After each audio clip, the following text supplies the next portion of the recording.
Við heyrðum Sigurjón Magnús ræða við Ásmund Friðriksson, Ernu Bjarnadóttur og Jón G. Hauksson, en við heyrum næst spjall ykkar Ólaf Stephensen, framkvæmdastjóra félags atvinnurekanda, og þeir að tala svona einokunar ævintýri og sem að hefur afhjúpast þarna á Keflavíkurflugvelli. Það náttúrulega einokunar Isavia sem ég man ekki hvað hét áður að fékk þetta nafn.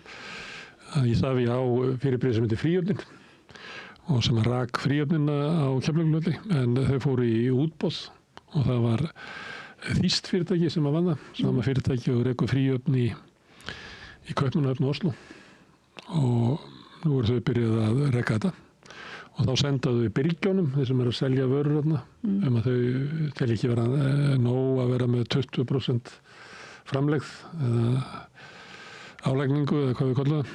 Heldur vilja fá helst 70%. Þannig að þú ert að framleiða einhverja snirtifurur eða eitthvað og vill selja það á 3.000 skall. Þá vill þetta fyrirtæki taka 2.000 skall af því, en þú fær bara 1.000 skall. Það kemur fram hann í spjallinu hjá ykkur, ég man ekki hvor ykkar sagði að það kannski hefði verið dálítið snjallt að spyrja þá hina sem hafa verið að skipta við þessa aðila í Danmörku líklega, svona hver reynslan væri áður en það var, en það hefur greinilega ekki verið gert. Nei, það komið ljós eftir þetta að til dæmis þeir sem hafa verið að selja vörur eða verið með einhverja þjónustu á Kastrup, sem ég skilst að séu bara Íslendingar sem kalla Kastrup. Hefur reynt á það? Nei, ekki hérna. Ég skilst að séu bara enginn í Danmörku sem kveikir á þessu. Ég bjó nú eins og í Danmörku, en ég frétti þetta, ég er alltaf að læra eitthvað.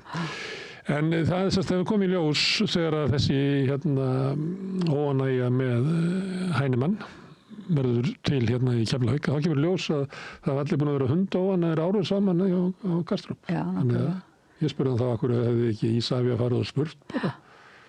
Það ger ég ef mér vantar iðnaðarmann. Ég spyr hefur þú góða reynslu að pípara? Og svo ef einhver pípari kemur til mín og heitir kannski bara Jón, og þá spyr ég einhvern hefur Jón komið til þessu pípari. Gerir maður þetta ekki vanalega þegar maður að... Jú, þetta mjög snjallt allavega. Þetta eru ábyrgir, sérstaklega maður að semja fyrir líklega.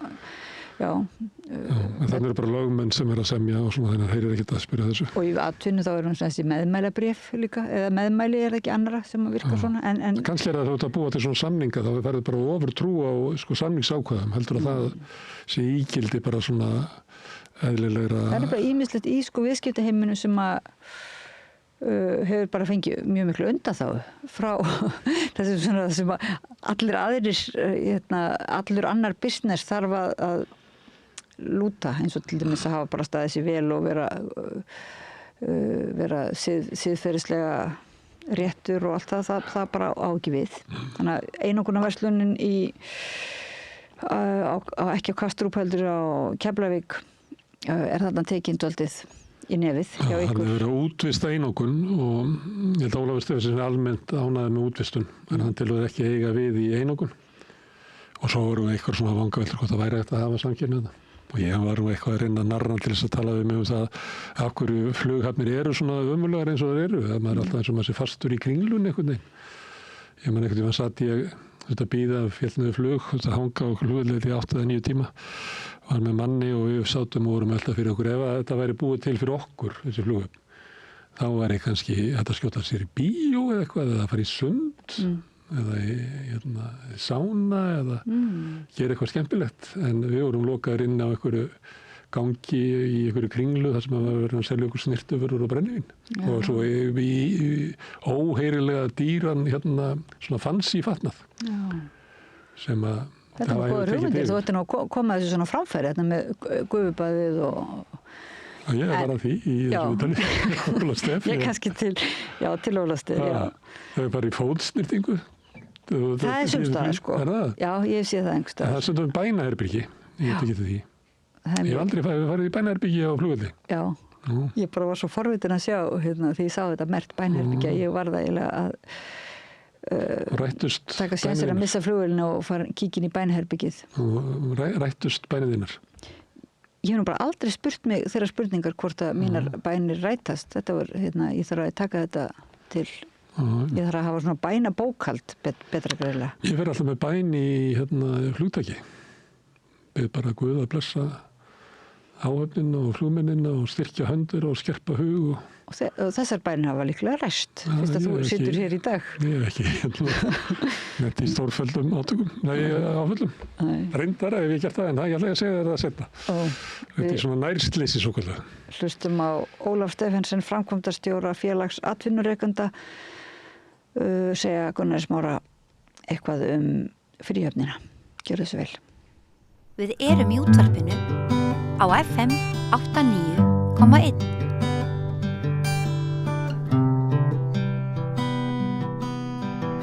Við ætlum að ræða núna, sérstakt mál, við ætlum að ræða fríhöfnina á Keflavíkurflugvelli, þar sem að Isavia á hana, en það var útboð á rekstrennar og það var erlent fyrirtæki sem að vann það útboð og rekur það núna, fyrirtæki sem að rekur fríhöfnir í Kaupmannahöfn og Oslo og víða. Og það er orðið bara mikil óánægja með þetta fyrirkomulag og kannski úr óvæntri átt. Ólafur Stephensen, framkvæmdastjóri félags atvinnurekenda. Maður myndi halda að þetta var eitthvað sem að menn eins og þú myndu fíla í botn, ríkið útvistar verkefnum til erlends fyrirtækis, fær eitthvað peningin í landið og einhverja reynslu, menn sem eru vanir að því að reka fríhafnir víða heim. En af hverju ertu óánægður? Sko það er náttúrulega ekki sama hvernig svona hlutir eru gerðir. Fríhöfn og Keflavíkurflugvelli hefur verið í mjög sérstakri stöðu. Keflavíkurflugvelli sem slíkur er í sérstakri stöðu hér á okkar markaði. Það er engin annar alþjóðaflugvöllur. 95% af öllum ferðamönnum sem koma til að fara frá eða stoppa á Íslandi fara í gegnum þennan flugvöll. Þannig að Keflavíkurflugvöllur hefur litla sem enga samkeppni. Fríhöfnin á Keflavíkurflugvelli sem hefur verið rekin sem einkahlutafélag í eigu opinbers hlutafélags, þar að segja Isavia, hefur síðan sömuleiðis haft sérstöðu, hefur í rauninni haft einkarétt á að versla með ákveðnar vörur þarna í flugstöðinni. Það er eins og áfengi og tóbak náttúrulega, sælgæti og snyrtivörur að stórum hluta og annað slíkt. Þannig að þarna er sem sagt verið að útvista í rauninni annars vegar einokunarstöðu, eins og varðandi áfengið og tóbakið og fleira, og alveg klárlega markaðsráðandi stöðu. Samkeppnisyfirvöld hafa Er þetta sér markaður fríhafnir? Já, samkeppnisyfirvöld hafa ítrekað skilgreint sem sagt fríverslun í Keflavík sem sérstakan markað og fríhafnarverslun. Og Isavia og dótturfélög þess og þar af leiðandi Heinemann núna, yfirtekið þennan rekstur, er klárlega ráðandi á þeim markaði og er þá náttúrulega bundið af til að mynda ákvæðum samkeppnislaga að misbeita ekki sinni markaðsráðandi stöðu.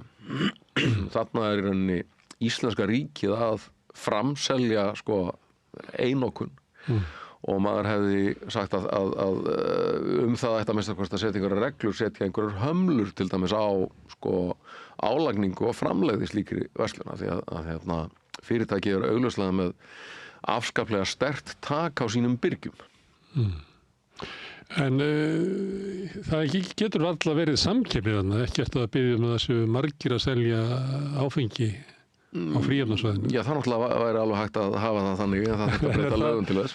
En er það eftir svona verti, ég meina, er ekki bara best að hafa þetta svona, selja þetta á skikkalegu verði, að þarna komi einhver hagnaður sem að greiði þá niður rekstur flugvallarins og við meiri öryggi í rekstrinum? Það er náttúrulega svo sem hefur það verið, en breytir ekki því að það væri hægt að hafa það öðruvísi og ég leyfi mér að halda því fram að flugvöllurinn gæti haft umtalsverðar tekjur og því þó að þarna væri samkeppni innandyra Það er líka samkeppni til dæmis bara milli veitingahúsa í Leifsstöð. Það er það.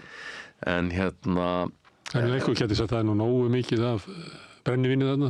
Já, það er nú svo sem náttúrulega önnur saga og hlíðarsaga í þessu máli. Nú er ég búin að lesa útboðsgögnin og fólk eins og þú segir gjarnan að ríkið þurfa að halda utan um áfengisverslun hér, hún eigi ekki að fara í almennar búðir af því að til dæmis þeir sem eru veikir fyrir, þeir geta látið freistast þegar þeir fara út í búð og sjá áfengi. Ég bara að vitna í Alþjóða heilbrigðisstofnunina sem segir það að aukinni framboð leiðir til aukinna neyslu, aukin neysla leiðir til aukinna vanda og aukinni kostnað fyrir samfélagið. Það er skýrt tekið fram í útboðsgögnum Isavia að það sé ekki hægt að komast inn í flugstöðina án þess að ganga í gegnum fríhöfnina og sjá áfengið og allar hinnar. Þannig er það og þannig eru fríhafnir skipulaðir, maður lappar einhvern veginn í gegnum einhverja svona kringlu. Já, en burtsér frá því hvort að þetta svona ríkiseinakona fyrirkomulag og réttar sér eða ekki, það þarf að okkar mati að setja því einhverjar hömlur. Tökum til dæmis bara átvr. Álagning átvr er lögbundin, 18%. Og sem er svona ekkert langt frá framleiðar hlutfalli bara stóra matvöruverslanakeðja og alveg hægt að reka fyrirtækja því. En Heinemann er að gera kröfur 60-70% framlegð af vörum sinna birgja og þar liggja okkar gagnrýnispunktar við sem sagt gætum hagsmuna ýmissa fyrirtækja sem eru sem sagt svona lítil og meðalstór íslensk framleiðslufyrirtæki eru að framleiða til dæmis snyrtivörur, sælgæti, áfengi og selja í fríhöfninni. Sum þessara fyrirtækja eru mjög háð þessari fríhafnaverslun. Er að selja vörur sem kannski höfða fyrst og fremst til erlendra ferðamanna og eru kannski með bara meiri partin af sinni sölu í gegnum fríhöfnina. Heinemann kemur síðan og gerir miklu harðari kröfur heldur en gamla fríhöfnin. Gamla fríhöfnin var nú ekkert lamba að leika sig við, gerði kröfur kannski 50-55% framlegð eitthvað svoleiðis, svona að hámarki. Heinemann vill milli 60-70% og gerir þar að ekki kröfur það að starfsfólkið að vita eitthvað vöruna, þá þurfi viðkomandi framleiðslufyrirtæki að taka þátt í að borga launin þeirra, hilluplási kostar, öll markaðssetning kostar og svo eru gerða kröfur lengri greiðslufrest, 90 daga greiðslufrest sem að allir sem reka lítið fyrirtæki vita hvernig slíkir greiðslufrestir fara með fjárstreymið þegar þarf að bíða lengi til tekjunum. Og þú var bara fjármagnaði með lánum í staðinn, með vöxtum. Já, og þarna er rauninni eiga fyrirtækin engan góðan kost, þau geta rauninni ekki hafna þessum afarkostum og þau geta heldur ekki með góðum móti gengið að þeim. Ef þau ganga að þeim, þá eru þau að lækka mögulega sína tekjur mjög verulega, jafnvel með 10%.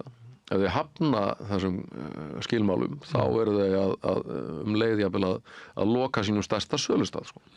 Þannig að það er engin í góðri stöðu hvað þetta var. Það er ekki hægt að segja, heyrðu, ég bara fer eitthvað annað í leifstöðu með mína vöru. Það er ekki nokkuð séns.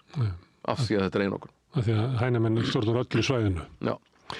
En hver er munurinn á því hvernig þetta fyrirtæki hegða sér en tökum bara bónus eða eitthvað? Já, bónus náttúrulega gekk mjög hart að byrgjum til þess að láta það lækka verð til þess að geta staðið í samkeppninu og maður heyrði allavega margar sögur á svona meðan að bónus var að náði að verða drottnandi aðili á markanum að þá stóðu framnötu frammi fyrir því að annarkot beigðu þessi bara undir það sem að bónus sagði eða kannski dróst salan saman 50% og meira. Þannig að raunverulega þú hafi fræðilega möguleika að fara í nettó að þá er hann ekki þannig því að þú væri bara kerfisbundið að minnka markaðshlutdeildina gagnvart samkeppnisaðilunum með því að sætta þig ekki við það sem að... Já, það er að minnsta kosti tvennur munur á þessu. Bónus gerir þetta til þess að geta lækkað verð til neytandans. Jú, en líklega líka til þess að ná einhverju til. Það bara stendur ekki til hjá Heinemann. Það hafi verið spurt, já, þið eru að fara fram á þessa verðlækkun hjá okkur, ætlið þá að lækka verð til neytenda og svarið er bara nei, það á bara að vera svona svipað. Við viljum bara þið lækkið ykkar verð.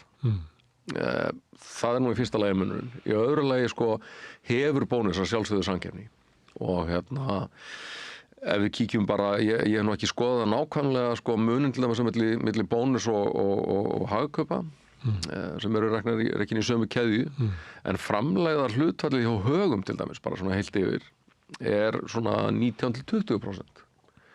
á sama tíma á Heinemann er að biðja 60-70%. Þannig að og svo getum við álíktað sem svo að framleiðin hjá Bónus sé eitthvað svolítið lægri, því að það er svona í þeim enda á vöru úrvali Haga. Þetta var tölur sem ég var að kíkja á bara núna í morgun og það er að minnsta kosti klárlega þessi munur á. Heinemann er ekki að reyna að lækka verðið umfram það sem verið hefur til viðskiptavin Fríhafnarinnar. Hún var opnuð undir nýju nafni í morgun og ég hef ekki heyrt að fólk hafi rekið upp neitt stóra augu yfir því að verðið hafi lækkað. Og hins vegar er það þetta að framleiðar hlutfallið er bara einfallega svívirðilega hátt og myndi ekki viðgangast í neinum rekstri sem hefði eðlilega samkeppni. Nú er það þannig að það eru samkeppnislög sem að gilda og þegar að er brotið á byrgjum með þessum hætti að sem að verslun notar markaðsráðandi stöðu sína til þess að bara þraut pína þig til þess að lækka verð og til þess að auka hagnað að þá hringir bara í lögguna, eða ekki, Samkeppniseftirlitið? Jú, það er sjálfsögðu búið að senda Samkeppniseftirlitinu ábendingar þetta og þau eru vænti ég að skoða málið. Hvað gera þeir? Ég hef ekki fengið neina nákvæma útlistun á því en ekki annað en það að þau sé að skoða málið. Og þetta liggur bara fyrir, þannig að þetta eru bara venjuleg viðskipti. Ég bara segi þér, ég tek ekki við vöruna þennan nema þú lækkir verðið til mínum helming. Það er kannski ekki nákvæmlega þær tölur í því, en það er einhverju 10% í einhverjum tilvikum.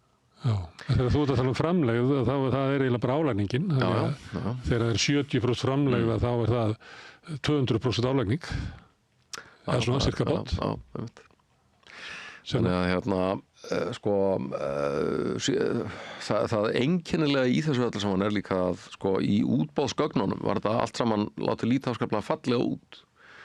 Það eru útlistað af hálfu Ísavía að það sé löng hefð fyrir því að selja íslenska framleiðslu úr öllum landshornum og svo framvegis í Fríhöfninni og það er staðreynd að íslenska vörur eru 30% af sölu Fríhafnarinnar og mörg vinsælustu vörumerkin í Fríhöfninni frá litlum og meðalstórum íslenskum framleiðendum. Og þó að Íslendingar séu ekki stórir og sterkir í áfengi eða snyrtivörum sem að vanalega er stór hluti af verslunminni þarna. En náttúrulega annars er auðvitað halda Íslendingar tryggðu mörg þessi vörumerki og eins finnst ferðamönnum oft og iðulega spennandi að kaupa framleiðslu landsins sem þeir hafa verið að heimsækja til að taka með sér heim sem einhvers konar minjagrip. Eins og fólk þekkir bara af Fríhöfnum annars staðar að það er stilt upp svona leiðin út í vél að þá er stilt upp því sem að viðkomandi land er stoltast að því að búa til. Akkurat. En þannig að þessu er öllu saman lýst afskaplega fallega, talaðum sá sem hreppi hnossið verði hlutskarpastur í útboðinu, verði að sýna samfélagslega ábyrgð gagnvart þessum litlu og meðalstóru íslensku framleiðendum. Og það sé jafnvel til í dæminu að Ísavía gefi afslátt af leigunni, þannig að veltutengdu leigunni, ef að sá sem rekur Fríhöfnina svona lyfti einhverjum vaxandi íslenskum vörumerkjum. En við bara sjáum þessi ekki merki í þeim samskiptum sem að Heinemann hefur átt við byrgjana sem við höfum verið að tala við, að þetta gangi eftir. Því að þetta er bara almennt orðað í útboðinu. Já, við höfum ekki fengið að sjá tilboð Heinemann eða samningin sem var gerður. Við höfum fengið að sjá útboðsgögnin, bara svona með tilvísan til upplýsingalaga. En það er vísað til þess að það séu viðkvæmar viðskiptaupplýsingar í tilboðinu og samningnum. Þannig að við fáum ekki að sjá það og vitum ekki nákvæmlega hvernig Heinemann hugðist verða við þessum tilmælum eða skilyrðum í útboðsgögnunum. Getur þetta ekki dæmi af hvað svona fyrirtæki það eru og hvað svona rekstur það er sem er svona háður Fríhöfninni? Já, það eru til dæmis litlir framleiðendur á snyrtivörum. Það fer fjölgandi svona litlum fyrirtækjum sem eru að framleiða til dæmis sterkt áfengi eða millistert. Svona fæðubótarefni og annað slíkt. Oft svona, framleiðsla á smáum skala en er dálítið gýruð inn á ferðamanninn og selst eðlilega vel í Fríhöfninni. Og það sem er kannski 30-50% af veltunni er í Fríhöfninni. Þetta er bara... Já, jafnvel meira það. Þetta er bara tíminn þar sem að þú kaupir svona vörur. Eins og við kannski þekkjum að svona leiðinni frá Parma þá kaupum við, að við gleymdum að kaupa Parmaostinn niður í bæ, þá kaupum við hann á flugvöllum. Það er einmitt þannig. Og náttúrulega áhyggjefni og fólk líka dálítið gengur að því sem vísu að það fái vöruna sérstaklega sterkt áfengi og eitthvað slíkt sem oft með háum sköttum að fá hann á hagstæðu verði á flugvellinum. Svo það líka í þessu sko að í útborgarnum var talað mikilvægi svona staðartilfinningarinnar að þú fáir á tilfinningunni að þú sért staddur í íslenskri verslun á Íslandi og svo framvegis. Og þessi tilfinning finnst mér til dæmis á undanhaldið, ekki fara mikið fyrir en í öðrum fríhöfnum sem Heinemann rekur til dæmis sko á Norðurlöndum. Mér sýnist að það séu bara alþjóðlegu vörumerkin að taka yfir og við heyrum þær sögur frá sko einmitt svona þessum minni og meðalstóru innlendu framleiðendum í þessum löndum að ef þeir á annað borð sko treysta sér til að selja eitthvað í þessum fríhöfnum þá lítið þeir eiginlega bara á það sem markaðskostnað að vera með vörumerkið sitt í hillunni eða það sjáist því að þeir sé ekki að fá mikið út úr þessu og auðvitað hefur maður áhyggjur af því að þróunin getur að svipuð hér sko. En annars vegar þetta búð sem að Heinemann og áður Isavia rak sem svona stóra búðin með áfengið og snyrtivörunar og það allt saman en síðan getur fólk verið með búðir inni. Já, það eru svona svo kallar pop-up búðir hér og þar og náttúrulega og aðrar verslanir með öðruvísi varning en þessi svona hefðbundni sko fríhafnar varningur í þessum verslunum. Þetta snýst meira og minna áfengi, tóbak, snyrtivörur, sælgæti. En af hverju væri þá svona kerfi á þessu gæti verið það að Isavia myndi bara leigja út fermetra?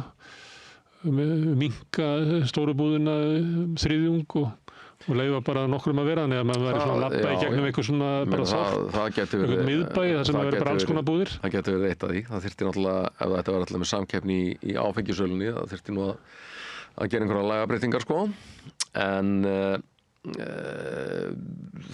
sko það líka til í dæminu bara einfallega að setja álagningunni einhver mörk. Það alveg til í dæminu. Það eru margar leiðir til að hvernig er það gert? Er það Isavia, það er þess fjármálaráðuneytið sem á Isavia sem á fríhöfnina sem yrði að láta gera það í samningið einhvern veginn að rýja sig en Isavia væntanlega sér ekki tilgang í því að þá kom ekki jafn miklu peningar inn í rekstur Isavia sko. Já, sem er líklega það sem að þeir líta svo á að eigandi sinn sem er fjármálaráðuneytið gerir bara kröfu að þeir græði sem mest til þess að geta byggt upp Keflavíkurflugvöll sem hraðast til þess að auki tekjurnar sem að fjármálaráðuneytið færi vegna fjölgunar ferðamanna. Mér heyrist nú á fjármálaráðherranum þar sem hann hefur tjáð sig þetta að hann sé búinn að kaupa þau rök. Þetta er bara góðu peningur. Það heitir mikill peningur, þá er þetta góðu peningur. En mér fannst eins og það mjög sérkennilegt það sem hann sagði sko að í markaðshagkerfi yrðu menn bara synda og bara bjarga sér. Hann vorkenndi þessu fyrirtækjum ekki neitt sem að er að glíma við Heinemann. Þetta er ekki markaðsfyrirkomulag. Nei, þetta er nefnilega ekki alveg markaðsfyrirkomulag. Það er bara verið að afhenda þarna þessu fyrirtæki, eins og ég segi, annars vegar einokunarstöðu og hins vegar algjörlega ráðandi stöðu á þessum markaði. Svo kemur það aftur að bara hinu almenna áhugaleysi stjórnarráðsins á því að framfylgja samkeppnislöggjöfinni og passa upp á samkeppni í landinu. Ég hef í mínu starfi og áður sem blaðamaður fylgst ágætlega með því hvernig samkeppniseftirlitið gefur út kannski svona 2-3-4 álit með tilmælum til stjórnvalda á ári og þau hverfa bara svona inn í eitthvað svarthol í ráðuneytunum og fréttist aldrei af þeim meir. Það er ekkert gert með þau. Hvort sem það varðar samkeppnisumhverfi í landbúnaði eða sjávarútvegi eða hvað. Eitt slíkt álit var sem sagt gefið út fyrir 3 árum. Mjög viðamikið, sneri að sko mörgum þáttum í rekstri Isavia. Þar sem að samkeppniseftirlitinu hefur virst að það sé verið að fara á svig við samkeppnislögin og hindra samkeppni. Þannig að þeim var beint tilmælum til fjármálaráðuneytisins og ráðuneytis ferðamála og náttúrulega til Isavia sjálfs að það er gerð einhver bragarbót á þessu meðal annars að setja reglur sko útboðin á svona aðstöðu í flugstöðinni þá með samkeppnissjónarmið að leiðarljósi. Af þessu hefur bara ekkert frést. Við skrifuðum fjármálaráðuneytinu 10. apríl og spurðum tvennt. Annars vegar báðum við staðfestingu á því að vöruvalsreglur sem voru settar að kröfu eftirlitsstofnunar EFTA áfengis innkaup fríhafnarinnar, það giltu áfram þó að það væri búið að afhenda öðrum aðila verslunina og hins vegar spurðum við hvernig gengi að hrinda þessum tilmælum samkeppniseftirlitsins í framkvæmd. Það tók 3 vikur að svara, þar að segja bara hluta fyrirspurnarinnar. Það var þetta að hvort að vöruvalsreglurnar giltu áfram og eftir 3 vikna umhugsun sem okkur fannst nú benda til að áður að farið í útboðið hefði ráðuneytið ekki verið búið að mynda sér skoðun á því hvort að reglurnar ætti að gilda eða hvaða reglur ætti að gilda. Eftir 3 vikur kom það svarað auðvitað gildu þær ekki lengur. Gildi allt öðru máli þetta fyrirtæki heldur en fríhöfn í ríkiseigu. Á hverju? Jú, af því að það er ekki í eigu ríkisins Í 16. grein EES-samningsins, þar sem eru ákvæði reglur af þessu tagi sem ESA vísaði til. Það stendur eins og mjög skýrum stöfum að ákvæði greinarinnar eigi líka við einkarsölu sem aðildarríki framselji öðrum. Og við höldum okkur nú við það. Við erum líka búin að senda ábendingu til eftirlitsstofnunar EFTA. Það er almennt þannig að íslensk stjórnvöld hafa ekki áhuga á samkeppni eða ýta undir hana. Voða lítið og eins og ég segi, þetta var 10. apríl, nú er 7. maí og það er ekkert svar komið það hvernig gangi að hrinda tilmælum samkeppniseftirlitsins í framkvæmd sem að segja mér að það hafi bara ekkert gerst. Nú ert þú með ýmis sjónarmið hvernig þetta ætti að vera og hvernig þetta hefur farið úrskeiðis. En þegar þetta er ákveðið inn í stjórn Isavia og fríhafnarinnar þá er líklega svona ráðandi sjónarmið sem ég var að nefna í innganginum að þetta væri góð leið til þess að reka flugvöllinn að fá fyrirtæki sem hefur reynslu af þessu. Fá inn þá erlenda þekkingu, þú kannast við það í svona umræðu. Það kemur erlend fjárfesting inn í landið. Þetta þykir bara, þetta þykja svo eftir svona verð markmið að menn horfa bara á þau. Ekkert að pæla svo mikið í hvernig útværslan var. Ég man ekki eftir því að hafi komið fram einhverjar stórkostlegar efasemdir þetta útboð á sínum tíma. Það var ekki bara almennt jákvætt. Nei, það kom nú ýmsar efasemdir fram og meðal annars frá innlendum fyrirtækjum að þetta verði framkvæmt sér svona. En þetta sáum við í rauninni ekki framan í það, eins og ég segi, útboðsgögnin litu nú bara frekar fallega út og sáum ekki framan í þetta fyrir að Heinemann fer síðan að láta til sín taka á þessum byrgjamarkaði. En Isavia flaug ekki á Kastrup og labbaði þar á milli og spurði fólk hvernig líkaði að vera undir einræði Heinemann? Ég hugsa nú ekki.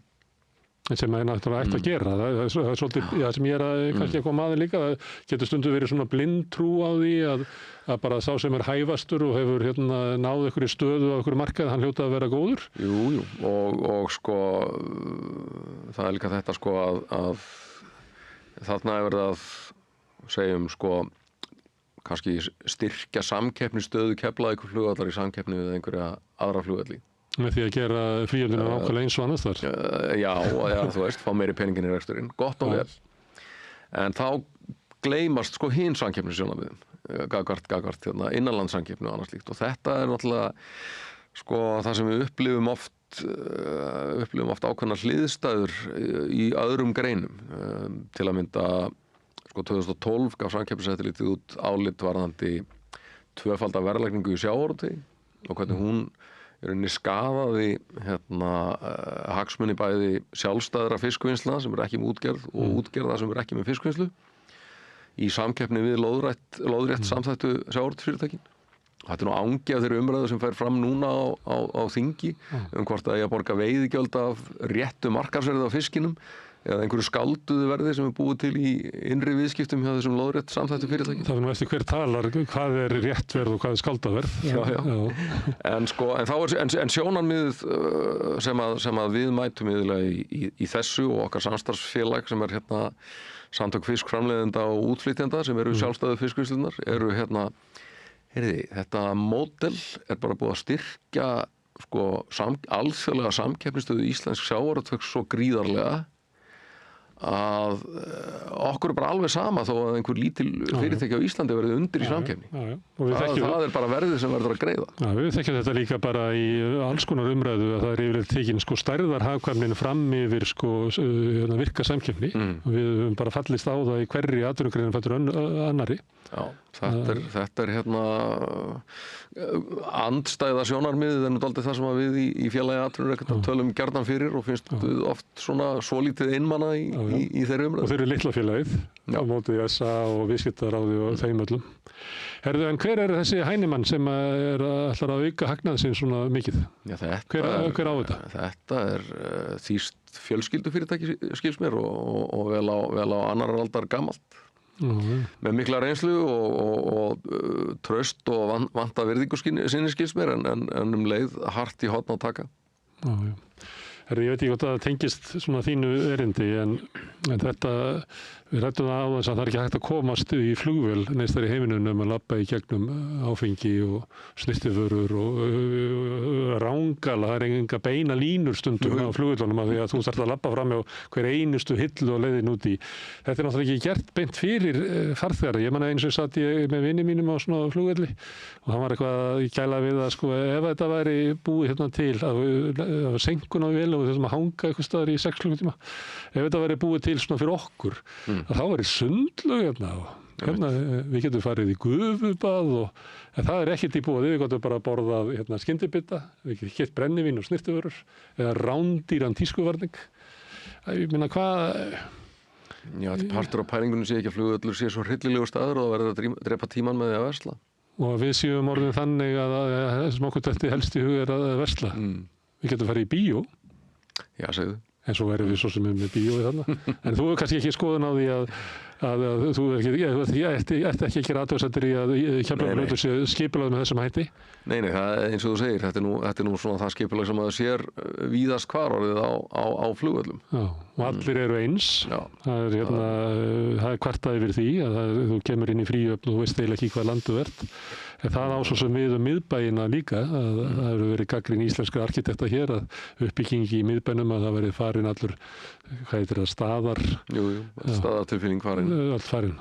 Það er vissulega það sem maður hefur svolítið áhyggjur af líka með. Það blandar svolítið inn í það sem þið að segja, að þetta þýska fyrirtæki, þið talið svolítið þannig að alveg sama hvort að íslenski framleiðendur, hvernig svona ásýndin er þegar ferðamenn eru að koma og fara.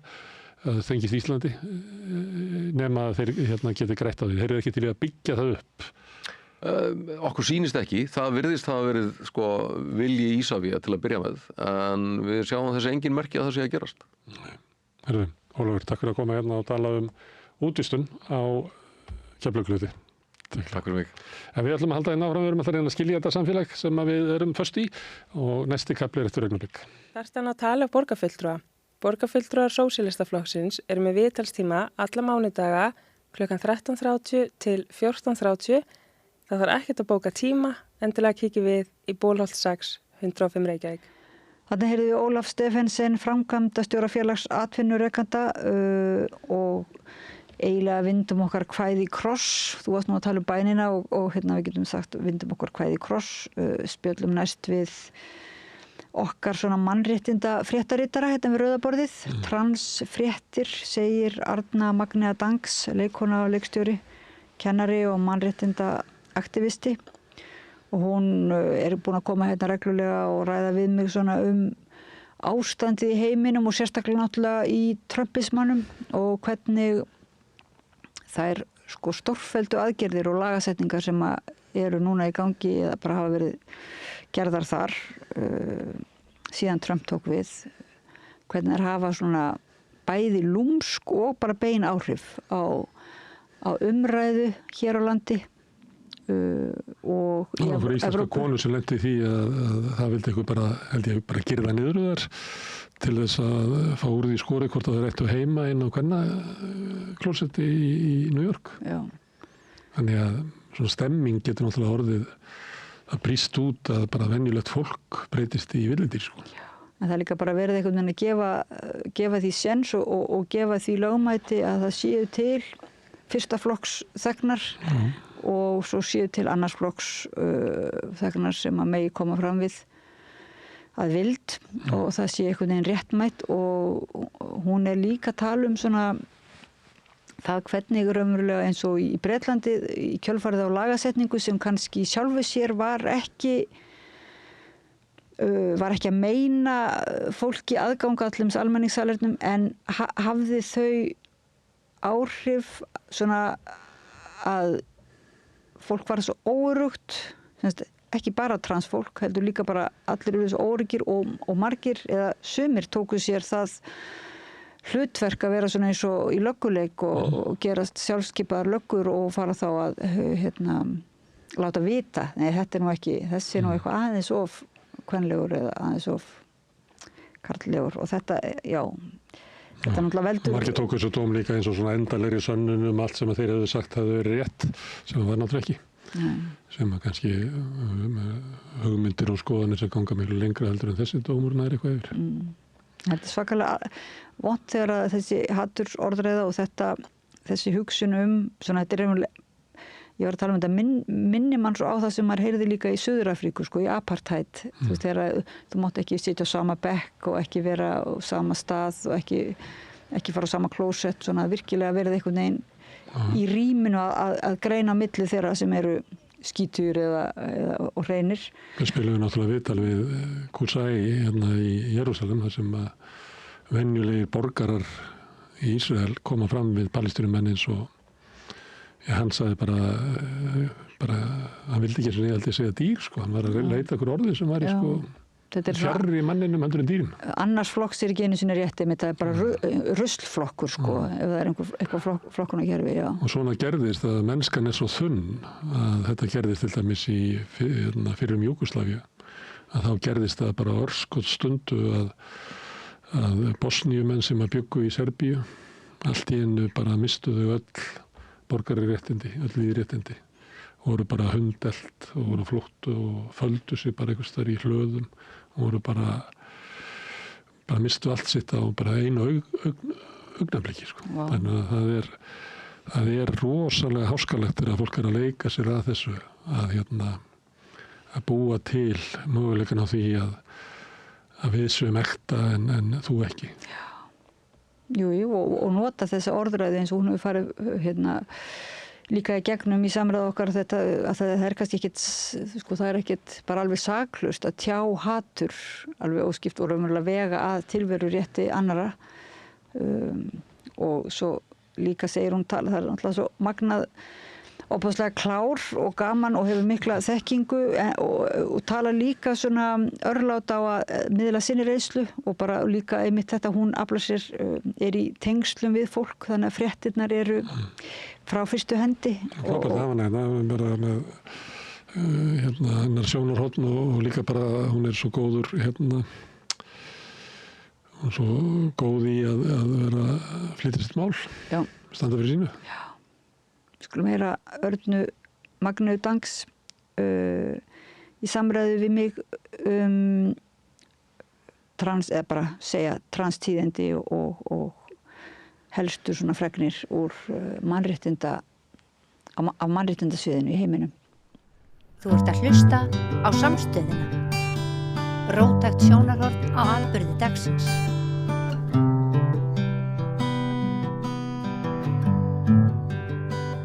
Og komið sæl aftur, það komið að mannréttinda samræðunni sem fer eiginlega bara tekur bæði Ísland alveg í hnotskurn og heiminn allan og til okkur komin Arna Magnea Dangs, okkar mannréttinda fréttaritari, leikkona og leikstjóri og kennari, kemur brunandi á mótorhjólinu. Já. Ég mismælti mig áðan að segja að það væri gott að mannréttinda löggan væri mætt á mótorhjólinu en sumir vilja nú meina mitt að þú sért bara orðina hálfgerðri löggu þar sem að þú ert duglega að tala fyrir mannréttindum transfólks og okkar allra á netinu.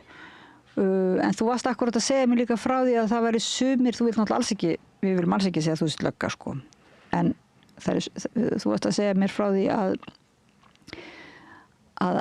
sumir vegna svona upplýsingaóreiðu væru farnir að þeim taka sér hlutverk löggunnar svolítið, þá oft gegn transfólki. Já, sko, lögreglan þarf yfirleitt alltaf að vera svona handberi valdsins og fara eftir lögum og reglum í hverju ríki, hverju sinni. Þannig að lögregla, þú veist, getur og í sögulegu samhengi getur oftar en ekki verið mjög neikvætt.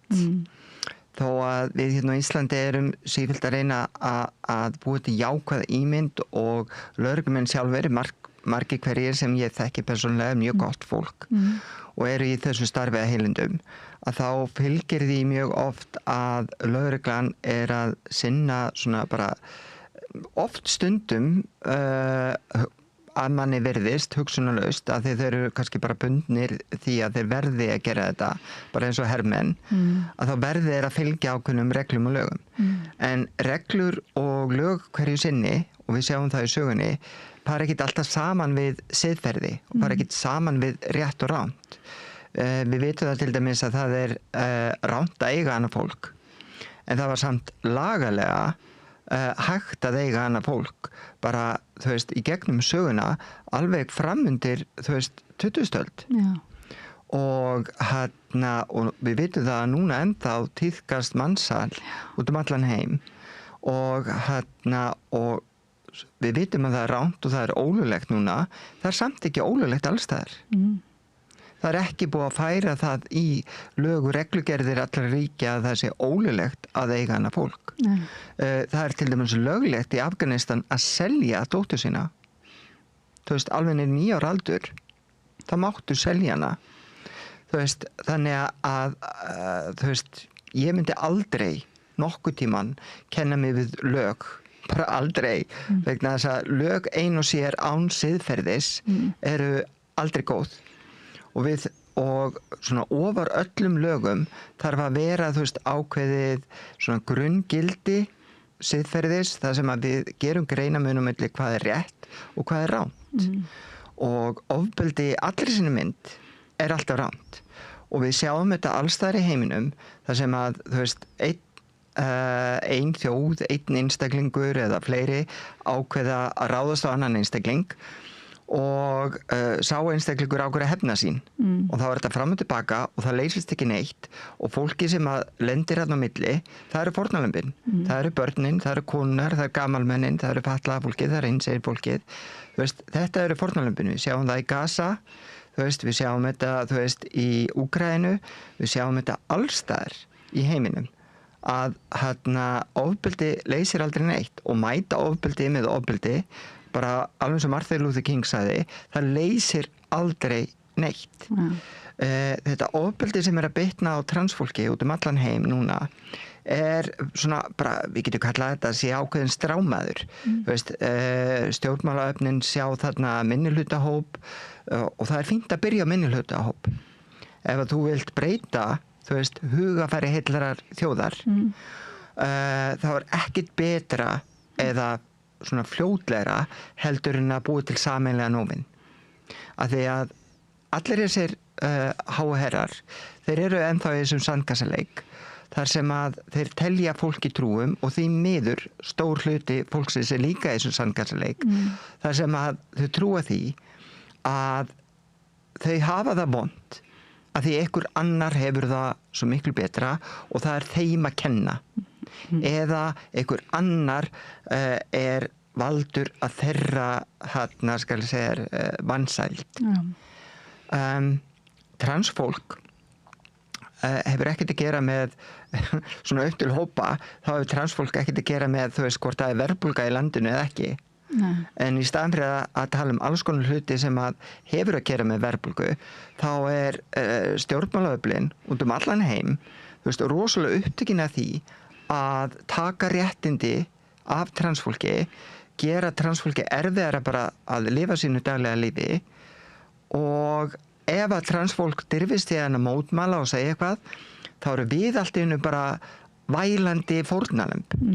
Við erum ekki vælandi fórnarlömb, við erum að berjast fyrir sjálfsögðum mannréttindum og þú veist, við skulum halda kjafti leið og þið hættið að ráðast á okkur. Við ætlum ekki að ráðast á ykkur á móti, við ætlum ekki að hefna okkur. Ég vil ekki, þú veist, fara að afnema réttindi, þú veist, einhverja byrja ekki orðbræðið, rassusa á samfélagsmiðlum eða fólk sem hatar mig, þú veist, og með heilu podcastinu það hvað ég sé að ljúga þó ég sé að vitna í ritrindar staðreyndir, þá þetta mér ekki til huga að fara að reyna að hefna mín á einum eða neinum. Núna verið að blása til dæmis til þings á vegum samtökanna 22 samtök sem rauninni búin til fyrst og fremst sem hatursamtök gegn transfólki. Þeir kalla þessa ráðstöfnu sína rangi líkamar og vilja meina að það ekki til neitt sem heitir rangu líkami og þá vilja meina að það ekki til neitt sem heitir transfólk. Að því að við upplifum okkur í röngum líkama, við upplifum okkur að líkaminn okkar sé rangur, að líkaminn okkar sé ekki í samræmi við okkar kynvitund. Og það má alveg ræða það hvort að líkaminn sé rangur eða hvort að við höfum bara verið neyti getum ranga kynþroska. Að sko þá hafa allar manneskjur frá grunninn möguleika, bara genetískt séð, til þess að þróast í allar áttir. Og þannig við getum sagt að allar manneskjur genetískt séð og bara vísindalega staðreynd að við höfum möguleika frá, þú veist, getnaði að þróast í hvaða átt sem er. Og þess vegna getum við sagt að allar manneskjur eru fæddar bæði kall og kona og kvár. Og síðan bara þróast við á einn eða annan hátt. Við getum sagt að transfólk hafi bara þróast með ákveðið ósamræmi. Það sem var ósamræmi á milli þeirra meðvitundar, hvort sem við viljum kalla það sál eða meðvitund eða sjálf, og líkamanns. Þú getur ekki breytt meðvitundinni án þess að hætta að vera bara þú.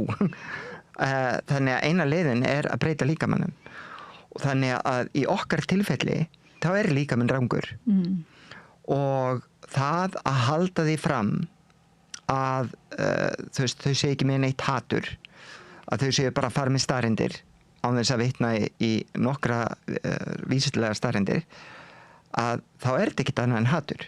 Þetta bara algjörlega pjúra hatur og bara fyrirlitning gagnvart lífi og heilsu og velferð transfólks. Og aðför umverulega, þú ert að menna það. Þetta aðför, þú veist, og segja sér með okkur að við getum ekki tekið þetta persónulega er náttúrulega bara fárlegt.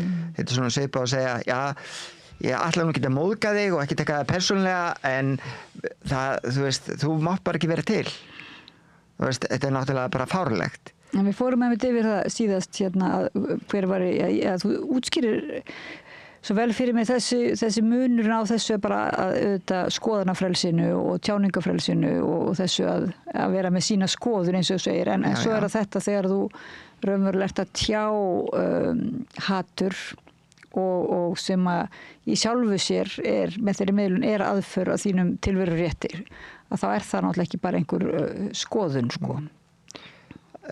Nei, og líka bara þegar þú ert stöðugt að fá alls konar svona neikvæða fréttir og það stöðugt að koma lagabreytingar eða lagafrumvörp sem eru hreinlega bara miðuð að því að skerða þitt einstaklingsfrelsi enn frekar og nú svona, þú veist, þetta hægri fólk alltaf að tala einstaklingsfrelsi en það virðist vera að þetta einstaklingsfrelsi nái nú bara ekkit yfir neitt nema þá þetta 1%, þetta ríkasta 1%, restin af okkur sem að erum sífellt að rífast hvað stéttabaráttu, hvað vók, hvað ekki vók, hvað ekki stéttabaráttu.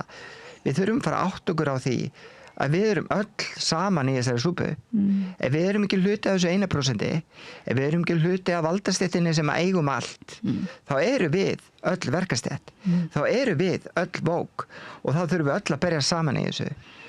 Og hætta að rífast innbyrðis og, þú veist, benda á einhverju, þú veist, hugtök og rífast hugtök. Við getum kallað þetta hvað sem en við erum öll runni.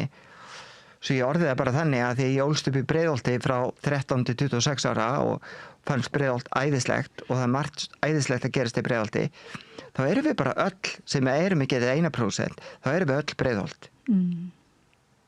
Þetta er aldrei flottu frasi svona.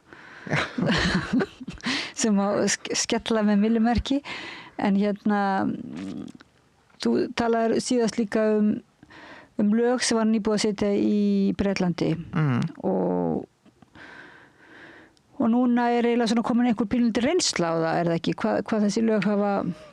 Já, sko, þú veist að lögin fjölluðu þetta var sem sagt bara ein ákveðin lög sem að fjölluðu meðal annars rétt kvenna og í þessum ákveðnu lögum komust dómararnir að því að þetta ætti bara við líffræðilega konur. Þessi ákveðnu einu lög. Nú hafa þessi einu lög valdið svo miklum usla og svona fjölmiðlafári og upplýsinga óreiðu sem gera verkum að alls konar sjálfskeipaðarlögur sem að ekki fara einu sinni eftir lögum og reglum eða nokkru siðferði hafa tekið það upp á sitt einstæmi að yfirfæra þessi einu lög yfir á hvað sem til dæmis eins og að transkonur sem eru búin að fara í gegnum kynstaðfestandi ferli eru búin að fá breytta kynskráningu í Bretlandi sem miklu erfiðara heldur en víða annars staðar og þú getur ekki fengið breytingu á til dæmis fæðingavottorðinu í Bretlandi nema að fá þessa staðfestingu og þá verður að vera búin að fara í gegnum allt ferlið og það fólk sem búin að fara í gegnum ferlið og hefur búin að breyta meðal annars fæðingavottorðinu sínu það hefur fullan rétt að nýta sér salerni sem samsvarar þeirra kynvitund og það rangt hjá fólki að halda því fram að þau hafi ekki þennan rétt en þetta skapar náttúrulega það að transfólk mjög hrætt það rosalega hrætt það fer í felur og þorir ekki að nýta sér almenningssalerni, þorir ekki að nýta sér almenningsþjónustu eins og sundlaugar og fleira. Það fer í felur bæði með sjálft sig og þær transkonur og þeir transkarlar sem að eru það sem kallað á ensku passable, það að segja að þau líta ekki út fyrir að vera neitt annað en bara hver önnur líffræðilega fædd kona eða líffræðilega fæddur karlmaður að þau gerast það sem kallað stealth á ensku. Þau bara segja ekki neinum frá því að þau séu trans af ótta við að verða fyrir fordómum og árásum. Þessar sjálfskipuðu löggur aftur á móti gera það verkum að þau eru með fyrirfram ákveðna hugmynd hvað kona, hvað karlmaður, hvernig á kona að líta út, hvernig á karlmaður að líta út og þessar hugmyndir eru byggðar á svona nýlendu hugmyndafræði sem var markvisst séð, bara auglýst hvernig átti kona að vera, hvernig á karlmaður að vera, tískublöð og annað íta undir þessar staðalímyndir, svona neikvæðar staðalímyndir kvenleikann og karlmennskuna og sérstaklega gagnvart konum. Karlmenn hafa miklu frjálsari hendur hvað þetta varðar, en samt ekki vegna þess að ef að karlmennir eru of svona eða of hinsegin þá eru þeir sakaðir að vera stelpustrákar eða hommar á neikvæðan hátt það ekkert að því að vera stelpustrákur fyrir utan það hvað stelpustrákur og það ekkert að því að vera hommi en hugmyndafræðin sem að samfélagi búið að búa til það var búið að búa til þessar neikvæðu staðalímyndir sem að gera verkum að vegna að þorri fólks reynir að passa inn í box sem eru gjörsamlega ómögulega að passa inn í og fullt af fólki passar ekki inn í þessi box og ef þú passar ekki inn í þetta box og þú ert sem sagt kona kannski sem að aðrir dæma karlmannlega þó þú sett sískona, þó þú sett líffræðilega fædd kona að þá verður þau fyrir því að þessar sjálfskipuðu samfélagslögreglur að þær ráðast á þessa konu með offorsi og skömmum og rekja af salerni, af allstaðar almenningsrýmum sem eru ætlaðar konum. Og þetta gerðist bara núna nýlega og að gerast bara mjög oft en það var mjög áberandi nýlega frétta því að Greta Kristín Ómarsdóttir, leikstjóri og dramatúrk og dósent við Listaháskóla Íslands bendi á það á Facebook færslu sem að síðan var gerða frétt á Vísi að tvær par, lesbískt par var á hóteli í Boston og önnu þeirra þótti vera svona kallmannleg og var sökuð að vera kallmaður. Og hún sýndi skilríki og annað og þeim fannst það ekki nóg þannig að hún var beðin að sýna kynfæri sem hún neitaði og þá verði vísað á dyr. Hótelið sagði fyrst að það hefði verið kvartað undan þeim og þau hefði nú verið bara í fullu rétti að vísa þeim á dyr og svona, en síðan var viðurkenndu þau seinna, þau hefðu haft þeir rangt fyrir sér og núna samkvæmt síðustu fréttum að þá þessi dyravörður komin í leyfi frá störfum og allt hinsegin fólk boðið velkomið á þetta hótel. En við veitum ekki hvort að þetta var bara þessi eini dyravörður. Nei. Hljómar svona eins og finna blórabökulinn eða svona finna þennan og þetta gæti hafa verið aðrar konur sem að hafi þótt, sem hafa ákveðið að vera samfélagslögreglur og svona músefjun og það músefjun í gangi þar sem að verið að rópa, hættulega transkonan. Allar rannsóknir sýna það að konur, bæði trans og sís konur verða ekki fyrir aðkasti nema kannski bara litlu leyti af öðrum konum.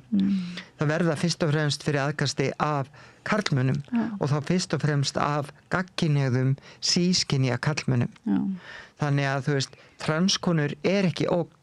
Transkonur 0,2 til 0,5% af mannkyninu.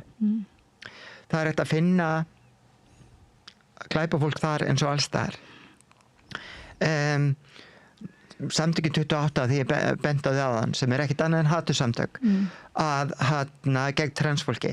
Þau hafa sífellt verið að benda á 1 og 2 einhverja transeinstaklinga og segja sjáðu þessa hættulegu transmannsku. Í staðan fyrir hvað er þetta að benda á margar hættulega konur? Það alveg hægt að benda á margar hættulega konur en þær eru bara ógnar pingu lítill minnihluti. Alveg eins og þessar transkonur eru bara, örfáar, teljandi á fingurum annarra handar. 0,2 til 0,5% af mannkyninu samt í kringum 60 til 80 milljónir. Þannig að þetta ekkert fáir einstaklingar. Og svo fjölskyldu það náttúrulega í kring líka sem að kveljast. Og það að það skulle vera hægt að finna einhverja glæpafólk, innan 80 miljón manns, það ekkert skrítið. Ég meina, það hægt að finna ógrynni að glæpafólki á Íslandi og við erum bara 400.000. Þannig að það alltaf hægt að finna slæm epli. En ef þú skoðar bara tölfræðina og virkilega rýnir í tölfræðina að þá 93% gerenda í kynferðisafbrotaglæpum eru sískynja karlmenn. Gagnkynhneigðir sískynja karlmenn. Það var náttúrulega þegar að terroristaógnin var kynnt undir hana og þá var þetta mjög margir sem að bara voru dökkir og horfund voru allt í norðnir mögulegir hryðjuverkamenn og þá hafði orðið þessi viðburður þarna með tvíburaturnana svona sem gat réttlætt það að raunverulega fólk var jafnvel beðið að gerast svona löggur að láta vita ef það segja eitthvað dularfullt og svona en þarna í þessu tilviki náttúrulega ekkert, það ekki eins og transfólk hafi gerst sekt nein brot eða glæpi sem í sjálfu sig geta réttlætt þessa aðferð núna og þá virðist vera gripið til svona farið skrefinu lengra gripið til raunverulega rasískra sjónarmið eða þar að segja það að einhver sé í eðli sínu vondur eða bara vegna þess að þú ert trans að þá sértu þar með það sé réttlætt þér fengi einhvers konar lögmæti að gera lítið úr þér eða það fólk hefur náttúrulega gert þetta og gerði þetta í réttindabaráttu svartra að þá var svarti karlmaðurinn gerður óvinni og hann var hættulegur og þegar aðskilnaðarstefnan var bæði í Bandaríkjunum og sér seinna í Suður Afríku og þá var ein ástæða notað fyrir því að svartar og hvítar konur gæti ekki verið saman á salerni var að svartar konur varu hættulegar gagnvart hvítu konum. Þannig að núna rauninni bara verið að nota transkonur sem þær séu hættulegar hinu konunum. Þessi aðferðafræði náttúrulega til og þekkt og vitað að það hægt að kynda undir svona einhvers konar öðrun. Á stuttum tíma þá var mér þess að tala að það hefði verið svona bara fengnir áráðusmeistarar til þess að kynda undir svona og einmitt þetta sem að minnir mann svo á, það var þetta sem að maður las þegar apartheid stefnan var að fullu gangi í Suður Afríku, þá var þetta einmitt að það mætti alls ekki sitja á sama bekk í almenningsgarði, ekki fara á sömu klósett, ekki sitja í sömu megin í strætó eða þetta svona hrikalega birtingamynd sko. Já, og núna eru lögin farin að hafa þau áhrif í Bretlandi að transfólk allt bara þori varla að nýta sér neina almenningsþjónustu og Nicola Sturgeon sem var hérna yfir skotska þjóðarflokknum að hún sagði að það væri nánast orðið ólíft fyrir transfólk að lifa sínu lífi. Það sem að fólk að segja að transkonur eigi að nota sér, vera á kallarsalernum en síðan þeim, vísa þaðan frá að því að ef það eru of kvenlegar og annað að þá náttúrulega eru þar teknar sem hverja aðra konur og þá eru þeim vísa frá fyrir að vera pervertískar, að vera njósna karlmennina. Nú transkarlmenn eru mjög karlmannlegir margir hverjir því að testosterónið hefur þau áhrif og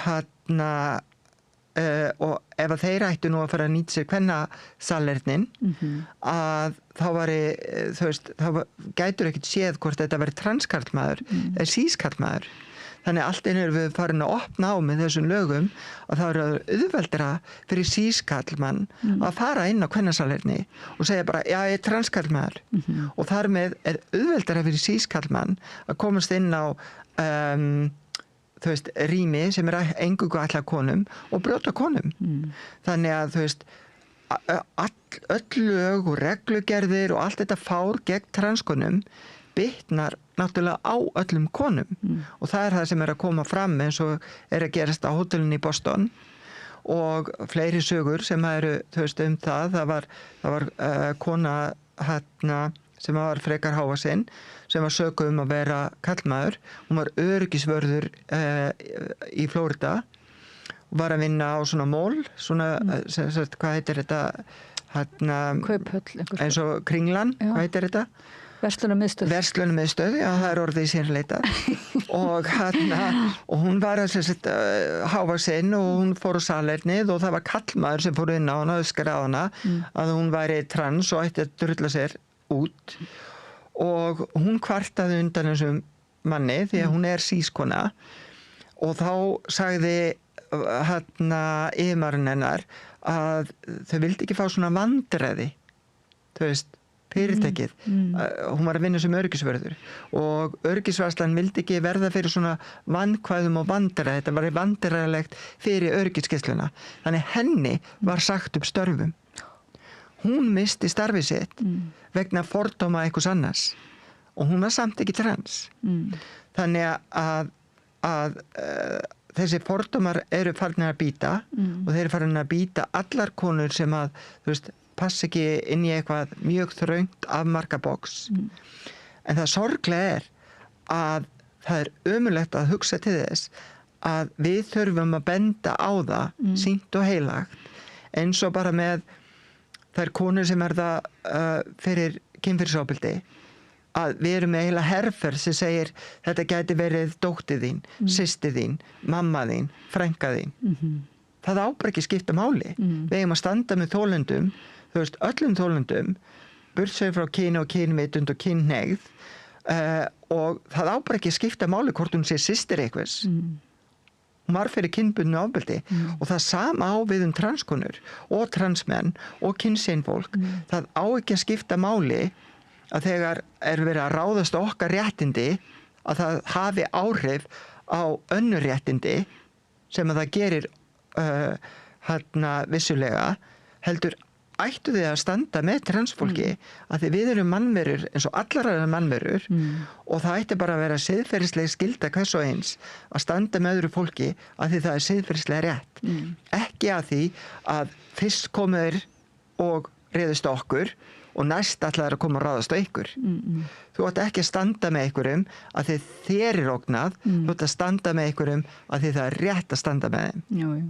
Þetta er náttúrulega oft í svona kennslu þá er oft kannski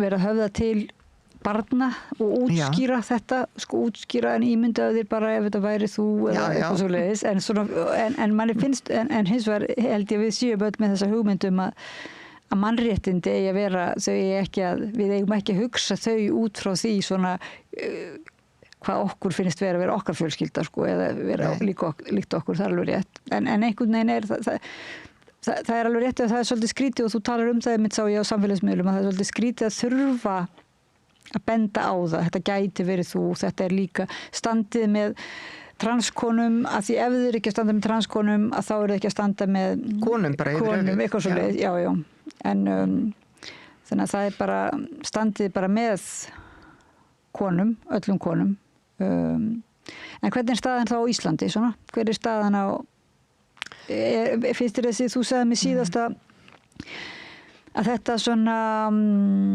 þú finnir alveg fyrir svona auknu hatri og aukinni haturs orðræðu til dæmis á samfélagsmiðlum og raunverulega bara í samfélaginu og það er ágjur af sonum þínum og raunverulega hvernig þetta kæmi við þá vegna það var einmitt þetta þú upplifir að fólk leyfði sér að tjá eitthvað sem það hefði raunverulega bælt þá niður eða ekki leyft sér að tjá fyrir bara þó ekki nokkur mánuðum síðan og finnst þér þetta ennþá hafa aukist síðan við tölum saman síðan? Já, ég meina þetta er þú veist, stjórnmálamenn eru farnir að tala um þetta fólk er farið að tala og tengja, þú veist, vókisma eingöngu við transfólkinu í Íslandi vók er náttúrulega miklu meira en það og ég held að, þú veist, í staðan fyrir að nota eitthvað tökuorð þá getum við bara, þú veist, sagt að vera vakandi fyrir mannréttindum vera vakandi fyrir mannréttindum, þú veist fyrir allra, ekki bara sumra og það að vera vakandi fyrir mannréttindum er ekki bara, þú veist, að vera vakandi fyrir mannréttindum transfólks þegar, þú veist, þetta er orðið þannig að það er verið að henda okkur svolítið undir strætóinn og við erum þessi minnihlutahópur sem er gott að sparki að því að við erum svo fá og þá leyfir fólk sér sem að er, þú veist, kannski með svona að daðra við aukafullar skoðanir þá leyfir það sér að hoppa á vagnin þú veist, fyrir nokkrum ára síðan þú veist, þetta er tiltölulega nýtt á nálinni fyrir bara svona 5 ára síðan þá hefði fólk ekki talað svona eins og það talar í dag fyrir 5 ára síðan þá voru svona kannski 10-20 lög eða lagafrumvörp sem snertu eitthvað transfólk í öllum Bandaríkjunum núna eru þau 600-700 á hverju einasta ári og þetta er í veldisvexti út um allan heim sem betur fer þá virðist vera svona, þú veist, ákveðin sérstaklega eftir því sem að öfganar hafa orðið öfgafylltri og sérstaklega eins og í Bandaríkjunum þar sem að fólki er farið að blöskra þú veist, það er talað núna um að sko að 1 af hverjum 5 sem eru trans muni fremja sjálfsvíg ekki er í hætt að fremja sjálfsvíg heldur muni fremja sjálfsvíg á næstu árum út af öllur hatrinu það er 25% eða 20-25% vegna þess að síðan er talið að þú veist að 2 af hverjum 5 séu sjálfsvígs hættu þannig að þetta er rosalega stórt hlutfall og helmingur 50% íhuga sjálfsvíg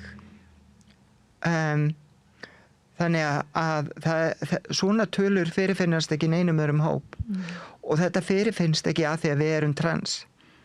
Þú veist, það eitt og sér veldur ekki þessari vanlíðan. Það að vera trans eitt og sér ekkit mál. Það allt, þú veist, það allt þetta andlega ofbeldi sem við verðum fyrir á hverjum einasta degi. Og þegar á hverjum einasta degi, það þú veist, þú getur varla opnað, þú veist, neina fjölmiðla á þess að sé ekki eitthvað neikvætt transfólk eða þú veist, bara frétt eitthvað trans og þá í kommentakerfum annar staðar eða bara í opinberri umræðu eða jafnvel stjórnmálamenn á Alþingi farin að þú veist, tala þannig að þín tilvist í hættu. Að þá veldur þetta náttúrulega ákveðin vanlíðan, það veldur þunglyndi, þetta veldur kvíða og þú veist, það bara að fara ekki lífið eitt og sér með öllu sem því fylgir nógu kvíðavaldandi. Þú endalausar áhyggjur af börnunum, þú áhyggjur af þú veist, vinnunniðinni, heilsunniðinni, en síðan þarftu líka bara að hafa áhyggjur af því hvert einaskipti þegar þú stígur út dyrnar heima þér, hvort þú verði fyrir því að einhver hrækja á þig. Í hvers getur þú opnast tölvuna þína til að svara einhverjum skilaboðum og þú lest einhverja frétt og vilt fylgjast með að þá, þú veist, sérðu ekkert nema skít og fólk að segja, já, þetta fólk ekki til. Þetta fólk bara geðsjúkt. Þetta fólk á bara loka inni. Það á bara að henda lyklinum. Þetta bara veruleika fyrst. Þú veist, ég ránkynjuð bara ítrekað. Veist, það fólk sem segir, já, hann, ekki hún. Og þetta afmennskandi og þetta ofbeldi. Og sama hvað, þú veist, þessir bara heimskingjar, því að ég veit ekki hvað annað hægt að kalla þetta, sem að neita að horfa á og lesa og viðurkenna vísindalega staðreyndir, að kalla þetta, þú veist, að þá þetta ekkert annað en hatur. Þeir með að kalla þetta hvað sem Þeir geta mætt í milljón hlaðvörp og skrifa endalausa pistla og öskra inn í bergmálshellin sinna þeir hati engan. En á meðan þeir viðurkenna ekki tilvist transfólks, þá þeir með hatur. Það svo einfalt.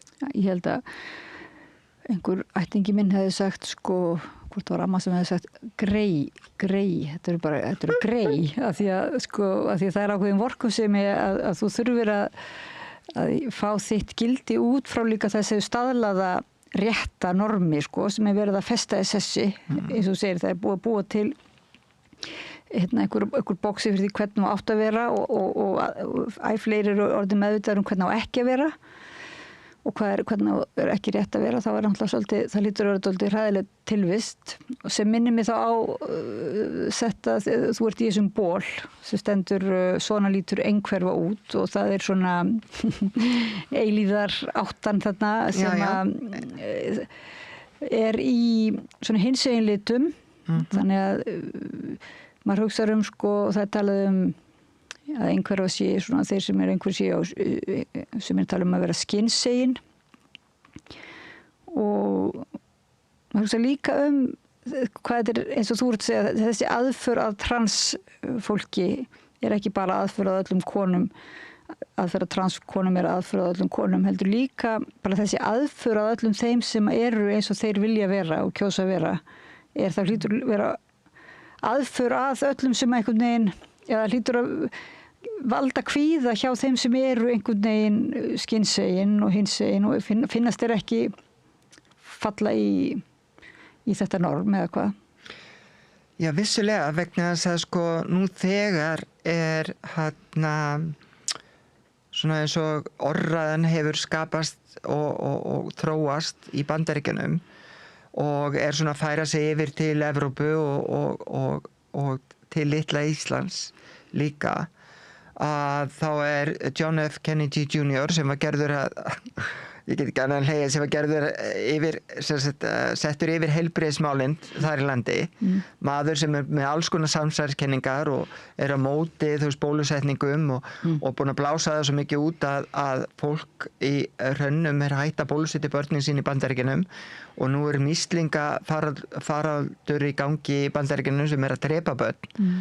Og núna hann farin að básuna einhverfu og segja einhverfa sé byrði á þjóðfélaginu og einhver börn séu bara það bara sorglegt að leyfa þeim að lifa því að þetta eyðileggur fjölskyldur. Hann orðaði það svona, einhver börn eyðileggja fjölskyldur, eyðileggja líf foreldra sinna. Nú það að vera einhverfur, það róf. Það bara eins og að vera manneskja róf. Það eru endalausir möguleikar líka við svona genetískt séð að búa til mannesku. Þannig að enginn okkar eins, ekki eins og tvíburar eins og það sama með einhverfa. Þú getur tekið alla einhverfa og þú finnur enga tvo sem nákvæmlega eins, en það eru ákveðnir þættir. Þetta svona eins og keyra á öðru stýrikerfi.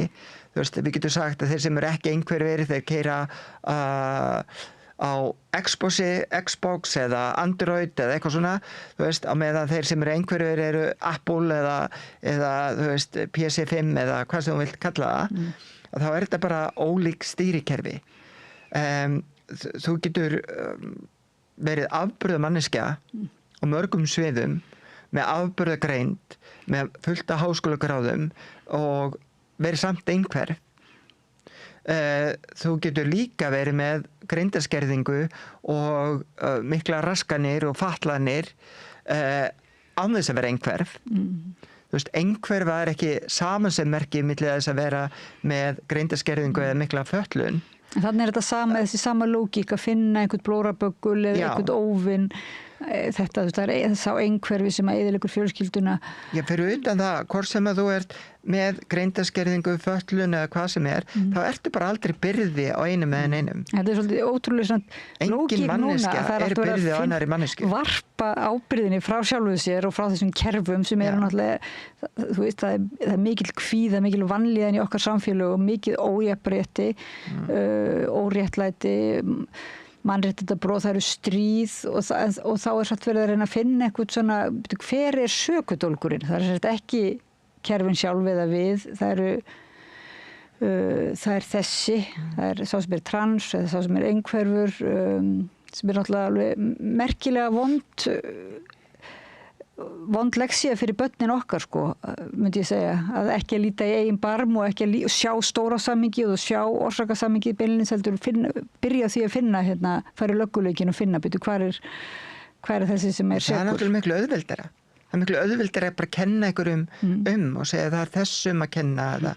Þú veist, við erum að heyra það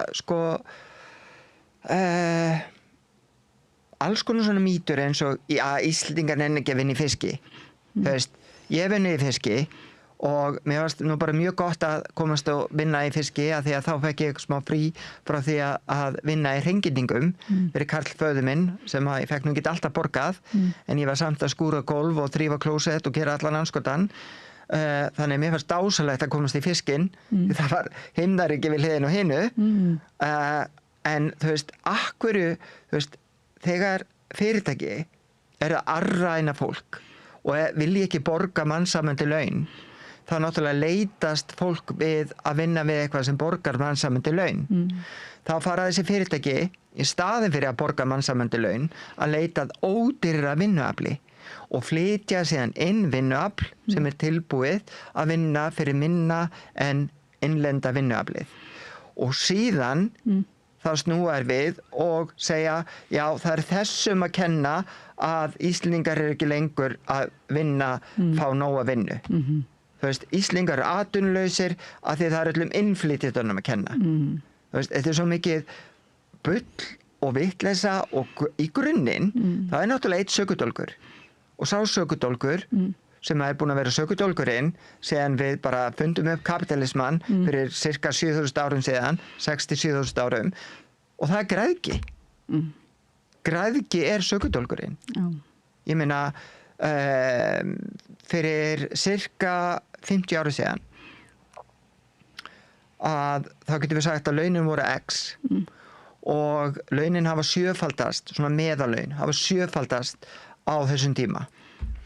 Á sama tíma hefur ríka, 1%, það hefur 1000-faldast þeirra eignir og þeirra ríkidæmi.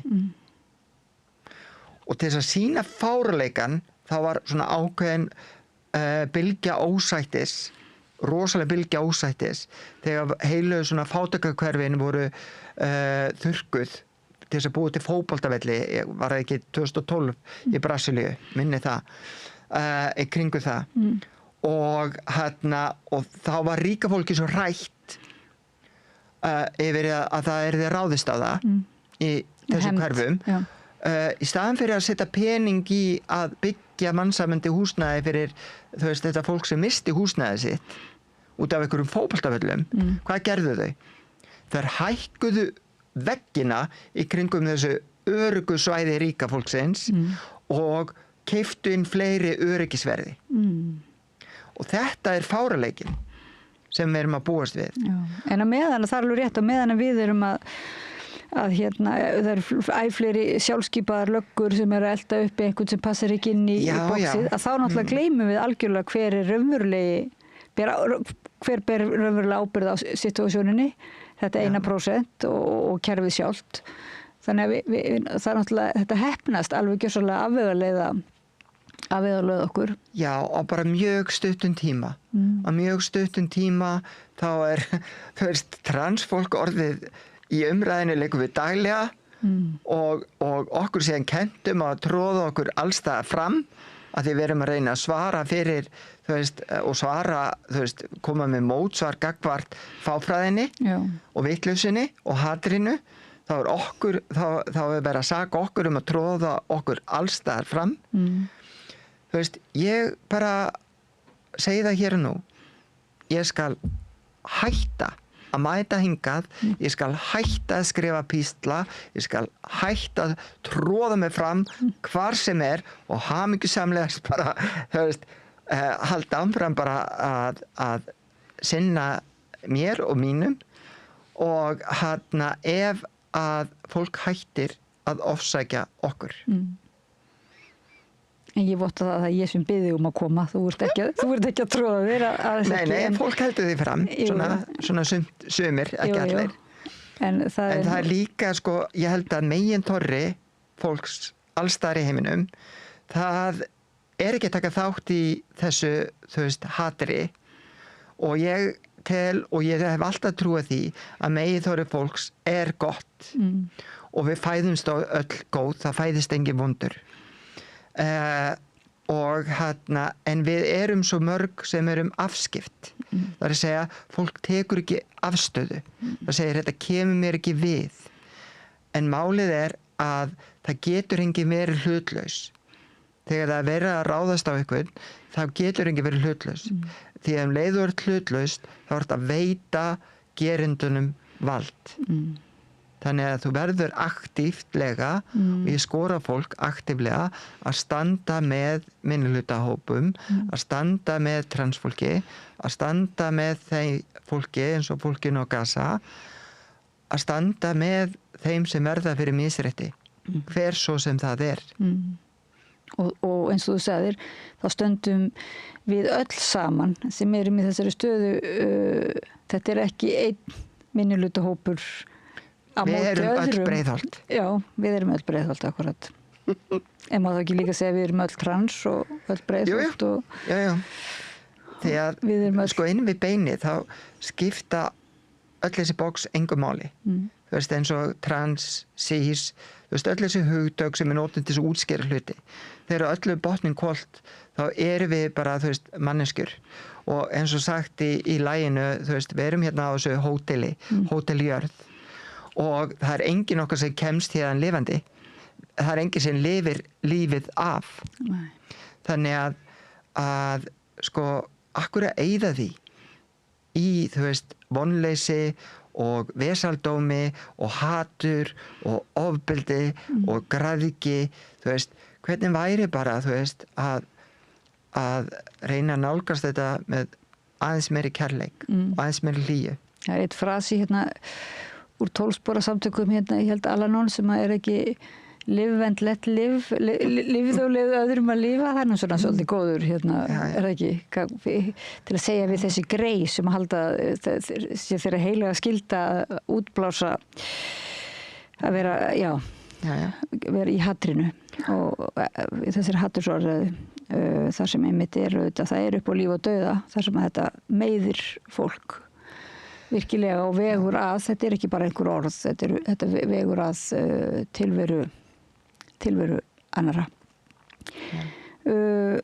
Arna Magnea Danks, hvað eigum að segja lokum svona, eigum að ljúka þessum mannréttinda fréttatíma hérna á einhverjum svona, þetta eru mjög uppbyggileg orð sko, en það er bara spurning hvað þú hérna heldur þú þurfir að tala ofta áfram, það er ekki alveg von til þess að þetta sé að fara að vera búið, þetta stríð.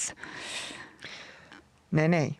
Þannig ég held að ég þurfi að koma aftur og aftur en hérna sko, meðan það er vilji þá er von og meðan það er von þá er vilji og hérna og ég gefst ekki upp, þú veist þó að stundum þá náttúrulega alveg eins og með allt annað transfólk þá verð ég mjög þreytt á þessu og það er alveg stundum sem að ég þarf að berjast við eigin myrkur. Ég er, þú veist, með flókna áfallastreitu á bakinu, ég er einhverf, ég er trans, ég hef alveg þurft að hafa fyrir hlutunum. Og það er stundum sem að það væri mjög auðvelt að gera bara eins og Virginia Woolf, þú veist, bara fara að labba út í sjó, þú veist, með vasana fulla grjóti. En ég lofaði sjálfum mér og ég lofaði börnunum mínum þó að ég gerði það náttúrulega ekki, þú veist, að þeim heyrandi, ég bara gerði það gagnvart sjálfum mér, að ég myndi aldrei gefast upp. Og hérna og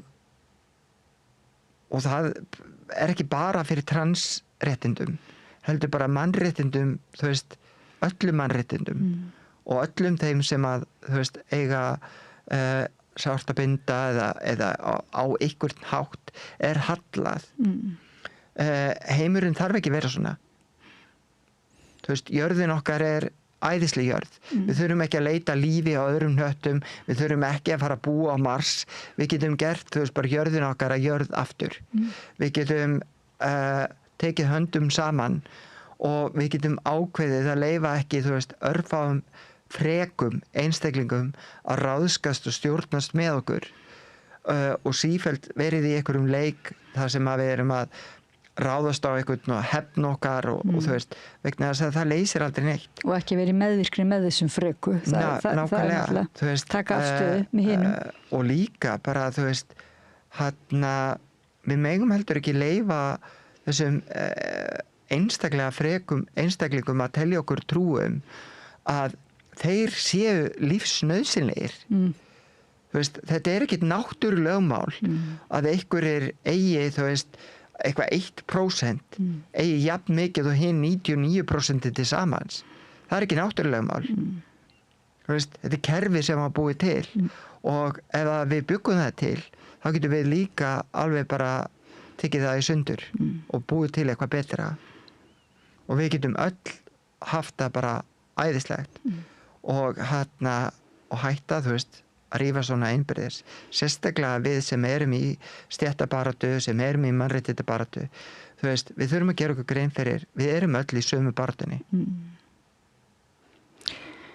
Arna Magnea Danks, leikona og leikstjóri, kennari og mannréttinda aktivisti og mannréttinda fréttaritari okkar hérna við Rauðaborð. Hjartans þakki fyrir að koma til okkar og það er ekki þörf á því það er ekki vanþörf á því að fara í gegnum þessi svona mjög erfiðu mál á ögurstundu í okkar eiginlega bara siðmenningu.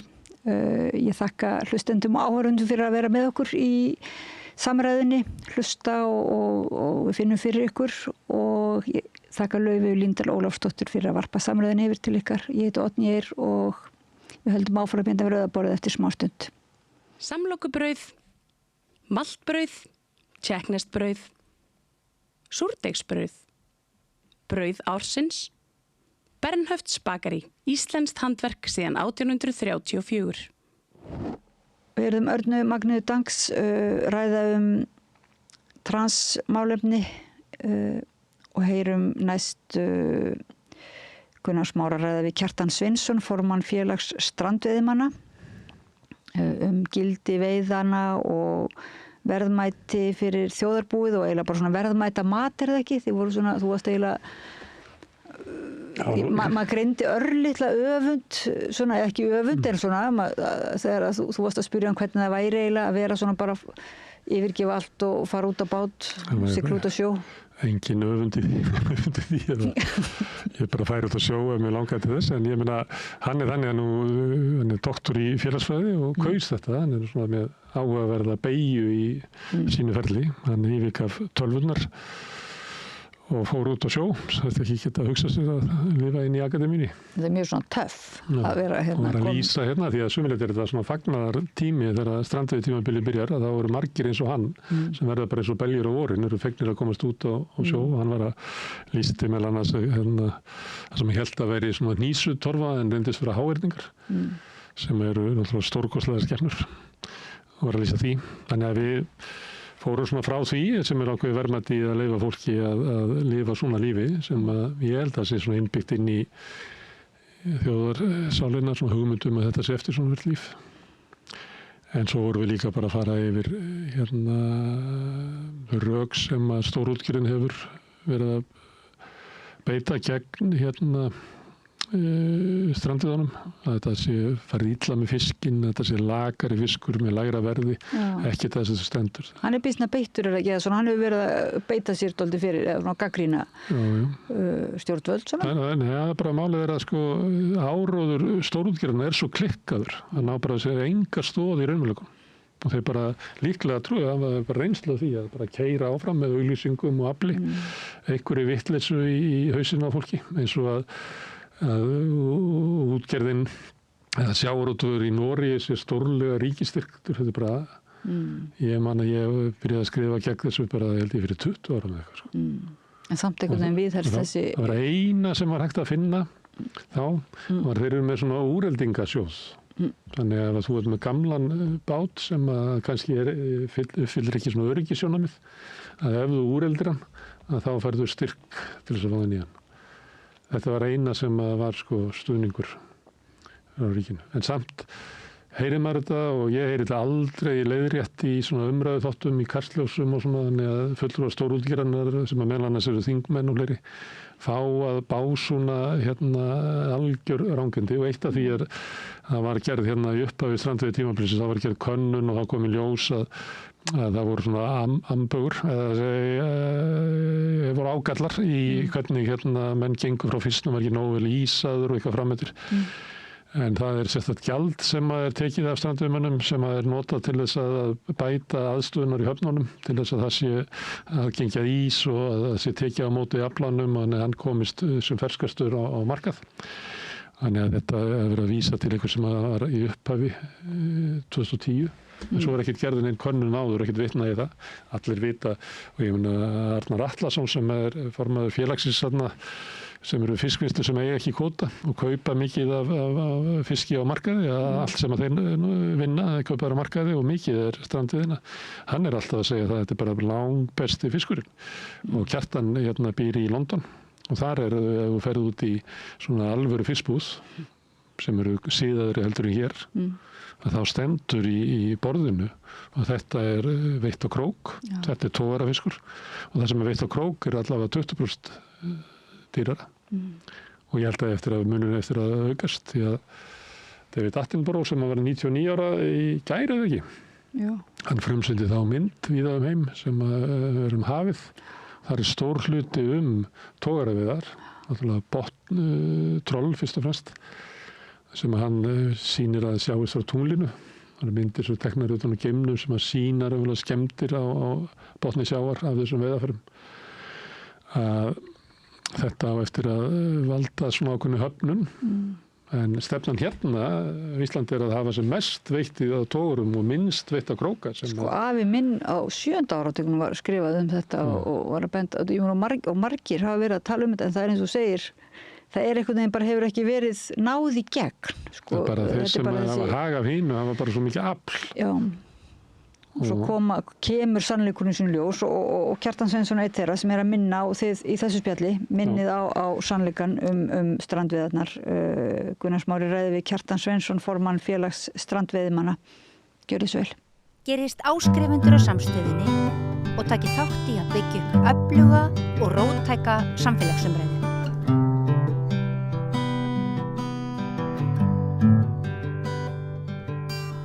Jæja, við ætlum að fara út á sjó. Hingað er komin Kjartan Sveinsson, formaður félags strandveiðimanna. Það akkurat ekki út á sjó? Það er bræla. Bræla í gær og bræla í dag, en ég komst út á sjó á mánudag og þriðjudag og bara gekk vel. Það var svona, veðrið var svona ekki alveg upp á það besta, en maður náði svona aðeins að smá glugga þarna til þess að... Hvaðan eru þau? Ég er að róa frá Grundarfirði. Breiðafirði? Það er á Breiðafirði. Sem er fullur af fiski? Já, svo virðist vera. Við áttum ekki í erfiðleikum en á skammtinum á þessum 2 dögum, sko.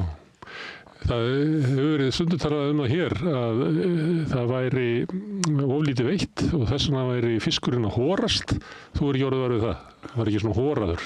Jú, hann er alveg horaður, sko. En ég er engin sérstakur fiskifræðingur. Ég er félagsfræðingur, þannig ég veit meira svona pólitíkina og svona félagslega hluta fiskveiði stjórnuna kerfisins og ég læt fiskifræðinga alveg það að tala um þau mál, sko. En hérna, það eru ansi sterk rök fyrir því að það sé kannski svolítil vanveiði á þorski sérstaklega, að það sé mikið af sjálfáti og hérna sjáum það alveg að það gubbast út þorskur minni þorskar úr stærri þorskum, sko. En ég er ekki maður. Nei, það er ekki álíktanir af þessu. Nei. Þú sagðir að þú værir félagsfræðingur, þú ert doktor í félagsfræði. Já. Býrð í Englandi?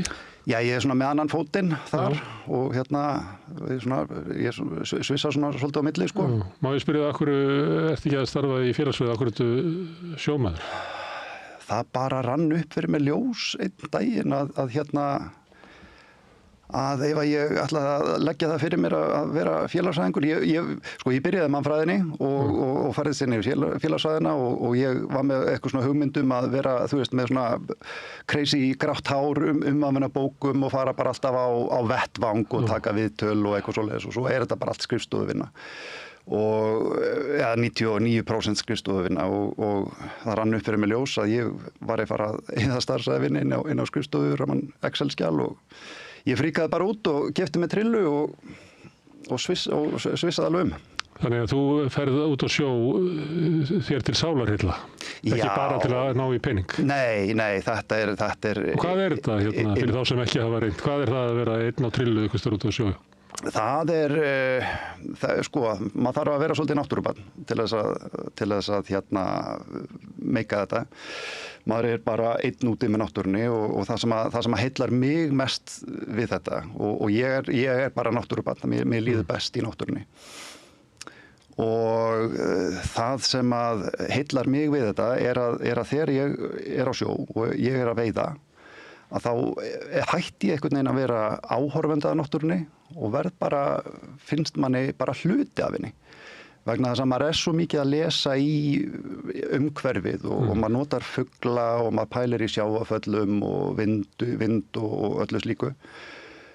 Og bara í þessu augnabliki? Maður er bara í þessu augnabliki og hérna það er ein vinkona mín sem gerir út frá Rifi, Dóra Unnars, og hún segir alltaf að þetta er bara eins og að vinna við það að vera í núvitund.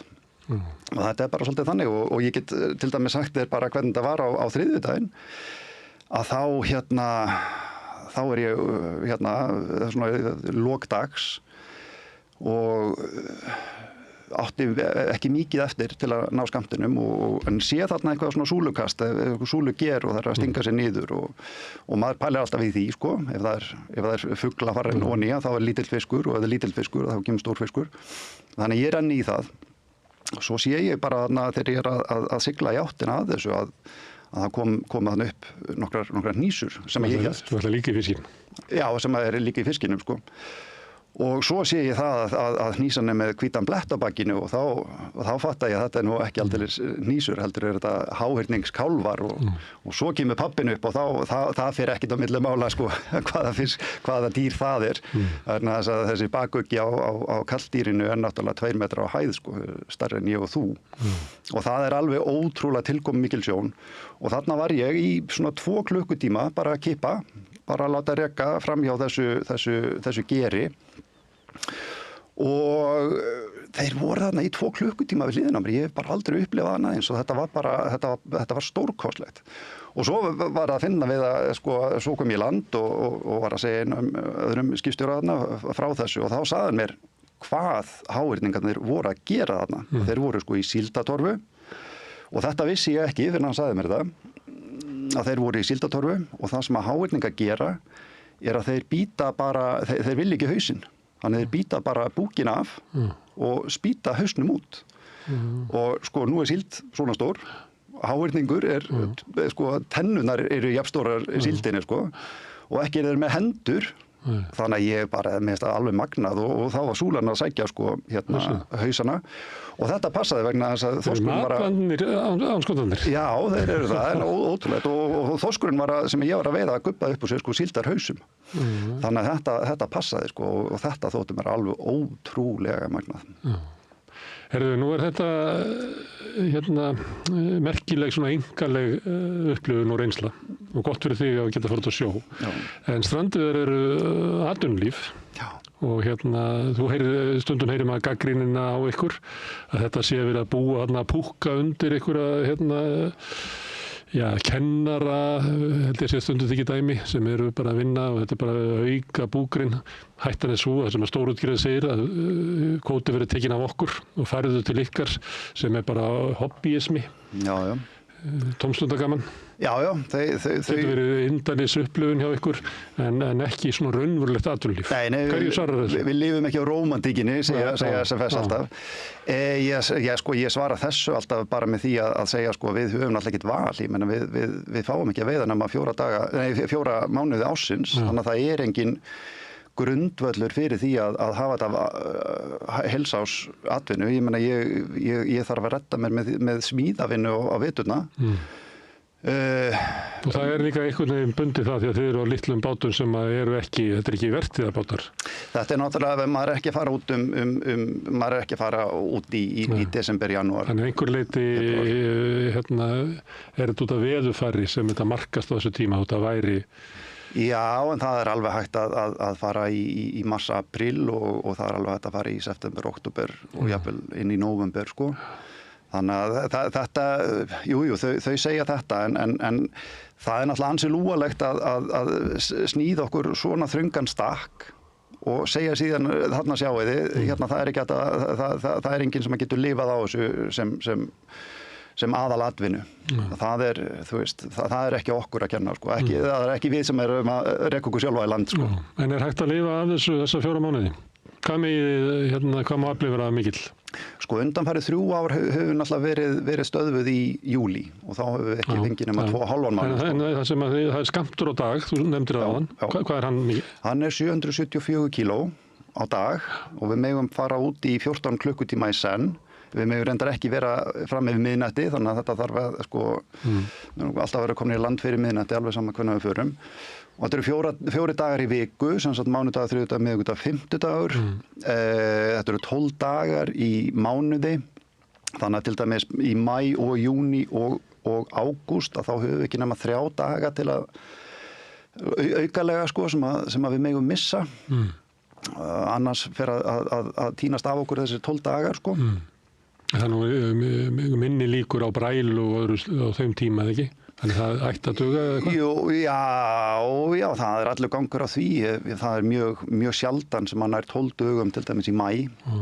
og það nú þegar farnir 2 dagar hjá okkur á vestur og suðvestur landi, þannig að við megum bara missa 1 dag í viðbót og svo fer þetta að tínast af okkur. Ég held ég hef náð 8 dögum í maí fyrra, 10 í júní ef ég mann rétt. Þannig að það eru fæstir sem að ná 12 dögum. Já, það er alveg, það er mjög sjaldgæft að það er bara stærstu bátarnir sem gera það. Og ef það er frábært veður á sunnudegi og laugardegi, þá máttu ekki fara það? Nei, þá situm maður bara heima og horfir út á sjóinn. Það er svo í einhverju súld og leiðindi hérna. Já, eða jafnvel bara í einhvern kaldaskít og tekur sénsinn, sko, það er, sem er náttúrulega ekki sniðugt, sko, þannig að við höfum verið að tala fyrir það að fá allan á sunnudagana einn, vegna þess að þá fer sá afli bara á markað og í vinslur á mánudegi og ég held að vinslunar myndu vera bara mjög glaðar með það líka, sko, og markaðarnir. Þannig að við höfum verið að tala fyrir því að fá sunnudagana inn og svo höfum við líka verið að tala fyrir því að fá 6 mánaða tímabil, frekar heldur en þetta 4 mánaða tímabil. Og það er sérstaklega mikið hagsmunamál fyrir Norðausturland, svo kallað C-svæði, vegna þess að þar gengur fiskurinn, sko, þar er fiskurinn ekkert að ganga inn fyrir í lok júlí og ágúst. En þeir eru nýbúin að fá loforðum að fá þessu 4 mánuði. Já, við erum búin að fá loforðum 48 dagar. Ég ætla ekki að tala eins og forseti Bandaríkjanna og varaforseti og segja að þú ættir að segja takk. Já, Sýna takklæti. Þeir að biðja meira? Nei, við erum ekki að biðja meira. Við erum að biðja sko, þetta verða bara þessi 48 dagar áfram. Já. En við erum bara að biðja meira svigrúm. Og það eru 2 ástæður fyrir því. Í fyrsta lagi er þetta bara mikið öryggismál vegna þess að ef við höfum 5 daga í vikunni eins og það var bara rosa gott veður á sunnudaginn var og svo var bara skýta veður í rauninni sko á mánudag og þriðjudag og svo bræla miðvikudag fimmtudag. Þannig að maður hefði kannski geymt þarna einn af þessum dögum sko. En þannig að það eru öryggismál og svo er þetta náttúrulega líka spurning um afla verðmæti vegna þess að ef að maður er að fara út í betra veðri að þá er maður að tekur maður sénsinn að fara lengra og sækja stærri og betri fisk.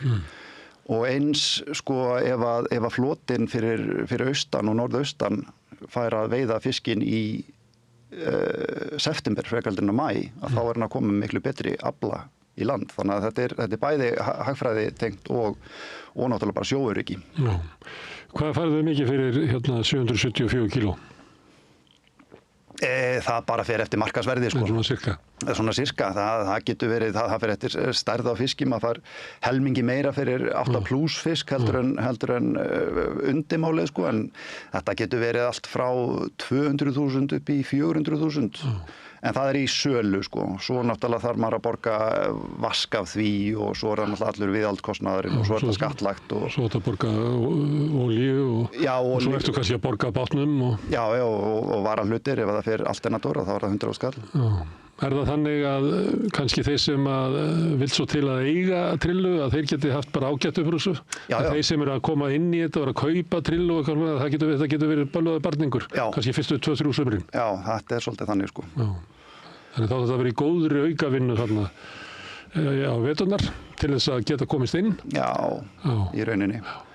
En ef þú átt trillu, þetta er svona sama að vera í ferðaþjónustunni á bændum, þeir sem áttu húsin og svona, þeir geta haft þetta vel, en það er kannski ekki með hvað stutt tímabilið, túristatímabilið, það er eiginlega ekki þetta ráðleggja neinum að fara út í fjárfestingar. Nei, það er nefnilega, það er svolítið svipað í þessu og svo er það líka hitt að þú farið ekkit bankalán fyrir trillu, sko, þú getur fengið bankalán fyrir hjólhýsi, en ekki fyrir trillu. Það er ekki. Það er bara þannig. Það er bara engi banki til í að lána út á trillu? Já, atvinnutæki. Akkur heldur það sé? Ég bara veit ekki. Að þeir séu að venda stórútgerðina? Ég þori ekki að fara með það sko. Það er bara engin banki sem er til í að lána út á trillu? Það hefur allavega verið þannig undanferðin ár sko. Ég veit ekki hvort það hefur breyst fyrir þetta árið sko. Það var náttúrulega fór mikil hreyfing í gang á sölu á trillum eftir að þetta loforðum 48 dagana kom sko. þá fór hérna fólk að hugsa sér svona aðeins gott til glóðarinnar og jafnvel. Þannig að kannski breyttist þessi sumar en þetta hefur verið svona undanfarin ár sko. Herðu, ef ég má bera undir þig hérna fleiri svona fleira sem ég heyrt frá LÍU og félögum. Eitt það að jú, þið komið þarna á sumrin og það verður líf í bænum og svona en svo farið þið og þannig að ekki hægt að byggja atvinnustarfsemi upp á því, eitthvað sem bara yfir á sumarið en þið skaffið enga fisk á veturnar.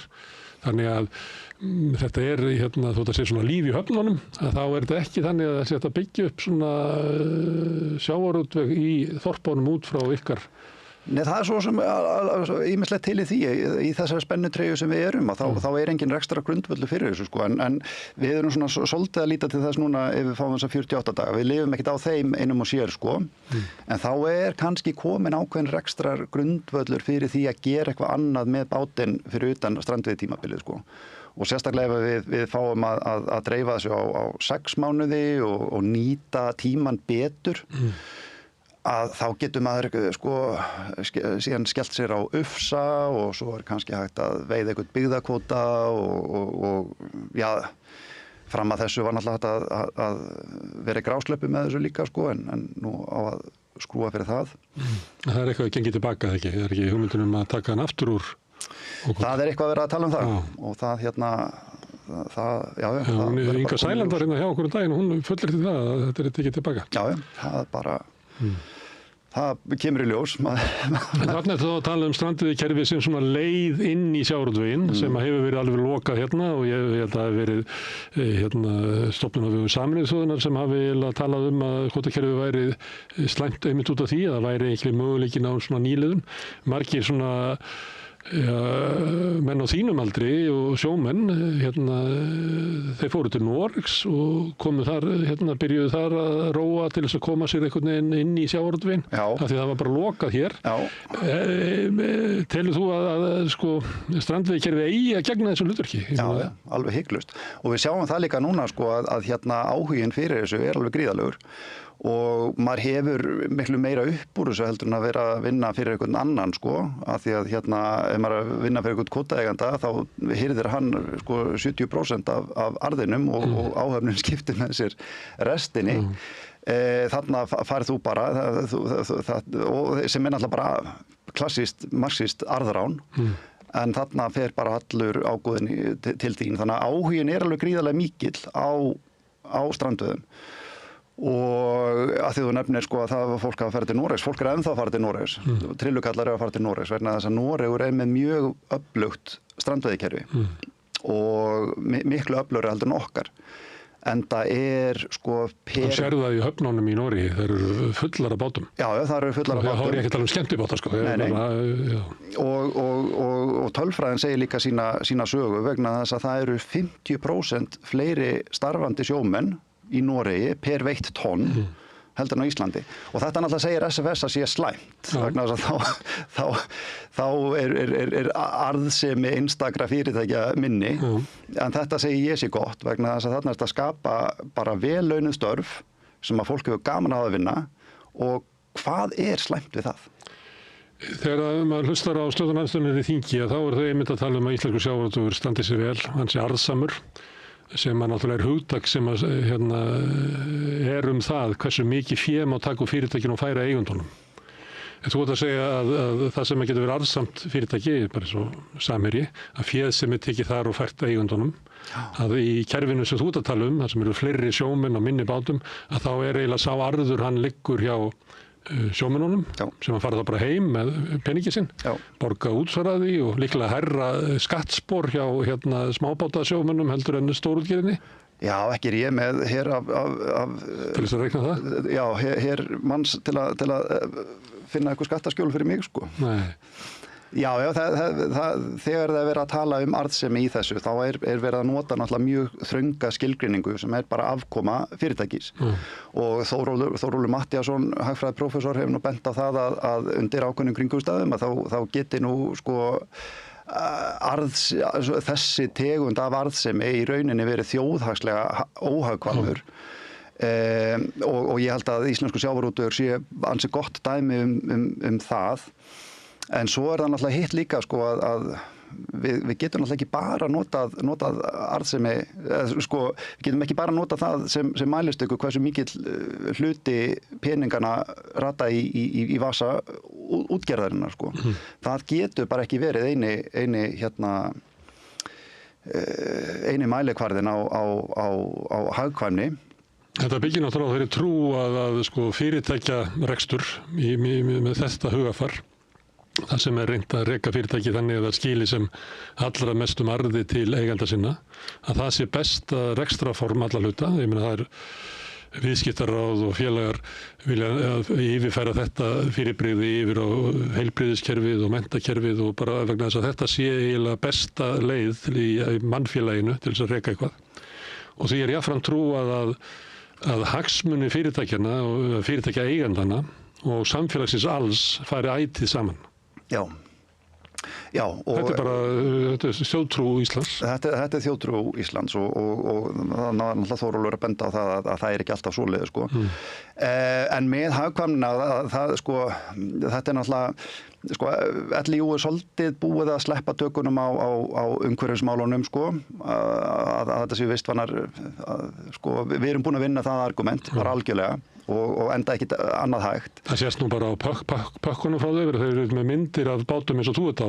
Þeir eru að selja fisk í útlöndum, ekki á togurunum. Sko. Já, og að því ég er nú með annan fótinn í Bretlandi og skoða alltaf fiskborðið þar að í öllum stórmarkuðum, í Marks & Spencer, Waitrose, Sainsbury's, öllum þessum stórmarkuðum, að það var allur fiskur merktur með út frá veiðafærum. Það stendur annarkvort hook and line kód eða troll kód. Og krókafiskurinn er alltaf í lúxuslínunni, sko, þá þú sér aldrei trollfisk í lúxuslínunni. Og þetta hefur verið tekið út, ég meina það var rannsókn, tvær greinar sem komu frá Nofima sem er rannsóknarstofnun í Noregi sem er að skoða matvælaframleiðslu og það kom bara í ljós hjá þeim að breski neytendur eru tilbúin til að borga 20% meira fyrir krókavitaðan fisk. Fyrir fiski sem þú veiðir frekar heldur en Samherji. Já. Það er þá kem ég aftur með LÍÚ og þeir segja að fiskurinn sem að þið komið að landi sé lakari. Það er bæði talað að þið sé ekki með nógu góð aðstöðum borð til þess að sko halda honum ferskum, en líka talað að það vera að landa í höfnum sem að kannski ekki hafa svona infrastruktúrin til þess að taka á móti þessu vegna þess að þeir eru bara að taka á móti annars slægið hjá ykkur yfir sumarið. Þú hefur heyrt þessi rögg, þetta sé lakari fiskur. Já. Þá vitnaðu yfirleitt í rannsókn sem var gerð 2010 eða 11 held ég, sem 1 til 2 árum eftir að strandveiðikerfinu var komið á. Og við borgum alltaf sko 50.000 króna gjald á hverju einasta, bara þegar við sækjum um strandveiðileyfið, sem að var hugsað upprunalega til þess að hafnir landsins gætu svona undirbúið sig undir þetta. Og það er bara búið að gerast. Þannig að þessi skýrsla sem að þau vitna alltaf í, að hún er bara, sko, auðvitað voru byrjunar örðuleikar og það er bara búið að kippa þeim í liðin. Þannig það vantar hvergi ís, það vantar hvergi aðstöð til þess að taka á móti aflánuðinum og geyman? Ekki svo ég veit ég veit ekki hvernig þetta er á stöðum eins og í Grímsey eða öðrum stöðum, sko, en ég veit hvernig þetta er í Grundarfirði, það sem ég ger út og sko þar er bara vel smurð vél sem að tekur við fiskinum. Ég kem bara með fiskinn í land og það er einhver náungi sem að á gaffalliftara sem að kemur og tekur fiskinn minn. Og hann fer bara beint á markað og það er alltaf ís og svo flutningsfyrirtæki sem að sér að flytja fiskinn og svo framvegis og þetta er bara vel smurði vél og bara sýnir það og engin af þessum, sko ekki Lundunarþjónustan eða höfnin eða flutningsfyrirtækin eða fiskmarkaðnir myndi vera standi í þessu ef þetta væri ykkur efnahagsleg sóun eða það væri ekkit upp úr þess að hafa. Fiskurinn fer á markað, þannig að ef hann er ekki nógu vel frá gengin frá þér, þá finnur þú fyrir því í verði eða hvað? Nei, það er bara markaðsverð og það er bara keypt, sko. Það er bara keypt í svo stóru hluta, kannski einhver trassi meðal ykkar, að hans fiskur geti falist svona inn á milli. Já. Þannig að þið eru ekki með svona bara strax viðbrögð ef að þú ísar ekki nógu vel. Þá færðu það bara beint í hausinn, það er ekki þannig?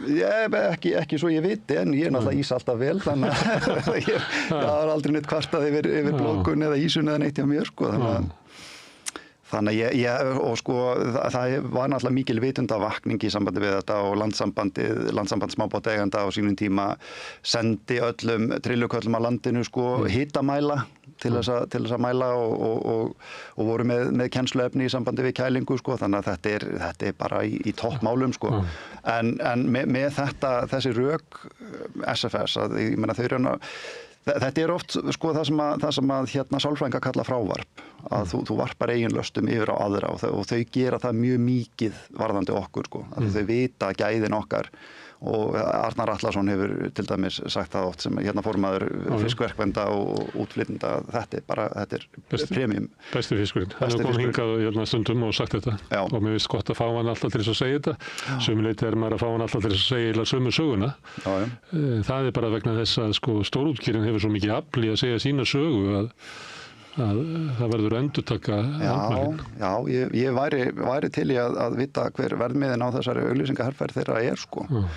Ég held að hann sé ansi margfalt meira heldur en svona ársinkoma Strandveiði félags Íslands. Já, þetta líklega með stærri auglýsingaherferðum sem hefur verið, kannski stærri heldur en COVID auglýsingarnar sem voru að hvetja okkur til þess að nota grímur og fara bólusetningu. Já, en ég hef voðalega lítið tjáð mig þessar auglýsingar vegna þess að það er svolítið svona dæma sig sjálfar og var það ekki Napoleon Bonaparte sem að sagði að sko aldrei trufla óvinnin þennan að gera mistök.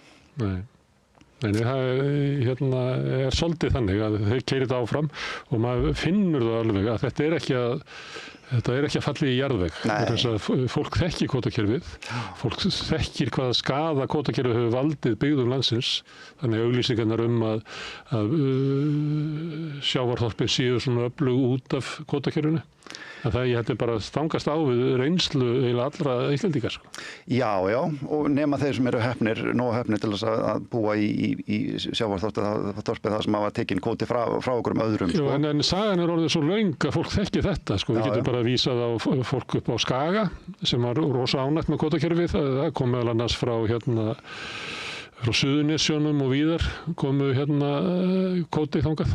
Svo allt í einu daginn þá bara púff, það er það.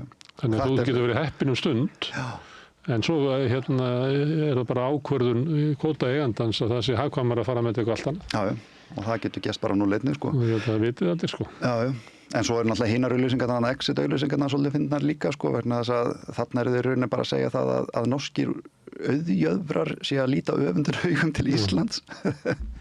Sem er alveg rétt hjá þeim. Þetta er alveg hár rétt hjá þeim. Þeir vildu bara, sko, norski kvótakóngar vilja íslenska kerfið, sko. Já, það var reynt að koma því í gegn, hefur verið gerðað svona allur af því, en hefur ekki alveg gengið eftir. En það er ákveð þrýstingur í Noregi að taka upp svona líkara íslenska kerfinu. Já. Og þá breytist það, því að þú ert að tala þarna að séu fleiri sjómenn.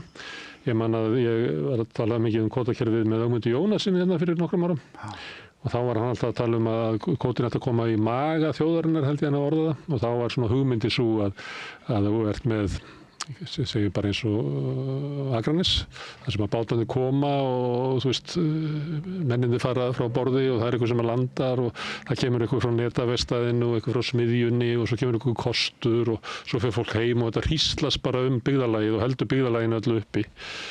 Að þetta sé, þannig ættu við að láta arðinn af auðlindum okkar lyfta upp byggðunum. En þetta á móti kemur þá krafan aukna arðsemi. En ef maður ferðast í Noregi upp til ströndunum þar, að þá eru byggðarlögin þar og ég man að ég hugsaði oft þegar ég kom í eitthvað svona bæi, svona væri Akranes ef það ekki væri fyrir kvótakerfið. Svona væri Þingeyri líklega ef ekki væri fyrir kvótakerfið. Já, og bara allar þessar sjávarbyggðir sem eru steinsnar frá gjöfulustu fiskimiðum heims. Þegar maður kemur til þess að Lófótinn, þá hugsa maður að þetta er sjálfsmynd Íslendinga. Svona halda Íslendingar að landsbyggðin sé. En hún er það ekki lengur vegna þess að hún er meira og minna orðin lénsvædd. Já. Og sko hluti af þessu er náttúrulega bara stefnumótun stjórnvalda vegna þess að í Noregi að þá er bara gerð krafa. Það er bara lögð krafa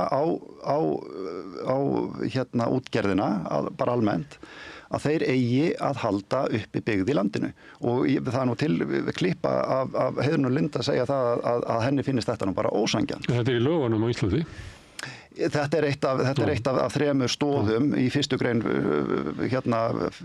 laga fiskveiðistjórnun á Íslandi. Þetta er alveg rétt, en þetta er bara krafa og í Noregi og þar eru Norsarar bara á því að ef að stórútgerðin treystir sig ekki til þess að taka það að sér, að þá verður bara einhver annar að gera það og þess vegna eru þeir með svona þetta sterka strandveiðikerfi.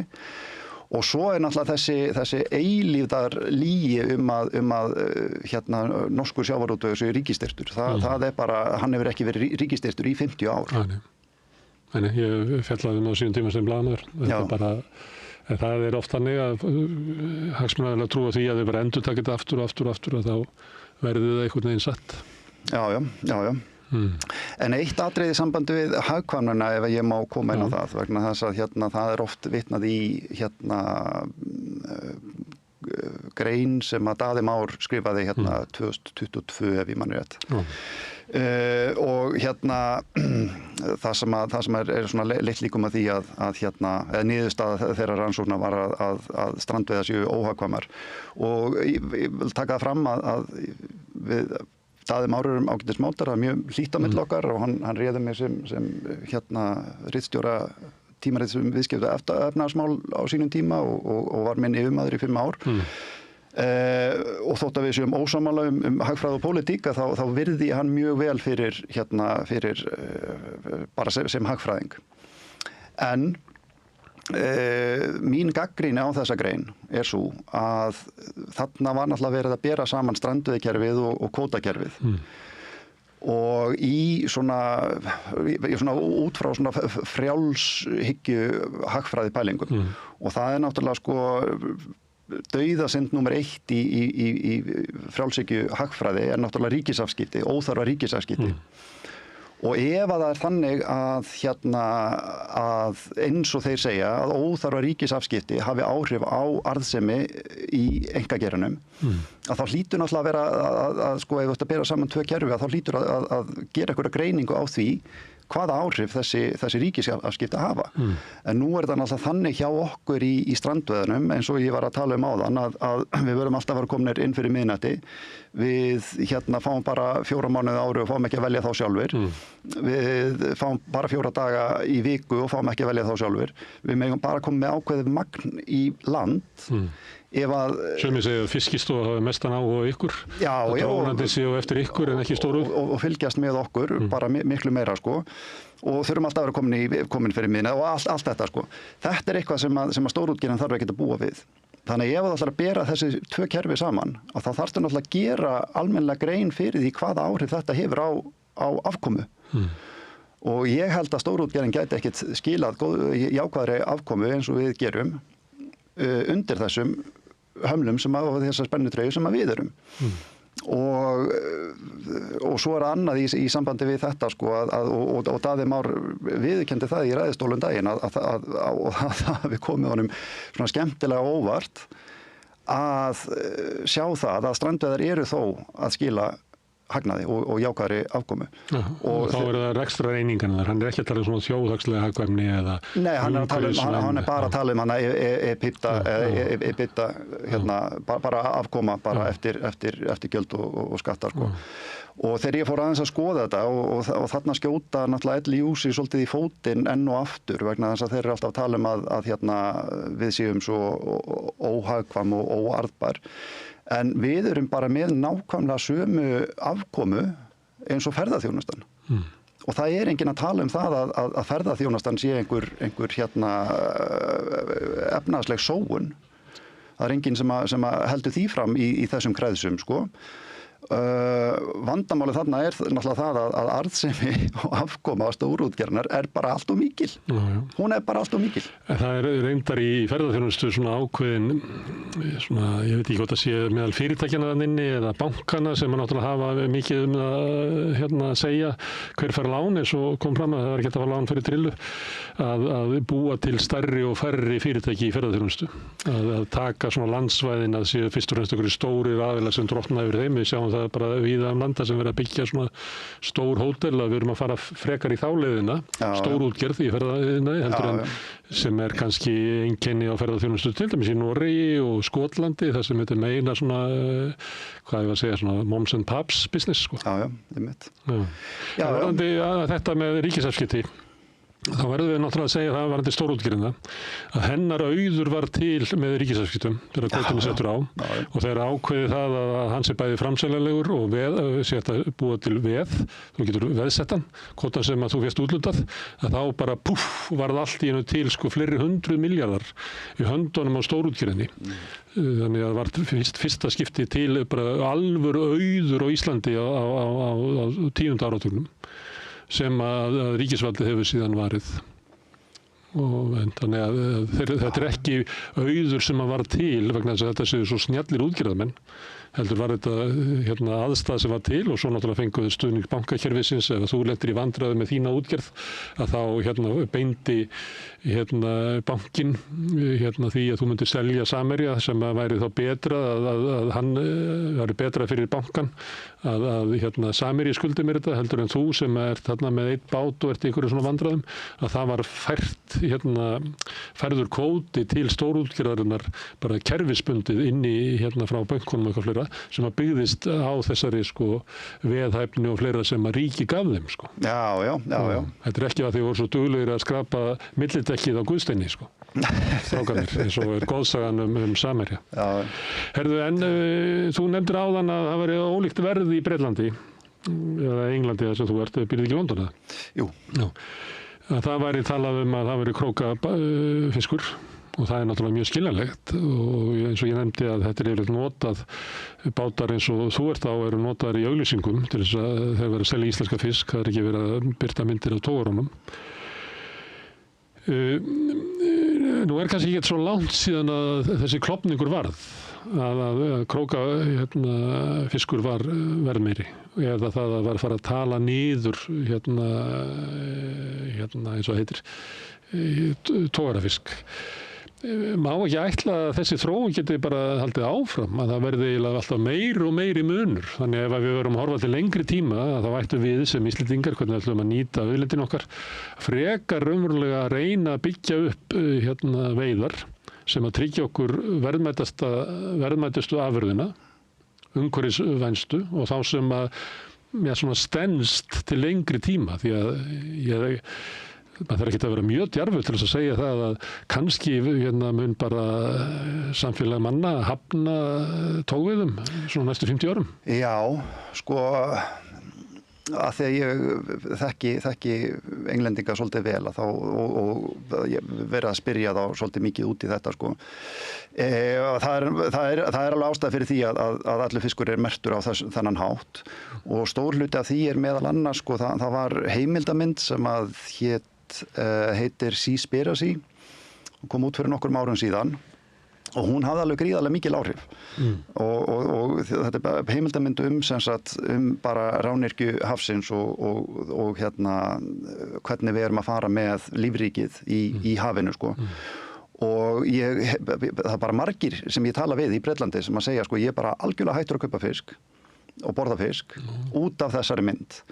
Og þá segi ég bara ég er nú trillukall og þetta er voða vistvand sem við erum að gera og þá sagði hann það er alveg sama vegna þess að ég get ekki treyst í að sá fiskur sem að er merktur svona að hann sé það raunverulega. Þannig að þetta hafði alveg gríðarlega áhrif og sko sala í þorski er að detta niður í Bretlandi sko. Hún er að dragast saman en við erum náttúrulega sko þetta er náttúrulega meiri lúxusvara sko fyrir 30-40 árum að þá var þorskur alþýðumatur nú er þetta orðið lúxusvara þannig að það kannski vegur svolítið upp á móti en nú er ég að fara sem sagt í bíó í kvöld á nýju mynd David Attenborough sem heitir Ocean og ég er nú ekki búin að sjá myndina þannig að ég get ekki tjáð mig innihald hennar en það er aðeins búið að vera að ræða hana og mér skilst að hann ætli að ráðast ansi harkalega að tógveiðum. Bæði hvernig þið fara með fiskinn og líka hvernig þið fara með botnsjávar. Já. Og bara lífríkið yfir höfuð. Og ég hef miklar áhyggjur af þessu vegna þess að David Attenborough er náttúrulega þjóðargersemi númer 1 í Englandi. Hann hefur verið mjög orðvar fram að þessu En það að sko allir plasttappar séu fastir á flöskunum og við séum öll að drekka úr hérna með papparörum í dag, það út af honum. Þannig að hann hefur alveg gríðarlegan slagkraft. Og nú hef ég engar forsendur, eins og ég sagði í byrjun, ég ekki líffræðingur, þannig að ég bara veit ekkert, ég ætla ekki að blanda mér inn í þá umræðu hvað réttur og hvað rangt í því, og ég hugsa að sú umræða komi til með að fara af stað á Íslandi í sambandi við það, en hún kemur til með að eiga sér staði í mjög lokuðum hópi hagsmunaaðila, en það verða 10 milljóna manna sem að koma til með að sjá þessa mynd, og þetta kemur til með að hafa gríðaleg áhrif á neyslumynstur á okkar mikilvægastu mörkuðum, og ég hef bara miklar áhyggjur af þessu. Þannig að við ættum eiginlega að fara að bara þegar að hugsa að verja okkur fyrir þessu, þannig að ímynd Íslands sjávarútvegs væri líkar því sem þú ert að stunda? Já, sko, myndin frumsýnd í kvöld, þannig að við höfum einhverja 6-7 klukkutíma til að bregðast við eða vera á undan kúrfunni. En ég var eiginlega að segja hvort þetta væri lögur ekki fyrir sjáanlegt. Gagnrýni á togveiðar búin að vera í síðastliðið 30-40 ár. Jú, þetta var alveg fyrir sjáanlegt, og nú held ég að sko að íslenska togveiðar séu allt öðrum toga og allt annars eðlis heldur en til dæmis kínverskar togveiðar, vegna þess að það er þó allavega eftirlit hér, og það eru ákveðin bendasveiði og annað slíkt, þannig að en það breyti því ekki að við komum til með að hérna vera sett undir sama hatt, sko, og við þurfum að bregðast við þessu, og ég bara vona að stjórnvöld beri gæfu til þess að hugsa þetta svolítið, hætta að koma fram við okkur smábátasjómenn bara sem einhverja olnbogabörn og bara sem bara einhvern afgang, og setja okkur svona gera veg okkar og virðingu aðeins hærri innan stjórnveiðikerfisins. Við erum ekkert að fara að útrýma, ég veit nú ekkert hvort að sú pressa komi til með að verða það sterk að utan, sko, að við verðum bara að banna trollveiðar, ég veit það ekki. En það er náttúrulega fullt af fisk sem ekkert hægt að veiða með smábátum, og það er ákveðin ástímar það sem ekki hægt að veiða smábátum, þannig að ég er ekkert að móti því, sko, ég er ekkert að tala fyrir því að við höfum bara að banna trollveiðar, en ég er að tala fyrir því að vegur og virðing og hlutdeild smábátana verði og kyrrstæðra veiðafara verði að verða meiri og betri. Já. Ef við erum með 200.000 tonn af þorski sem við erum að veiða, þá skiptir þetta máli hvort það sé veitur með þeim hætti að fá 20% hærra verð eða ekki. Já, ég hef alltaf haldið það, og ég er alltaf að spyrja hérna hinn á þessa fræðinga hvort þeir geti útskýrt það fyrir mér, hvernig það geti mögulega verið þjóðhagslega hagkvæmara að fá 20% lægra verð fyrir útflutningsvöru heldur en hærra verð. Og ég hef aldrei fengið neitt svar við því. Ekki frekar en að ég fái svar við því að útlistun á því hvernig stendur á því að Ísland skuli vera eina landið í heiminum sem ekki ríkistyrt með ríkistyrtan sjávarútveg. Það er enginn sem getur svarað þeirri spurningu heldur. Og svo er það annað líka tengt vinnslunni að þær eru oft svona stórar og þær eru þar að leiðandi miðast af bara tiltekni stærða fiski við tiltekna vöru sem er bara massaframleiðsla sem er í þessum stóru frystihúsum. Á meðan að smærri fyrirtæki eru að kaupa vikur og jafnvel eitthvað sem að sko stórútgerðin getur ekki nýtt og er að fá hærra afurðaverð út úr hverju kíló. Já, og það er náttúrulega hinn mýtan um þessa sko, þetta, hvað heitir þetta á íslensku, economies of scale. Það er náttúrulega hinn mýtan, sko, og það var mjög áhugavert viðtal sem að Gretar Mar var með fyrir einhverjum mánuðum síðan.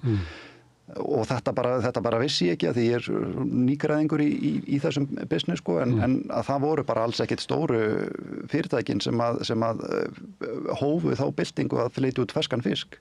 Það voru litlu óháðu kvótalausu fiskvinnslunar sem að gera þetta. Stórútgerðin var bara voða glöð með það að frysta bara sinn fisk og selja hann þannig. Selja hann í svona fiskifingur í skóla og fangelsi í Bandaríkjunum. Já.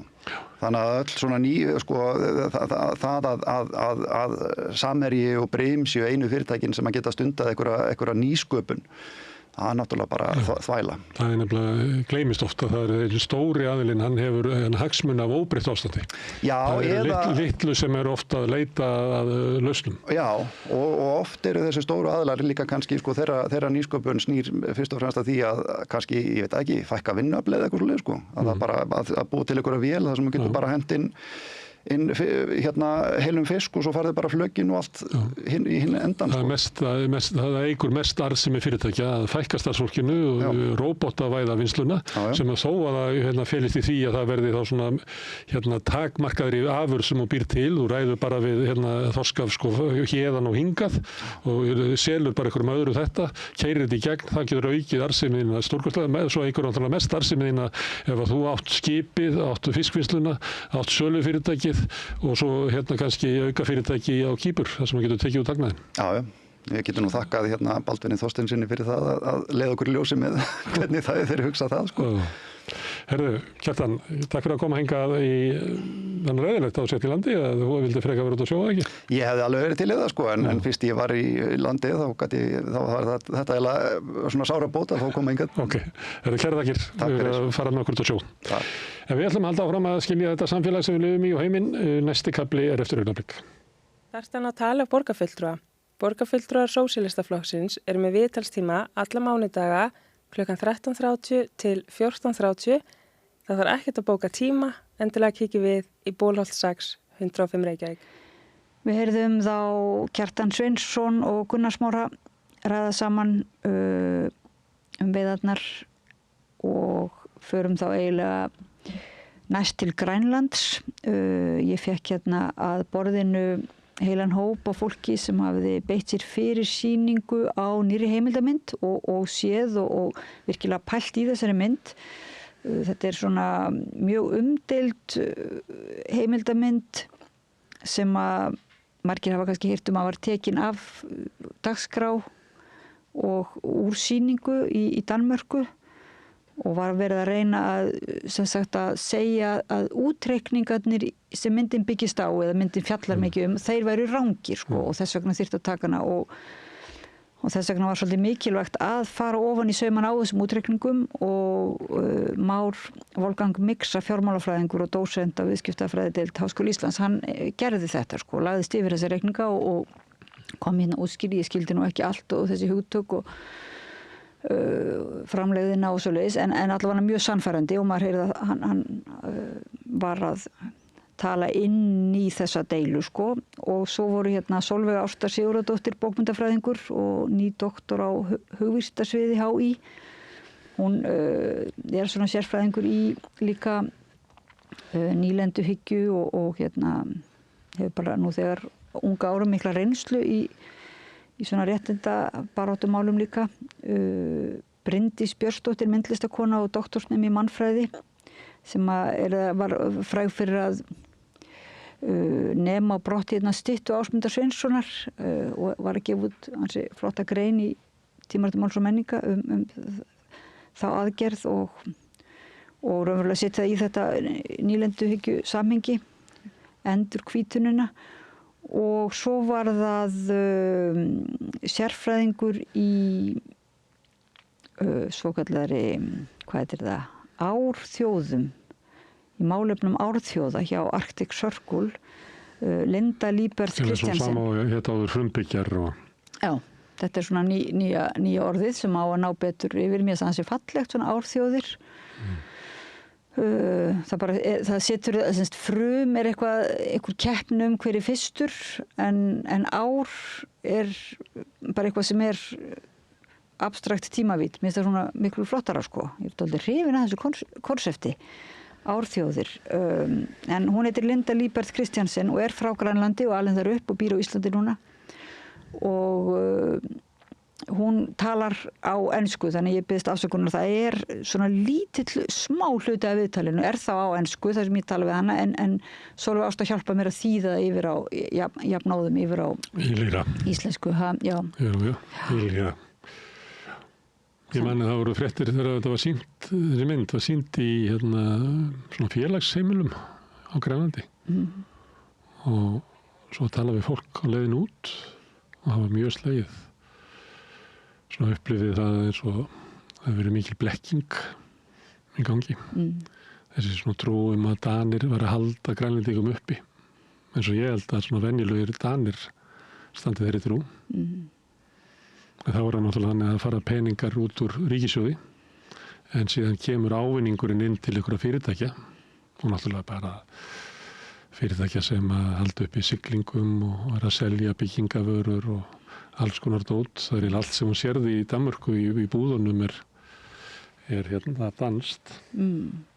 Var að hlusta á podcast, mann sem að hérna var að fjalla eitthvað stefnu Trump og hann sagði alltaf að fara til Grænlands og sagði eitthvað svona, já, ég ætla bara að fara, ég held að hann hefur verið í New York, ég flýg til Kaupmannahafnar og svo til Nuuk, sem var, þar sem þú ert að fljúa raunlega 3 sem lengri leið, heldur en væri, ef það væri einhverja samgöngur beint á milli, sem eiginlega alveg undanlegt að sé ekki. Það sé hérna til dæmis til Kanada og svona. Það er náttúrulega einhverja samgöngur yfir til Íslands. En svo ótrúlega það skuli ekki vera raunlega reglulegri samgöngur og hérna, og núna er mér virkilega farið að langa til að fara til Grænlands. Mér finnst algjör skömm að ég hef ekki farið til Grænlands. Já, núna þegar ég kom frá Færeyjum þá langar mér mjög mikið til Grænlands. Og hérna, en það var lengi vel svolítið dýrt, svona eins og þetta væri svona eins og lúksusferðaleið eða svona bara fyrir einhverju örfáa servitringa. Það var ekki svona Svo var líka flói hefðan til Kulusuk sem er náttúrulega mjög erfiður staður að lenda á.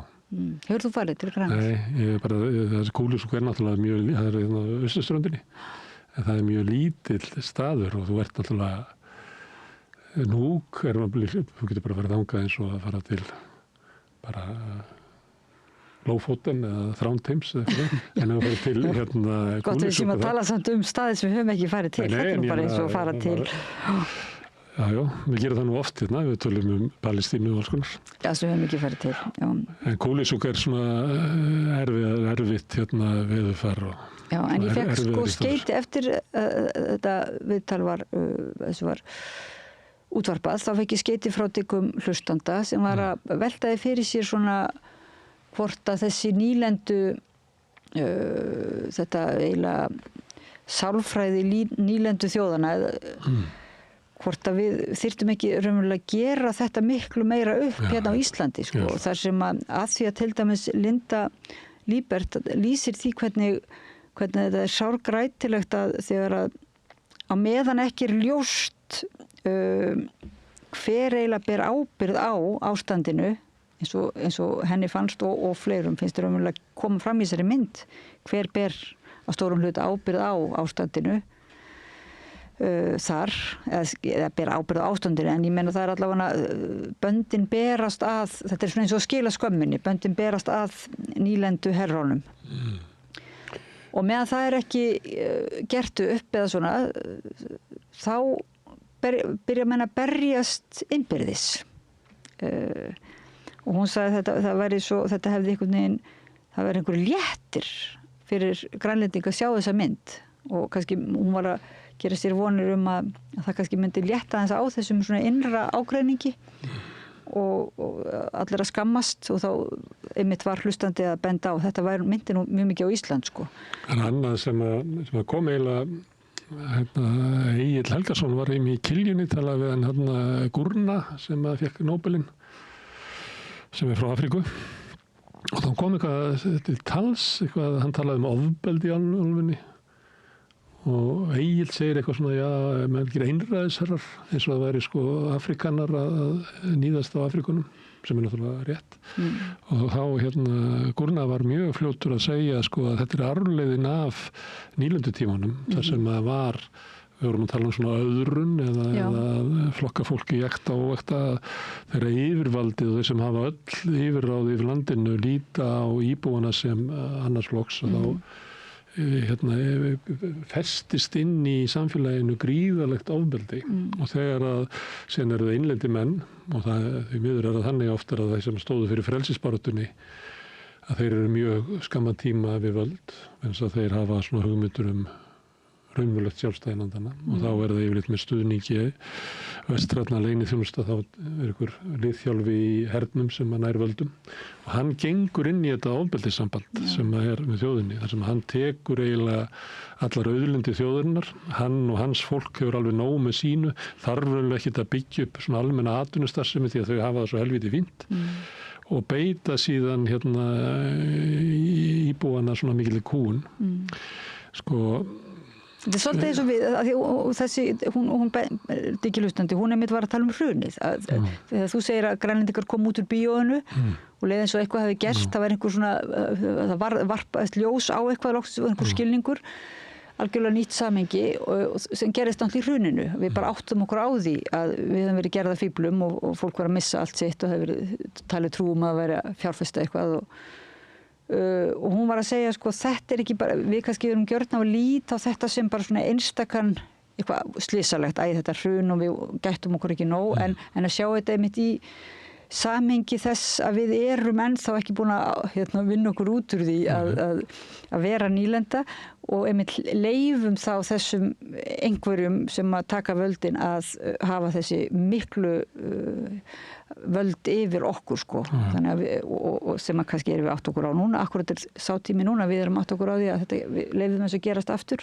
Það mætti taka afstöðu þjóðarinnar til sjávarauðlindarinnar í svona nýlendu ljósi að Íslendingar berjast fyrir því að hrekja raunverulega erlend útgerðarfyrirtæki út úr landhelginni og vinna þannig að Íslendingar eigi landhelgina og svo korteri seinna þá þetta orðið að einkaeign örfára fjölskyldna kannski, ég veit ekki, kannski bara 10-11 fjölskyldur sem eiga þetta og kannski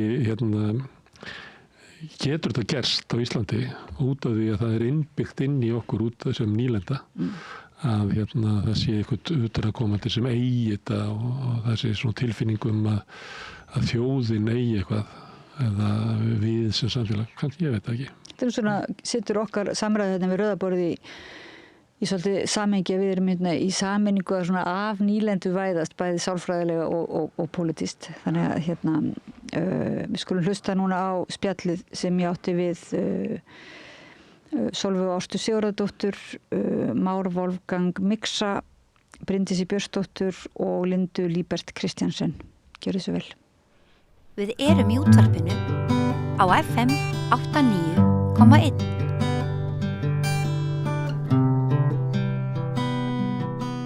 Komið sæl og verið velkomin að Rauðaborðinu.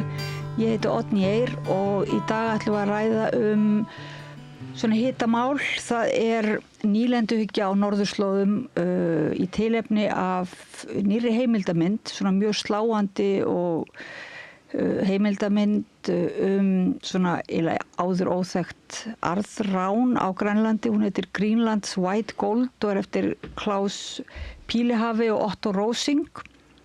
Hún var sýnd daginn og mér var bent af áhorfendum á það við þyrftum að ræða aðeins þessa mynd og svona ýmislegt sem tengist henni og það komið algjört stórskotalið. Það fyrst og fremst Linda Líbert Kristjansen frá Grænlandi sem sérfræðingur í málefnum árþjóða hjá Arctic Circle og það má benda hlustendum á þetta hugtak, árþjóðir svona frekar nýtt held ég. Á íslensku það þýðing á því sem á ensku kallast indigenous og svona stundum verið talað frumbyggja en hún talað árþjóðir og dálítið fallegt orð og takk fyrir að mæta. Thank you for coming. Unfortunately we would need to speak English, so we were thinking of speaking English afterwards, if you would mind to just wait while because in the radio and television we need to speak mostly Icelandic. So we will first speak Icelandic. Og til þess að ræða málin á íslensku hér við borðið talandi árþjóðir og þjóðerniskennd og tungumál. Þá tölum við á íslensku. Það Sólveig Ásta Sigurðardóttir, bókmenntafræðingur og nýdoktor á hugvísindasviði Háskóla Íslands. Bryndís Björnsdóttir, myndlistakona og doktorsnemi í mannfræði og Már Wolfgang Mixa, fjármálafræðingur og dósent í viðskiptafræðideild Háskóla Íslands. Kæra þakki fyrir að koma öll sömul hérna og til þess að ræða tilefni þessi mynd það eiginlega væri hægt að tala við ykkur öll í marga klukkutíma. Til dæmis Bryndís var ég að lesa stórmerka grein eftir þig í nýjasta tímariti Máls og menningar sem ber þetta nafn Endurhvítun, nýja íhjaldið og andspyrna í íslensku myndlistarheimi og þú gerðist svolítið fræg svona þegar þú varst með gjörning að nema á brottstyttu eftir Ásmund Sveinsson, var það ekki? Já, verkið sjálft vakti þó nokkra athygli á sínum tíma, já, rétt. Já. Þannig að þetta svona grein sem eiginlega situr það í samhengi, þannig gjörning meðal annars ekki. Einmitt svona kannski aðeins að líta tilbaka og líta fram á við og svona sjá líka hvernig samtalið eiga sér stað í dag með svona útilokun radda sem dæmi í senunni, líka erlendis frá varðandi Palestínumál og svo framvegis og hvernig það að speglast hérna í íslensku myndlistarheimi svona, hvaða raddir eru að heyrast og eru gefnar sinn vettvangur og já, þannig að mér fannst það svona kjörið að aðeins að staldra við og hugsa þetta svona í gegnum verkið en líka í tengslum við þá tiltekna sýningu sem var þá í gangi þarna, síðasta ári sem kemur mynd fram í greininni. Ég veit ekki hversu mikið ég á að segja frá nema fólk vilja lesa til það. Já. En sko þannig að þetta eiginlega svona, þetta ekki bara áhugasvið ykkar, þessi svona nýlenduhyggja, heldur líka svolítið á ykkar sérsviði, hvernig snertir þetta þessi mynd, þessi sláandi mynd þarna hvíta gullu á Grænlandi Már, hvernig svona snertir hún þitt fag? Já, það snertir mitt fag svona aðalega að bara stærðum fjármála, peningastærðir og þegar ég sá þessa mynd þá var ég nú að stóru hluta til að fylgjast með umræðu sem hafði á sér stað að sá fréttastjóri sem var ábyrgur fyrir myndinni, hann var rekinn vegna hennar og það var á þeim forsendum að búið var að setja upp gagnrýni á myndina á þann veg að var að ræða hagnað af þessari námuvinnslu. Þannig að ég var, þegar ég sá myndina þá var ég fyrst og fremst að leitast eftir því að athuga hvar verið að ræða enn hagnað. Nú það sem að kom kannski mest óvart var hversu augljóslega var verið að ræða sölutölur. Það rætt við tvo hagfræðinga og annar hagfræðingurinn, hann fer ítarlega í gegnum það að það eigi fyrst og fremst að líta á sölutölunar því að hagnaðartölur það hægt að fiffa þær fram og tilbaka og þær gef ekki raunverulega mynd af hugsulum hagnaði. En sko fyrir ekki, má ég að skrifa fram fyrir þér, nú ég hugsa kannski hlustendur og áhorfendur sem ekki búin að sjá þessa mynd og þannig áður maður getur eiginlega að fara að hlusta, heyra það sem þú ert að segja sölutölunar, getur þú nokkuð sagt svona í stuttumáli hvað myndin eða þannig? Já, myndin fjallar nú svona fjallar námuvinnslu á ákveðnu tilteknu svæði, afmörkuðu svæði á Grænlandi, þar sem að fágætir málmar voru fundust í kringum 1850 og hvernig þessi málmar það voru í raun og veru, það voru byggð, má segja svona lítil ríki eða litlir bæir í kringum þessa námu og þar voru aðalega þá Danir sem voru að vinna í þessu og já, til að gera langa sögu stutta, náman hún var tæmd á einhverjum rétt rúmum 130 árum. Og þetta Sólveig Ásta, getur þú aðeins, fyrir ekki að grípa fram í fyrir hagfræðina, sko, aðeins að svona festa höndað hvað þessi mynd sem sagt, að ég get ekki eiginlega sagt það svona í eiginlega alveg stuttu máli, heitir þessi málmur ekki eitthvað kryptum? Kryólít. Já, kryólít, já. Kryólít, þetta mineral eða efni sem var eingöngu til þarna. Útgangspunktur myndarinnar að leyfa kryólít að tala sem rödd inn í nýlendisögu Danmerkur og nýlendisögu Norðurlanda og hvernig, að því að við höfum getum farið í ýmsar áttir til að skoða þá sögu og það auðvitað mörg dæmi það hefur verið skoðað ofbeldi af ýmsum toga, stöðu barna, það mörg núna rannsóknarverkefni sem snúa að heilsu kvenna og hvernig bæði ættleiðingarferli já, og ýmsar leiðir sem hægt að skoða nýlendusögu og svona nýlendukúgun og þeir sem að gera þessa mynd vildu prófa að skoða út frá þessu efni að með því að skoða námugröft að þá væri hægt að setja eitthvað svona samhengi þau valdatengsl sem væru milli nýlenduríkja og nýlenda og í þessu tilfelli Danmerkur og Grænlands og myndin sýnir, já, tekur fram sögu þessar, eins og Már nefnir, námugraftar og hvernig bara efnið var klárað og eftir situr í Ívitút bænum þar sem að gröftinu fór fram bara gat. Þannig að það þegar við sýndum myndin á Íslandi og vorum með mjög áhugaverðar umræður bara hvað má syrgja. Má syrgja til dæmis að þetta efni var klárað, það ekki lengur til. En það sem síðan gerist í vinnslu myndarinnar að það kemur inn rannsakandi sem að sérhæfi sig í nýlendusögu og kvikmyndaframleiðendur nota hennar persónulegu sögu og tengsl við bæinn til þess að draga upp mynd af þessari framleiðslu og þá eins og Már nefnir hvernig framleiðslan auðvitað hefur gríðarleg félagsleg áhrif. Það eru búnir til bæir í kringum námugröftin þar sem einvörðungu Danir mátti búa, það verður stigveldi þar hverjir mega koma inn og hverjir mega ekki koma inn og eins og það sem svo mikilvægt að aðeins Danir fengu vinnu og allt sem kom frá þessum námugröftri fór inn í danskt samfélag.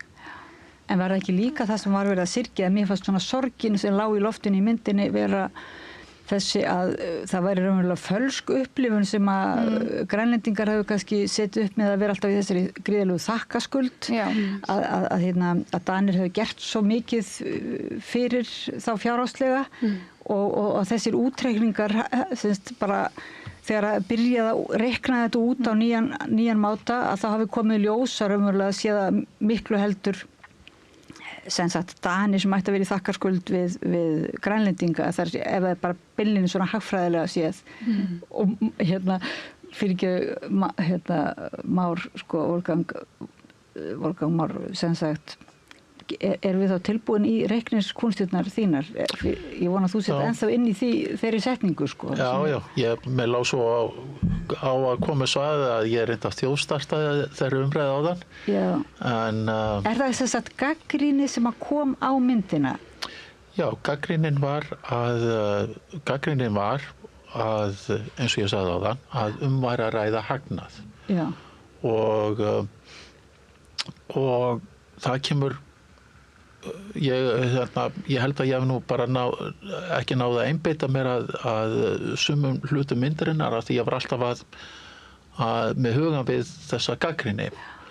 Það kemur fram á einu stað í myndinni þá var hægt að túlka að tölunar væru að ræða hagnað á tölunum. Það var á einu stað það sem að ég var ekki alveg viss. Hagnað sem sagt þá frá þessari vinslu, námu vinslu. Já. En Hagnað Dana þá, Hagnað Dana. Já, Hagnað Dana. Já. En síðan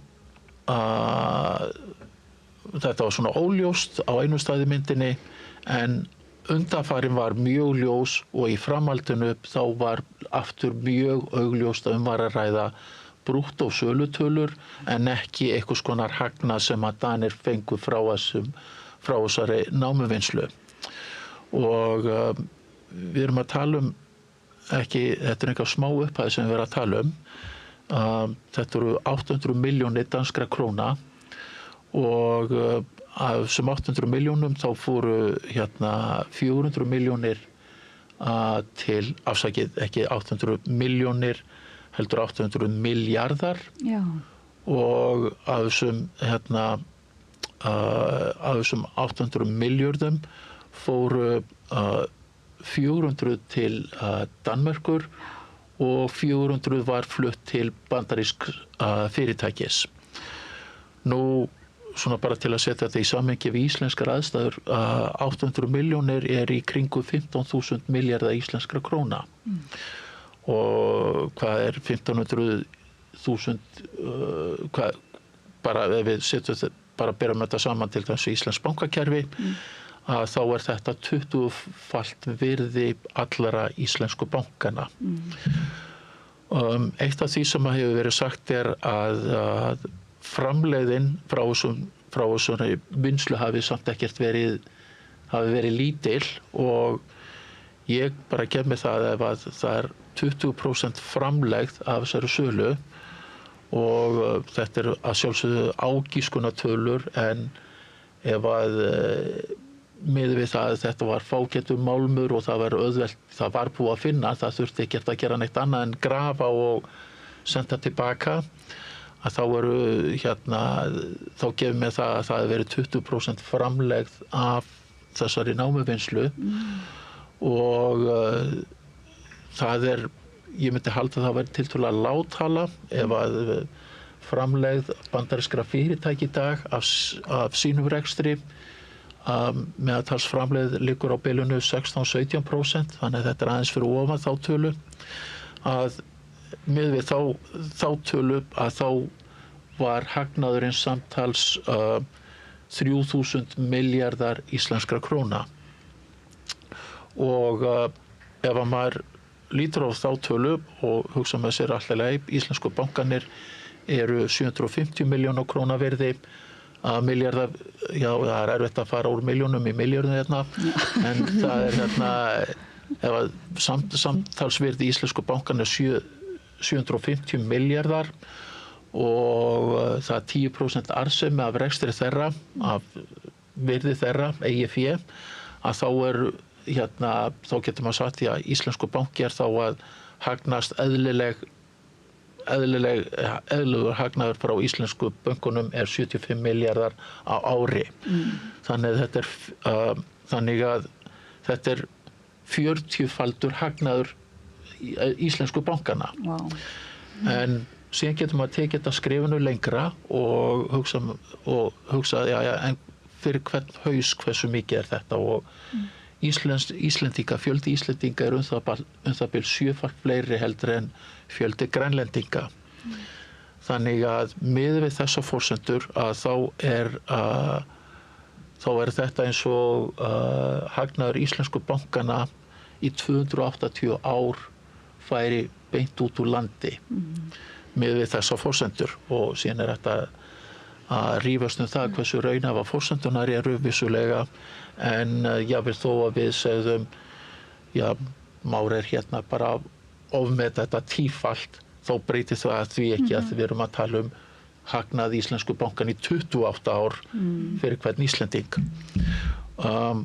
Ég las einhvers staðar að einhverjir höfðu áætlað að þessi hagnaður hefði nú verið væntanlega hefði verið í kringum 300 milljarðar og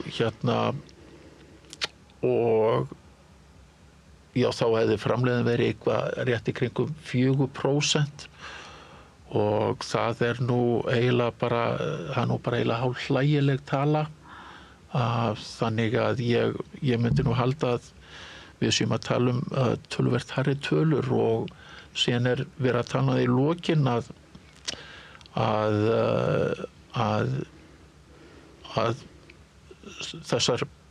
framlag Dana hefði verið á þessu tímabili samtals og þetta allt raunvirt, þessar tölur núvirtar, bara svo það komi skýrt fram, hafi verið 685 milljarða danskra króna. Framlegð til Grænlands, uppbyggingar á Grænland.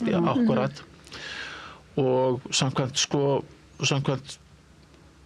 þessu forsendu sem ég að gefa mér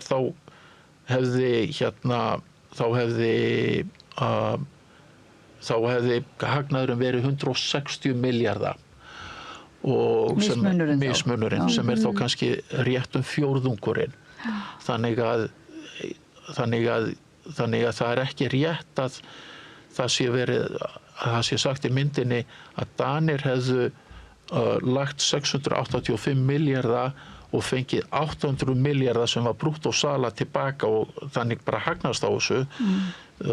Eins og ég skildi myndina þá var verið að eins og Sólveig Ásta og Bryndís kom inn á áðan að það verið að tala að myndin hafi kannski verið óskýrari og að það hafi nú ekki, þetta hafi ekki bara fjármagn hafi ekki bara runnið í eina átt heldur hafi nú líka ágætis fjármagn komið tilbaka og það er ekki tekið fram í myndinni hvaða hag Danir höfðu að þessu 400 milljörðum sem að fóru til Bandaríkjanna. Það er ekki komið inn á það, en það er verið að tala eldgömul gögn, með þess að nýjustu gögnin orðin það bil 40 ára gömul. Þannig að það eru vissulega, það eru gloppur í þessu tölum, en að það sé frálegt að segja að Danir hafi þetta hafi ekki verið einstefna. Danir hafi líka notið góðs af því, og það finnst mér svona að hafa verið heildarinntak myndarinnar. Já, og þannig að fréttastjóri sem að segir það við kynningu á myndinni, hann var rekinn fyrir það að segja að þetta hafi verið að Danir hafi eitthvað fengið út því, sem sagt.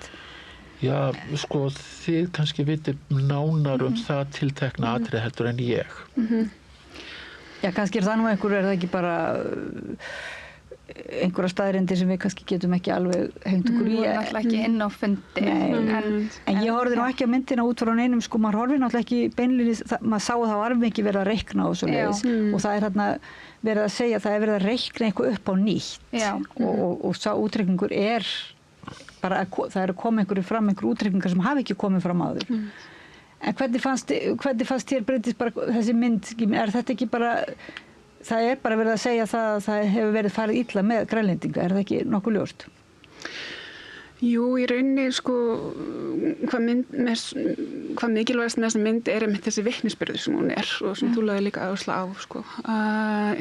Og þarna, einmitt, þetta svona tækifæri fyrir Grænlendinga til þess að sittast aðeins niður, reyna kannski átt sjá í stærðin í tölum, en það kannski ekki einmitt aðalatrið myndarinn engan vegu, sko. Það þessi rödd, þessi vitnisburður og áheyrn sem það kallar á.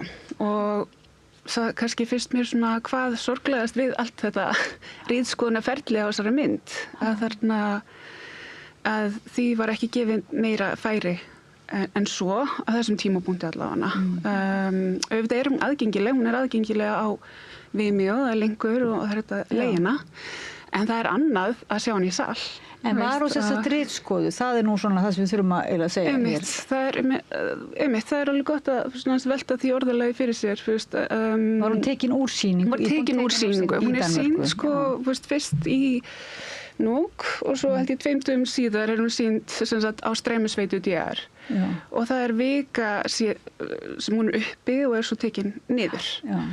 Og allan veit ég svona það sem ég hef verið að fylgjast með og ég svona samtali við aðalega sem standa að myndinni, að það bara mjög mikilvægt hvert einasta skipti sem hún sýnd að henni gefin vettvangur.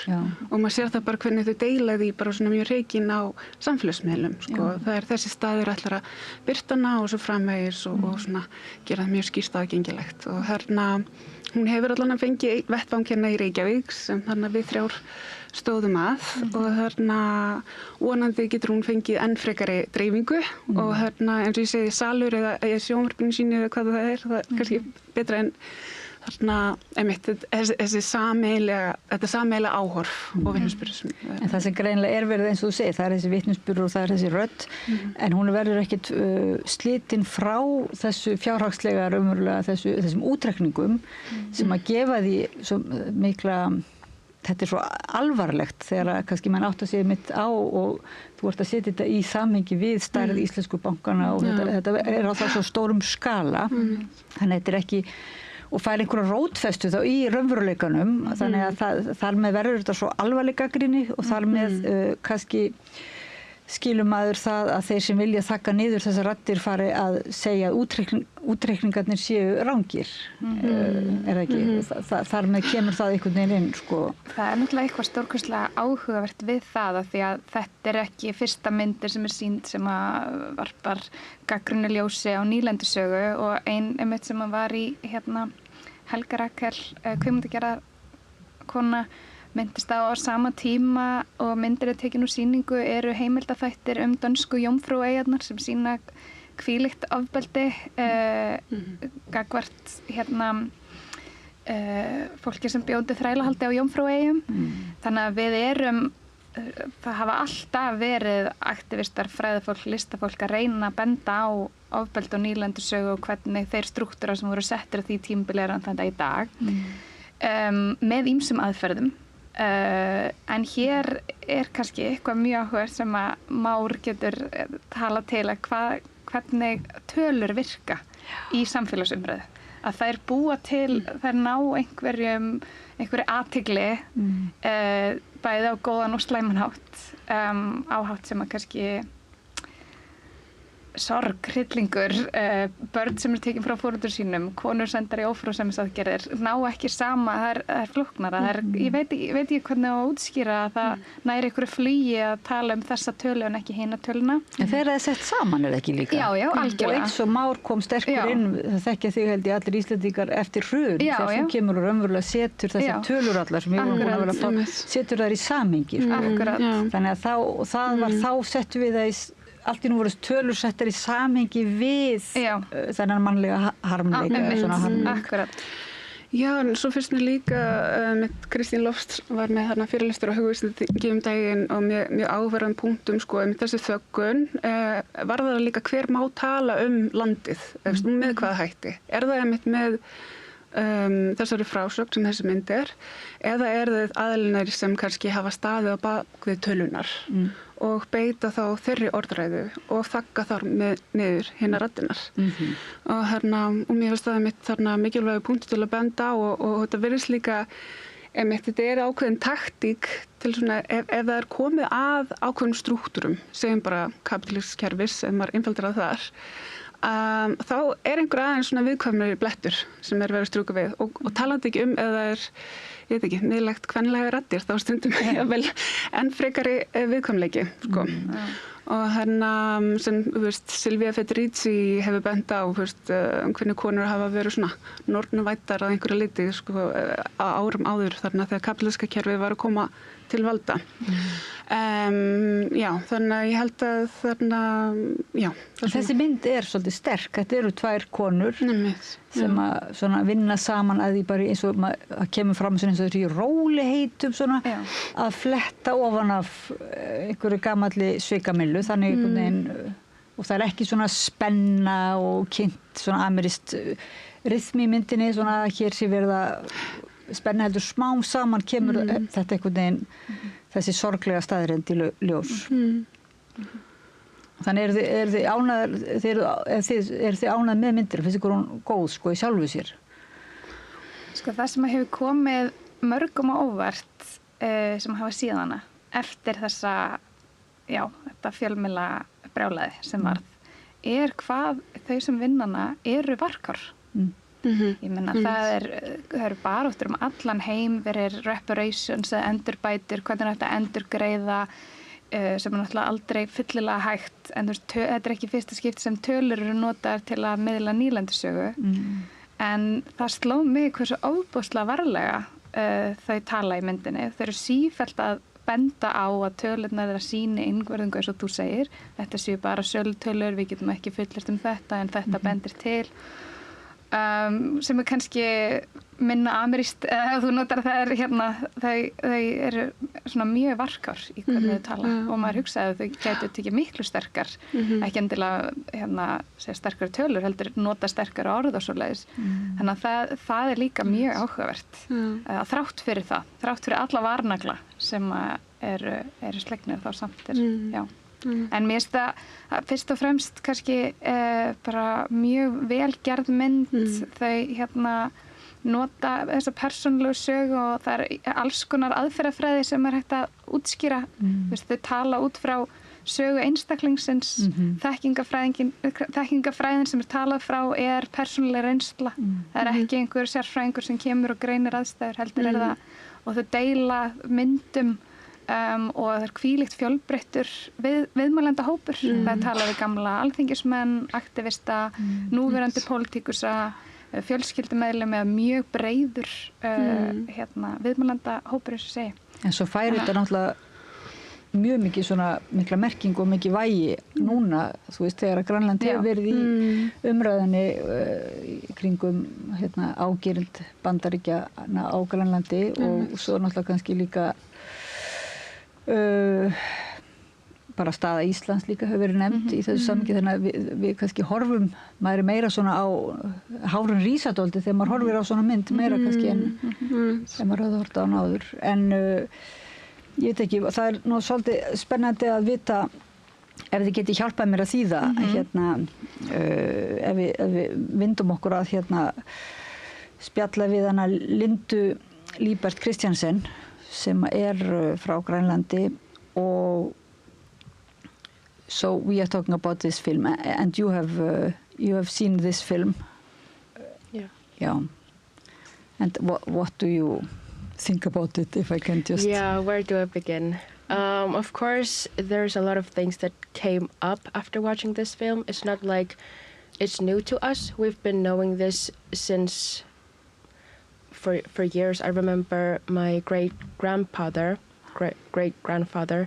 telling me about this case and the fact that it still needs to go through 4 generations for us to talk about it openly. And it shouldn't be like that. And we've always been shushed or put lower than anyone else, and we're not accepting this case any longer. And it came like, we were very angry, of course, when it came out, but I think it's also very healthy to boil those historical cases right now, because we're in this decolonial phase.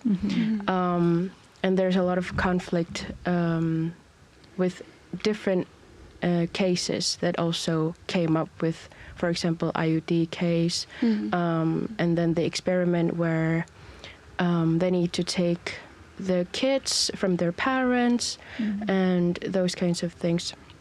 So I think conflict is not necessarily a bad thing, and I don't think anger is a bad thing, because it's one of the many feelings that we have already, and it shouldn't be. It's okay to feel anger, of course, after seeing this documentary. Yeah. And Solveig also mentioned sadness a little bit, or sorrow. Yeah. That also because you see that the identity is based upon this idea that you are receiving everything from Denmark, but in fact, so it's like this. I don't remember the word in English. Low. It's like the idea of being lower. Right. That this somehow, also with the calculations, just somehow puts you in another situation. Yeah. Also, there's no such thing as a good colonizer, and I think we've always been taught that we should be grateful and that we should be thankful for Denmark. But in this case, everything just switched like that. And then I think right now we're thinking, what would Denmark be without us? And it just shows the inequality of the Danish Commonwealth right now. Svo erum við ást þú treysta þér að þýða örlítið sem hún, að þú ert nú svo vön að vera. Já, bara leggur áherslu á að það er ekki til neitt sem góður nýlenduherra, en það svona svo staðalímynd sem hefur verið dregin upp af Dönum í Grænlandi, að þau vera þakklátt fyrir að vera undir því ríki. Og myndin vakti upp mikla bara reiði og sorg, og reiði getur verið mjög holl tilfinning og mikilvæg. Nefndi líka að af hennar hafi þekkt þannig til og tala alltaf að það þyrfti 4 kynslóðir til þess að bara finna röddina aftur til að segja að tala opinberlega ofbeldi og kúgun. Og þau hafa verið þögguð niður. Ef einhver hafa alltaf að tala þetta, þá hafi frekar verið svona sussað á menn. Silencing generation. And now maybe with this film, but also as you say, you are in this period of thinking your situation, and you also with shock of public discussion about Donald Trump wanting to get Greenland. Yeah, we're still in this process of decolonization, and I think there are many different conversations that is still boiling, and I think we're not taking our population as an excuse. We're only around 58,000 people. But for us to become independent country, I think it's no use to use that as an excuse. But of course, I think talking about independent is a very sensitive topic right now, because definitely the US has plans, definitely after we become independent country. So I won't be speaking for anyone right now, but I think there's a lot of cases and historical cases that we still need to process in order for us to move on. Yeah.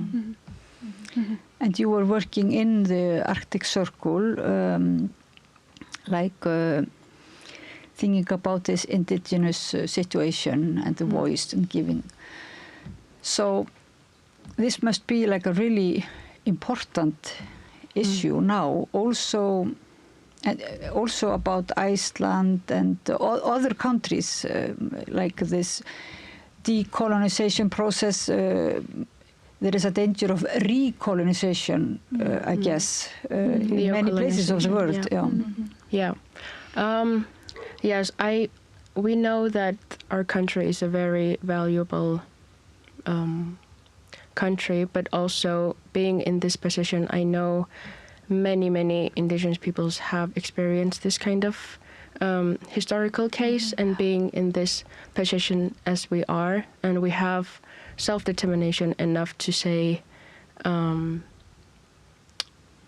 no, we've had enough. We're not taking anything that's less than our value, and we know our worth and we know our value, and I think it's just one of the many cases that we need to speak up a lot more about our history, because we've been silenced, and we've tried to be silent after that documentary, but we're not taking that anymore.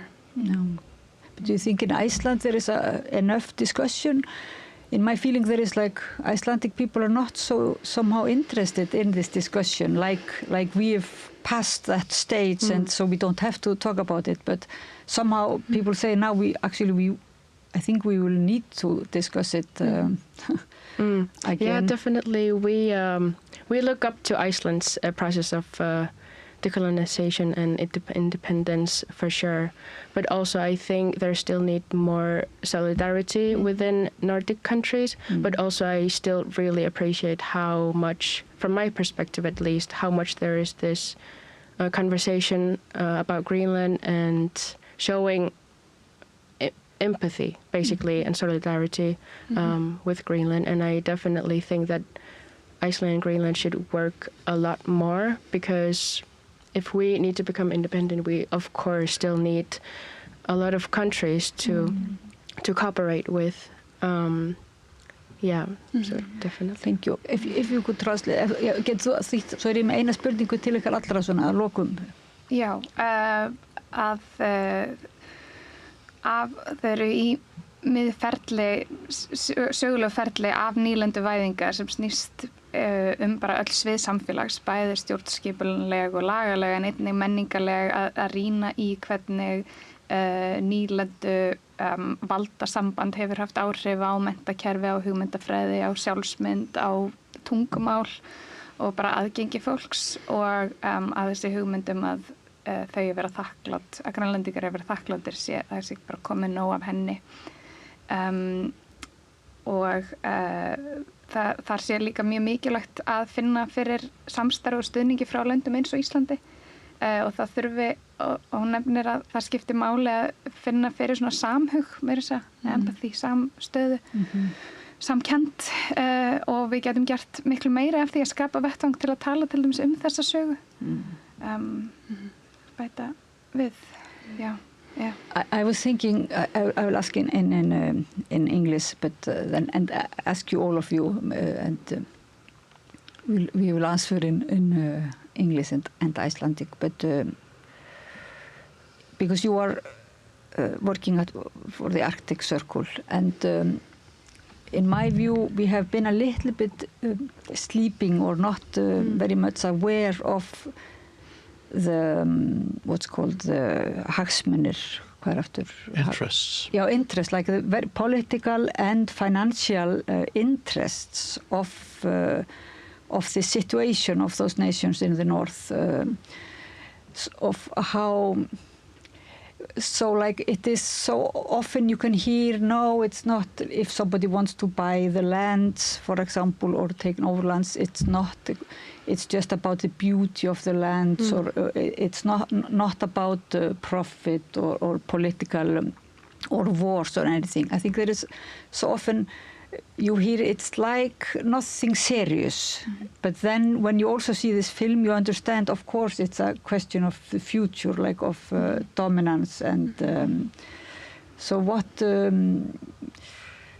My question is like, what do you think the situation like? Is it getting clearer that the situation that we are on the same boat a little bit here, or the northern place, norðurslóðum. Ég var að reyna að segja eitthvað á ensku, svona, já, það væri stundum gert lítið úr því að til dæmis þegar verða erlend stórfyrirtæki, myndi ég segja, væru ásælast auðlindir á Íslandi og í öðrum löndum, og tala nú ekki þegar að erlend ríki eru ásælast beilinnis þessar þjóðir, eins og Grænland þá stundu gert svona eins og þetta sé hálfgert grín, það sé svona til að setja upp golfvöll eða mér finnst það stundu koma svona eins og einhver áróður, að þetta sé ekki þetta sé raunverulega sé ekki að ræða þessa endur nýlendu, það sé ekki verið, þetta snúist ekki raunverulega svona gríðarlega fjármuni og mikil pólitískt völd. Þannig að þegar það er verið í þessari mynd, þegar maður sér að það er búið einhvern veginn að heila þvo grænlendinga, að þetta sé allt þeim í vil, eða þetta sé bara business as usual einhvern veginn, þetta sé ekki raunverulega bara svona óbúslega alvarlegt arðrán af þessu, að það hugsaði svona með hvort við erum ekki verið dálítið vakandi fyrir þessum áróðri í dag. Þetta er mjög létt og góð spurning. Hvað finnst ykkur þetta? Hvað segir þú, Már? Arðránu. Verðum við ekki að vera svolítið svona vakandi fyrir? Jú. Sko, ég veit ekki hvort það sé hægt að tengja alveg þessa mynd að það er aldrei tala í myndin að það hafi beint á sér stað arðrán. Þó svo að það sé það er vissulega það er Já, það eru mín orð kannski, sko. Já. Það eru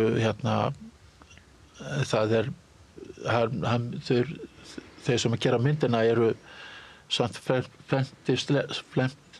flentri slegnir yfir tölunni sem að fór út og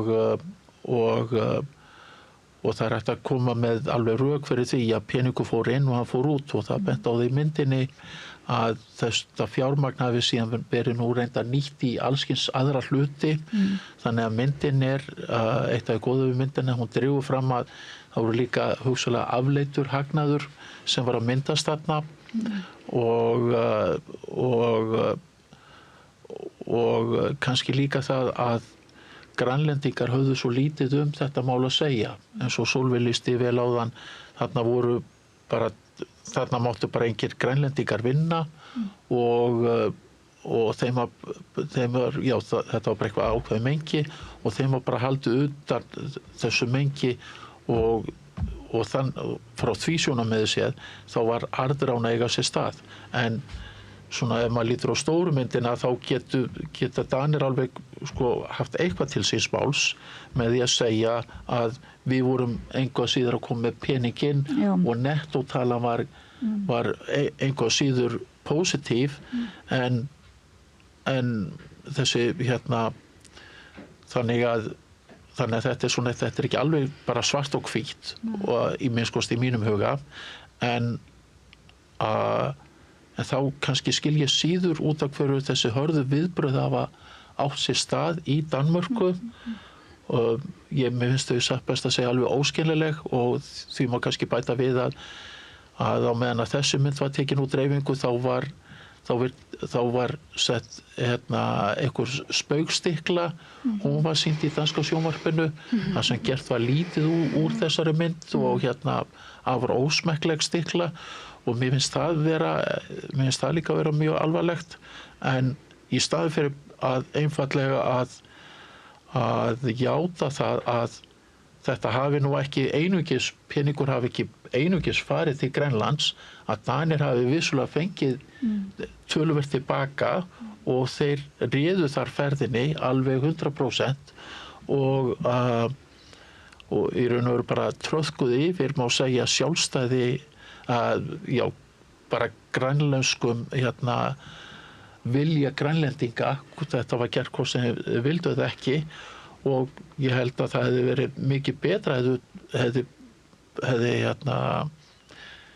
hefði fólk bara verið tilbúið til þess að viðurkenna þetta og horfa meira fram á við og viðurkenna að sagan hafi ekki verið bara ein ævintýra saga og og segja bara já, þetta vissulega var ekki nógu gott eins og Sólveig benti á, eða varst það þú, Bryndís, að það er kannski ekki hægt að fara að bæta þetta tilbaka og auk þess þá fannst mér aldrei það vera megin inntak myndarinnar að frekar að bara játa að þetta var ekki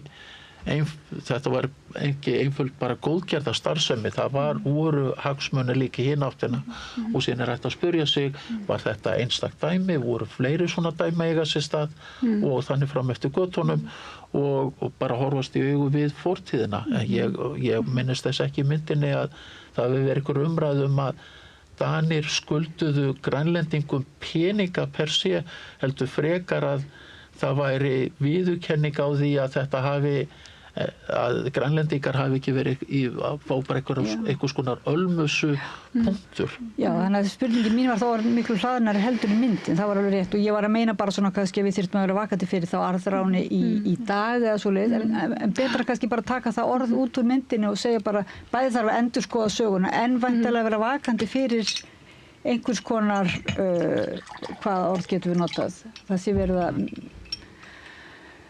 misnota eða gera eitthvað annað en sem sagt í almannahag. Þarna var náttúrulega ekki almannahagur greinilega í fyrirrúmi, sko.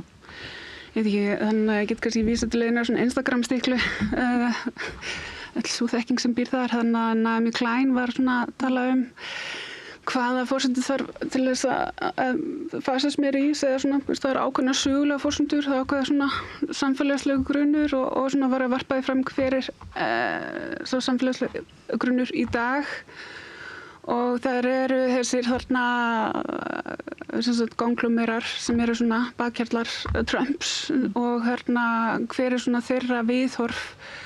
Jú, það er svona að mitt líta fram hjá sko því og ég vil bara taka það sem samþykki að þarna plánetan eða umhverfið okkar eru bara að þarna fara í rúst og þarna finna það á einhvern svona samhljóm meðal almennings og getur þá keyrt á því og hún segir hún hefur aldrei áður kannski mætt annarri stöðu þar sem hún getur fundið einfaldan samhljómsgrunn og í dag en að kannski viljum við bara góða framtíð eða svo spurning, svona einn sameiginlegur grunnur og einmitt þetta óslega margar hræringar kannski eiga stað núna líka með Reykjaneshrygginn og allar þessar auðlindir sem eru svona að koma í eigu Íslands eða svona umsjá Íslands og hérna allar, maður þarf ekki eins og að byrja að hafa orð á öllum þeim hörmungum sem eru eiga sér stað sem dæmi í Palestínu og hérna bara svona heimsmælikvarða með þetta þar sem þessi sama nálgun eða er ekki kallað þetta aðferðafræði en svona sama yfirgangur eiga sér stað þannig að mér finnst þetta alveg verið vissulega koma á einhverjum tímapunkti sem er að kalla á mikla samstöðu og mitt þarna Silja Bára var með erindi mitt þessar hræringa þannig að hugumst þengi líka daginn sko og hérna hafði orðaði mitt að við erum að ganga inn í nýja tíma og hérna einmitt þá þessu spurning hvernig ætlar Ísland að staðsetja sig og mér finnst mjög góð punktur sem Linda var að byrja fram að þarna það þarf að vera ríkari samstæða. Yeah, we need so much more solidarity. Yeah. Yeah, so how can we be better aware of the legacies of colonial structures in today? Do you want to answer and then I can? Or? Yeah, sure, we can great. do that. Yeah. I think neocolonialism and green colonialism we're still aware of in our country and in other parts of Arctic regions where there are indigenous peoples. But I think we're in this, at least in my generation, there's still copy-pasted system from Denmark that's implemented in the Greenlandic society. So I think in this, at least in my generation, we are very much aware of how we can decolonize our education, how we can decolonize our system, because I think decolonizing education is the start. Because if we need to study, for example, in higher education, we need to learn Danish and we need to be able to speak in Danish, and we've taught that if we don't speak any Danish, we don't have any future. So I think right now the conversation is shifting a lot and say, okay, how can we shape that model that fits best for us, not for anyone. So I think definitely in terms of independence conversation, as much as we want to ignore or think that it's just an outside noise, but it's not something that we can just ignore because there's a lot of Greenlanders in the society that feels unsafe even to be in Greenland. So it also depends on how we tackle this noise. Why do they feel unsafe in Greenland? Yeah, I think it also very depends on how the conversation is shifting back at home in Greenland, because it's just, for now, it's just a noise, but also it's something that they cannot ignore. So it just depends on how we understand the structures that we have, like in the governmental structures, but there's also, I would say, distrust, I would say, because we've been so oppressed for many, many years, and sometimes we point fingers at each other, and I think it's one of the signs that oppressed societies that they have been experiencing. So I think it's also like one of the things, like pointing at each other. So I think it depends on how we put this conversation into a more healthier place, because there's less diplomacy as well, I would say, in Greenland. Well, that's a strong point, instead of like pointing at each other, like understanding your situation really in a bigger context than you actually, as you say, it's a healthy anger. You can point the finger at maybe something that's really causing the situation. So you need to address actually the right causal context. Þetta svona í staðinn fyrir að þau séu að bara rífast sín á millum af hverju svona komið fyrir, hverju staðan ekki betri á Grænlandi, að þá kannski eru þau í þeim fasa núna átta sig á hvernig af hverju staðan svona, og átta sig á þá á hver raunveruleg orsök eða svona raunveruleg orsakasamhengi. Yeah, and I really appreciate you pointing back to education. Að menntun og menntastofnanir eru svo ótrúlega mikilvægur vettvangur þar sem að nýlendu strúktúrar hafa bara oft orðið til og líka eru hluti af hvernig við miðlum þekkingu, til dæmis ef við hugsaum bara á Íslandi. Af hverju höfum við ekki fleiri þekkingarsmiði frá Grænlandi sem við lesum í bara, eins og ég fer í gegnum hugvísindanám, hvar fræðafólki sem við lesum frá Grænlandi sem svo opaslega nálega okkur og hvernig getum við verið á Íslandi vakandi fyrir því hvaðan þekkingin kemur sem við notum bæði þegar við erum að kenna eða þegar við erum að læra, að allt þetta skiptir svo rosalega máli og við höfum svo ótrúlega mikið af líka góðri fræðilegri greiningu sem eru búið til eins og Nordic Exceptionalism. Svo hugmynd að nýlendustefna sem að fer fram með í gegnum Norðurlöndin sé einhvern veginn öðruvísi.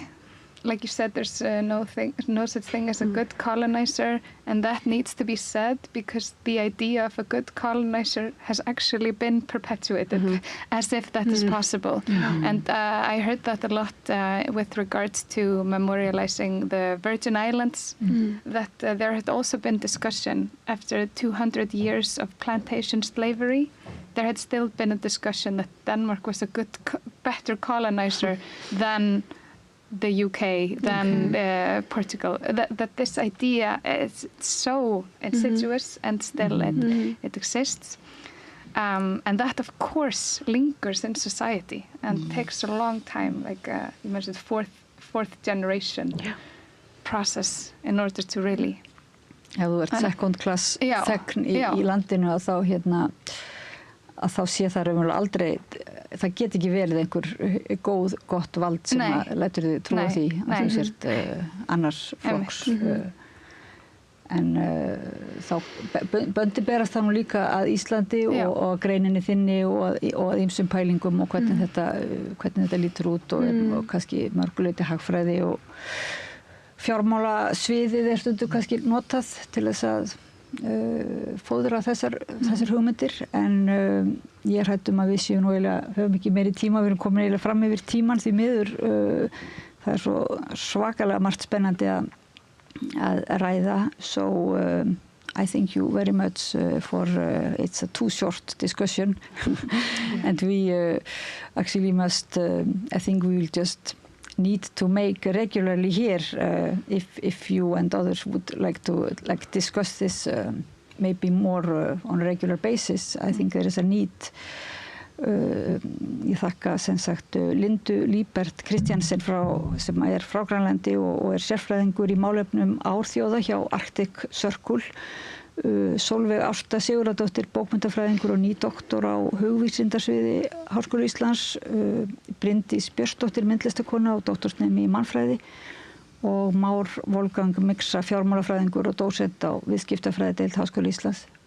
Við vorum að ræða þessa nýju mynd sem hefur vakið mjög mikla athygli og deilur sem heitir Greenland's White Gold eftir Klaus Pílehafi og Otto Rosing og hægt að nálgast hana á Vimeo kaupa hana þar en vonandi verður hún bara sýnd í Ríkissjónvarpinu hið fyrsta.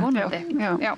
Kæra þakki fyrir að koma og ræða þetta erfiða málefni út frá ýmsum vinklum og ólíkum tungumálum. Maybe we will have some better ways of translating next time. Sorry for that. Ég heiti Oddný Eir og við höldum áfram hérna við rauðaborðið að ræða samfélagið og pólitíkina og okkur sjálf og allt samhengið. Takk fyrir og Laufey Líndal þakka ég fyrir að varpa samræðin yfir til ykkar. Með því að ganga í leigjendasamtökin styður þú baráttu leigjenda. Leigjendasamtökin eru fyrir öll þau sem vilja vinna að réttlæti og öryggi á húsnæðismarkaði. Leigjendasamtökin.is. Við heyrðum í Sólveigu Ástu Sigurðardóttur, bókmennafræðingi og nýdoktor á hugvísindasviði HÍ, Már Wolfgang Mixa, fjármálafræðingi, dósent á viðskiptafræðideild Háskóla Íslands, Bryndísi Björnsdóttir, myndlistakonu og doktorsnemi í mannfræði og Lindu Líbert Kristjansen frá Grænlandi, sérfræðingi í málefnum árþjóða hjá Arctic Circle. Við heyrum næst Björn Þorláksson ræða við svona þetta sem hann kallar Berglind Hjálmarsdóttur, þingkonu Samfylkingarinnar.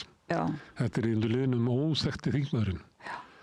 Hann stökk á þetta Björn að þeirra komið, ég held að sé 30 og eitthvað nýjir þingmenn. Sem er alltaf þjónust að reyna að kynna persónuleikendur fyrir fólki. En Þetta líka, ég sagði, jú, gerðu það bara og gaman að því. Það hafði eitthvað svona sérstaklega trú á þessu.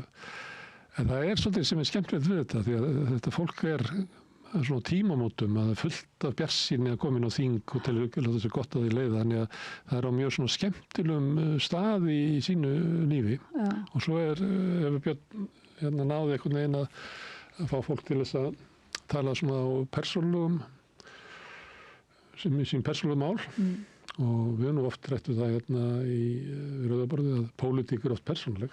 Þetta byggir oft á einhverju reynslu eða sem við tökum upp uppeldinu eða eitthvað sem við höfum séð og eitthvað sem við reynt sem að mótar afstöð okkar.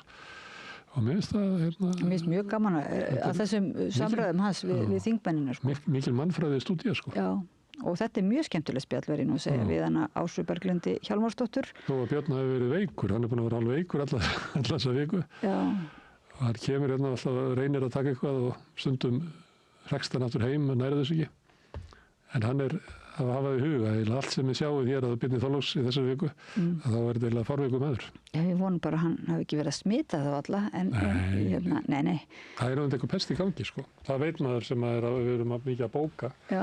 Að við erum mikið varfið að þeirra eru pestir. Og líka varfið að mikið ef það Það var skarlatsótt í skóla svona minns. Skarlatsótt? Skarlatsótt, þetta eitthvað svo miðaldalegt. Já.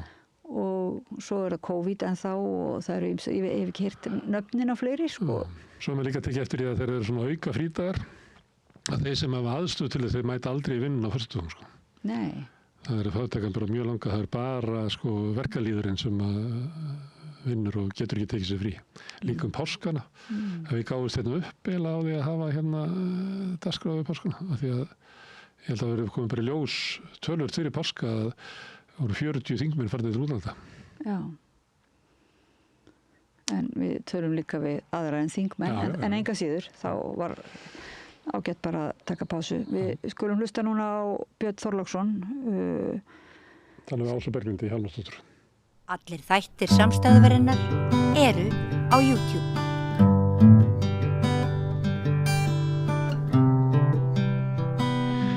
Komið sæl og blessuð, þá erum við komin í, ég vil segja bara sívinsæla liðinn óþekkta þingmanninn. Við sáum það eftir síðustu þingkosningar að það væru svo margir þingmenn sem við þekktum hvorki haus né sporð á. Þetta séu við 34, 9 þingmenninir okkar, að það væri bara ágætt að vera með sérstakka þáttaröð þar sem að þeir yrðu kynntir hér, leittir eins og lömb til slátrunar, nei, ég með alls ekki, heldur og kepli mitt sem að þetta hefur lent á mér að heyra öllusi nýja fólki hefur verið að draga fram persónulega hlið þessara einstaklinga. Við sjáum þau alltaf í einhverjum pólitískum debatt en mig langar til þess að kynnast manneskinu sem á bak við allt þetta góða þingfólk og hjá mér núna í hljóðverinu manneskja sem ég hef aldrei hitt og ég veit ekkert hana og ég hlakka til að rappa við hana næstu 40 mínútur eða svo.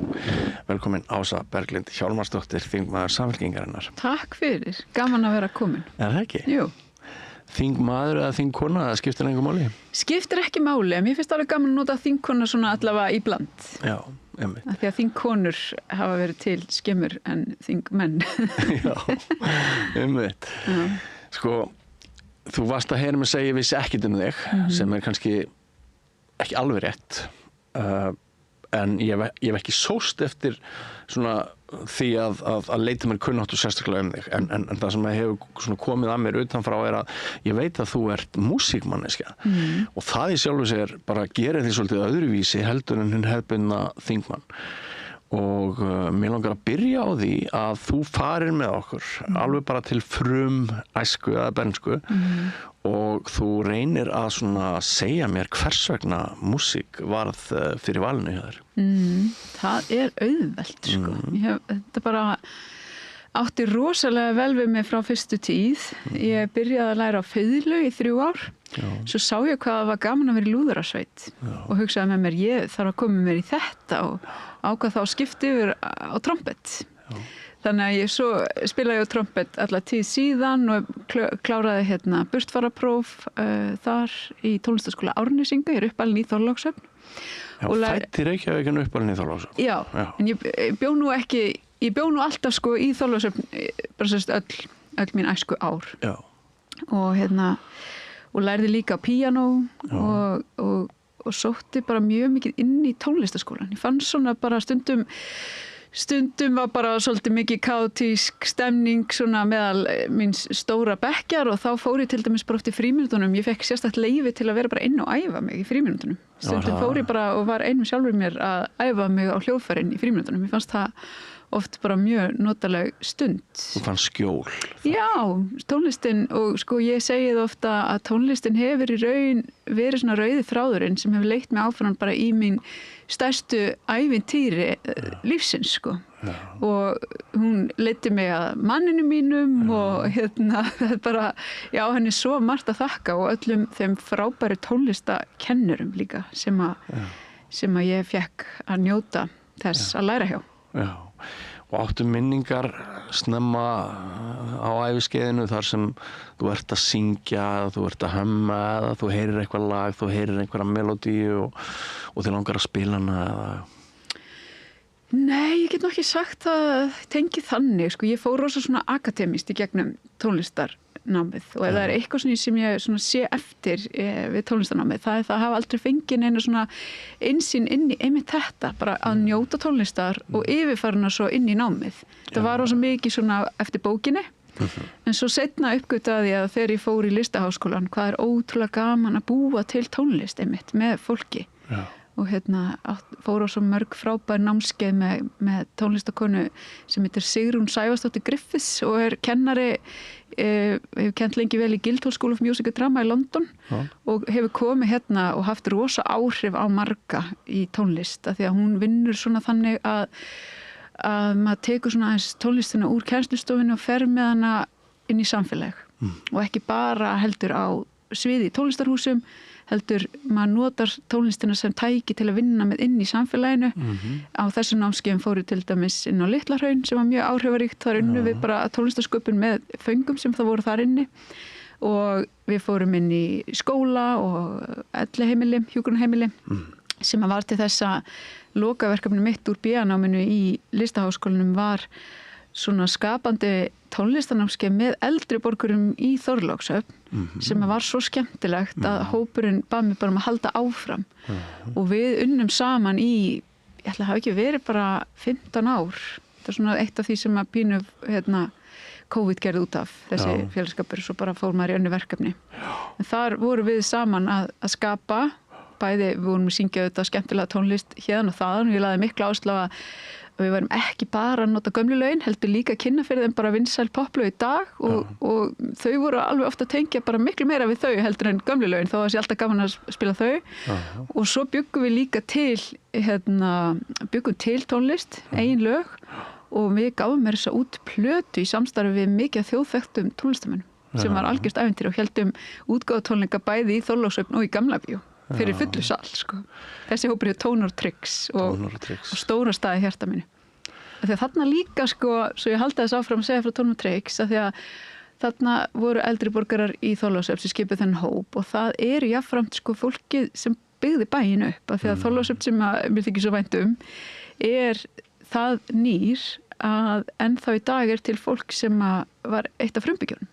Sem bara kom þegar þarna var eiginlega ekkert nema sandur og ákvað bara hér ætlum við að búi til nýjan bæ sem að mér finnst svo fallegt, bara hvernig komum við saman og búum til samfélag og þar hjálpaðist fólk að byggja heimili hvors annars, fólk tók saman þátt í að byggja kirkjuna og þessi samheldni sem einkennir litlu sveitafélögin út á landi okkur hefur svolítið tekist að halda í hana þó auðvitað hafi verið mál þar sem að fólki í bænum veru ósamála og svoleiðis finnst mér enn lifa mjög vel þessi svona kjarni svona DNA-ið í Þorlákshöfn. Þú stendur á fertu og þess vegna sko getur þú sagt þessar sögur. Ef það hefur verið aðeins yngri þá hefur þú mögulega mistað af þessu sem þú ert að ræða sko. Það er hérna náttúrulega skemmtir nýfrjálshyggjurnar urðu töluverðar að mínu mati og einstaklingshyggjan hún svona leysti svolítið af þetta samanlega sem að ég tengi líka mjög sterkt við. Ég er nú 2 áratugum eldri en þú en ég átta mig algjörlega á hvað þú ert að fara og þegar þú sko þegar ég heyri þér tala þá svona dettur mér í huga að þér finnist einmitt meiru varða að sem flestir njóti tónlistar og taki þátt í því að flytja músík heldur en að við séum hvert einasta kvöld á Sinfó niður í Hörpu. Sko, já, mér finnst bæði skipta máli. Já. Ég nefnilega, við eigum ótrúlega fjarsjóð í symfóníuhljómsveitunum okkar sem er virkilega flott. Já. Og hún gerir það líka verkum að fólk sem er ungt fólk sem tengir við tónlist, það hefur einhverju stefnu sem vill fara þessa leið. Því auðvitað þetta bara atvinna fyrir fullt af fólki og mikilvægt fyrir hverja þjóða eiga góða symfóníuhljómsveit. Svo ég tala nú ekki tónlistarhúsið Hörpu sem er náttúrulega algjörlega einstakt fyrir svona litla þjóða að við skulum eiga því að það er sannarlega á heimsmælikvarða. Já, algjör grísa við eigum það og í rauninni spilling og vafasamir fjármálagjörningar sem að leita til þess. En við bara þökkum fyrir. Já, við þökkum fyrir það.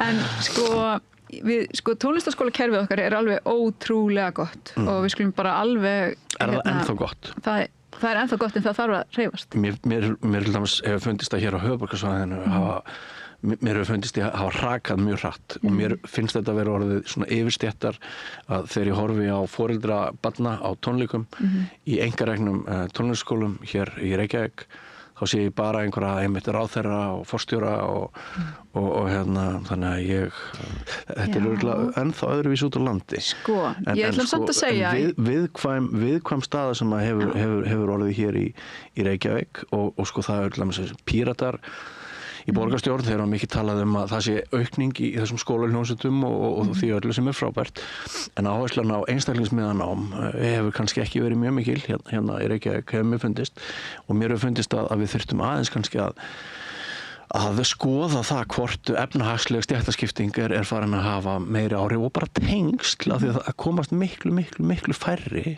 inn í suma skóla heldur en vilja. Þannig að svo ég sitji það á borðið. Já, ég þekki til dæmis skólahljómsveitar kerfið sem er á höfuðborgarsvæðinu. Ég leysti af stjórnanda skólahljómsveitar Árbæjar og Breiðholts tíma. Þannig ég þekki það mjög vel og það er algjörlega til fyrirmyndar því að það er mjög aðgengilegt, það kostar mjög lítið og það er þessi samspilsþáttur sem ég til vera gríðarlega mikilvægan þar sem þú hittir aðra til að búa til tónlist saman. Og þannig að það er mjög vel gert og svo er þessi einkareknu skólar sem eru nú margir hverjir líka eins og út á landi reknir af sveitafélagunum eins og tónlistarskóla Árnesinga, þetta er samvinnuverkefni sveitafélaga í Árnessýslu. Og þá kannski lægri skólagjöld og svona? Já, ég er ekki að gert samanburð á því lengi en þau eru alveg biti og ekki örugglega fyrir alla, það er alveg rétt og þess vegna finnst mér mikilvægt að tónlistarskólar að ég veit alveg líka, þú veist, bara þegar ég heyri unga fólki sem er að læra að vera kennarar í dag það er ekkit endilega finnast mest heillandi að vera einn og einn í tónlistakennslu þó við þurfum algjörlega að standa vörðum það og hafa það í boði áfram fyrir þá sem það vilja vegna þess annars ættum við ekki tónlistafólk eins og Víking Heiðar og Hildi Guðnadóttur og Laufey og annað og sem eru náttúrulega bara að gera alveg ótrúlega hluti.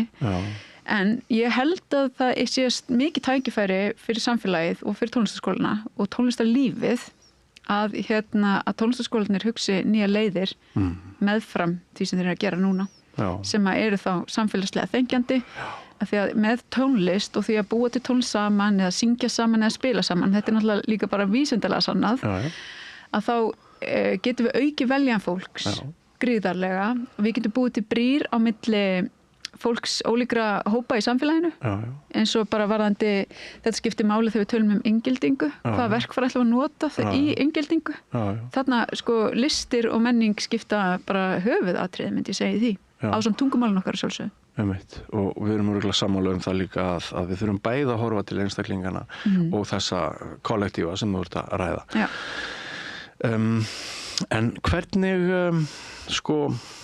á hvernig heimili elstu upp áttu mörg systkini, ertu yngst, elst, hvað gerðu pabbi og mamma? Já, ég er elst, ég á 2 bræður, eða átti 2 bræður, við erum 2 eftir. Einn bróður minn látin. Segðu okkur eitthvað frá því, hvernig það bara? Já, ég get sagt þér frá því.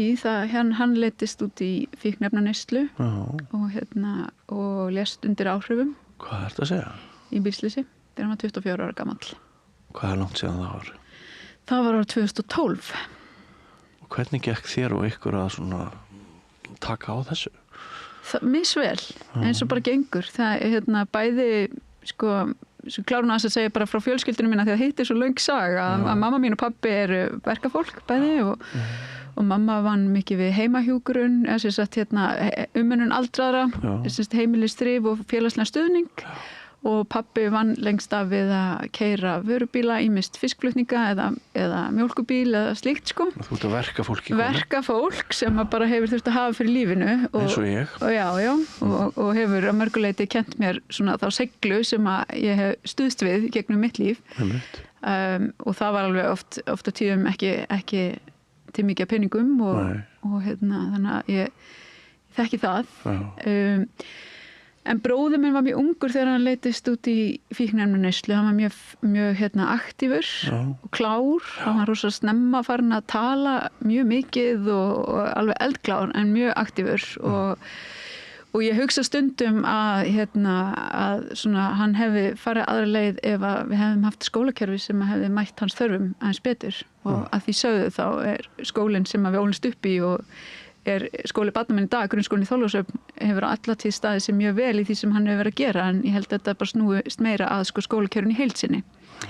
Að krökkum sem að eru ekki alveg með þarfir sem að passa í bóksin sem að við smíðum kerfið okkar utanum að þau hafa mörg bara farið forgörðum út af því myndi ég bara þóra alveg að segja sko og þá við bróðum minn líka því að hann til dæmis elskaði smíði og ég hef oft hugsað að ef hann hefði bara fengið miklu meira smíði í gegnum tíðina og jafnvel fengið að læra starffræði gegnum smíði eða hönnun eða eitthvað slíkt þá hefði hann ef til vill fundið sína styrkleika. Þetta samband hugar og handar sem að einmitt.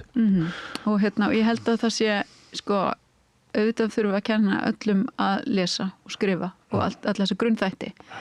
En ábyrgð skólakerfisins finnst mér og auðvitað foreldra með þetta samstarfsverkefni er að við útskrifum ekki börnin á þess að þau séu viti í hverju þau eru góði og átti sig á bara, hér, ég er kannski ekki endilega góð í að lesa, þú veist, en ég er sjúklega góð í þessu, þú veist, að við göngum öll með einhvers konar vissum eigið ágæti út úr skólakerfinu.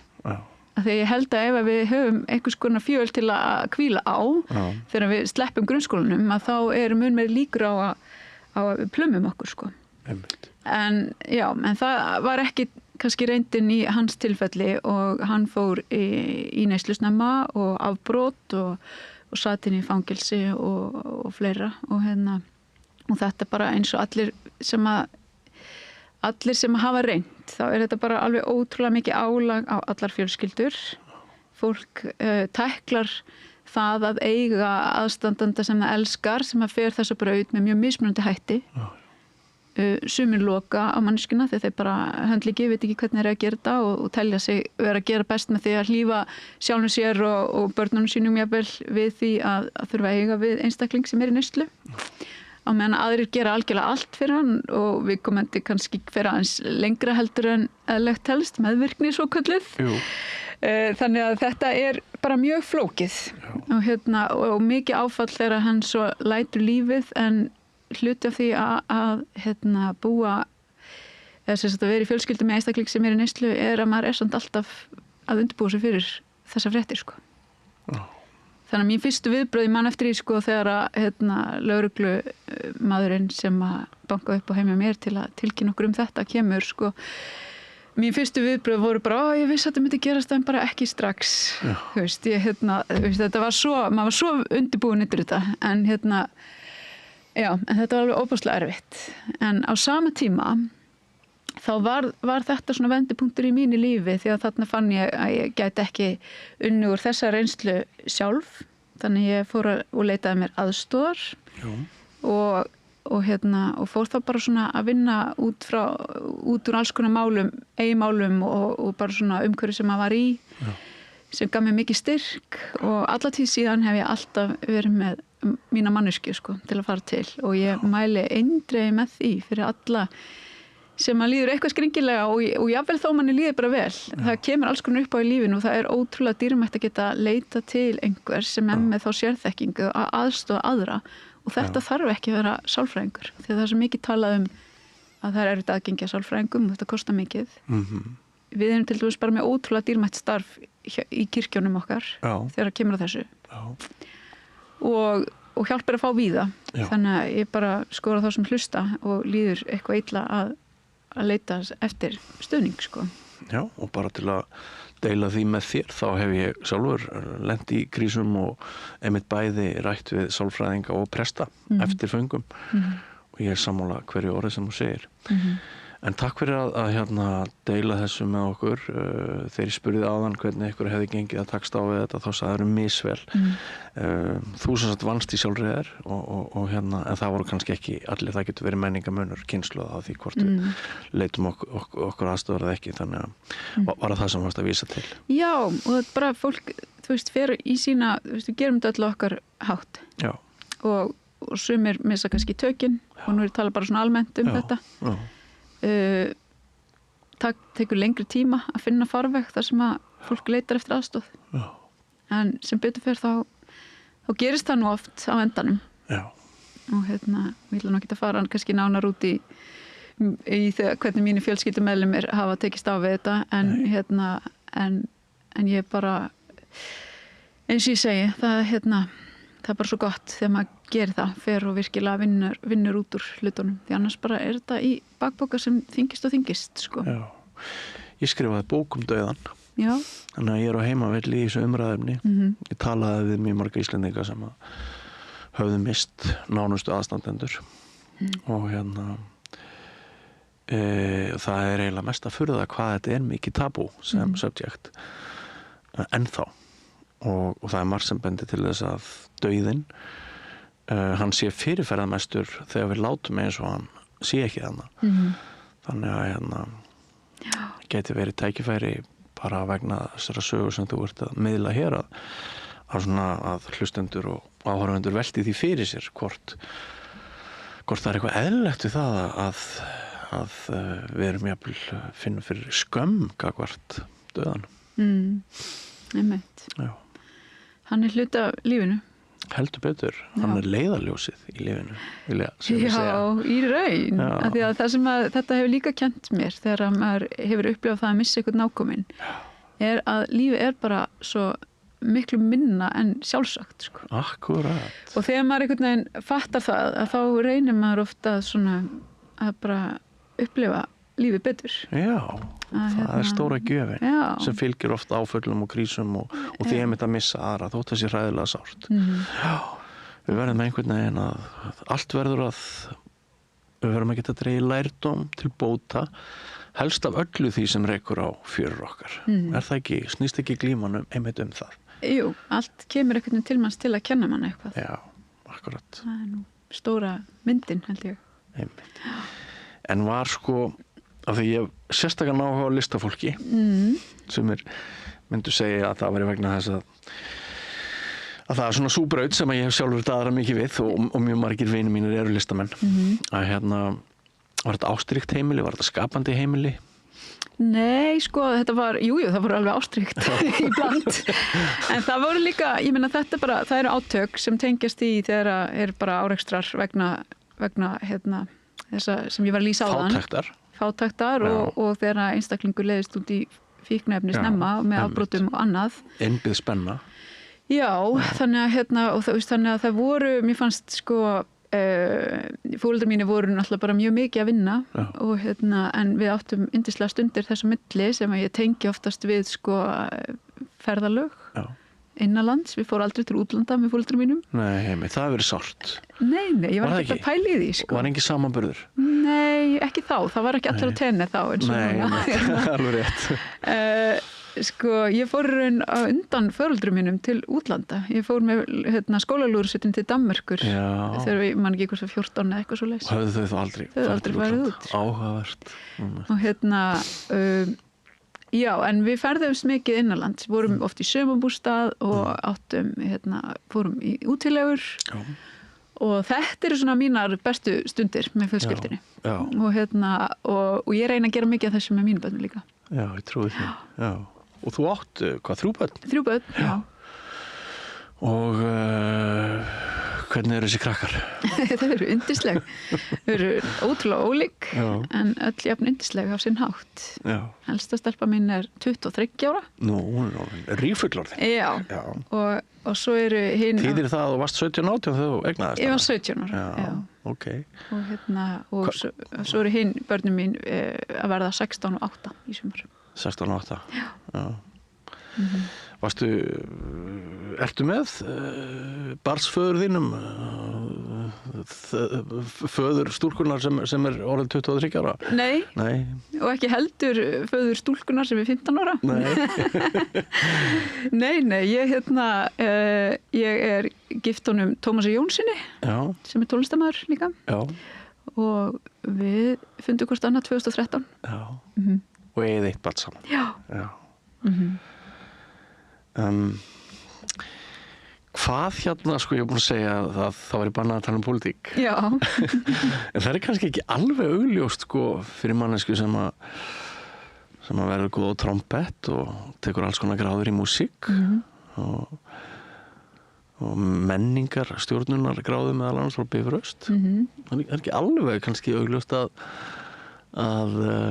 þú endir inn á Alþingi. Var einhvern tímann eitthvað svona aha-augnablik sem að rann upp sem opnaði farveginn fyrir þér í þess átt?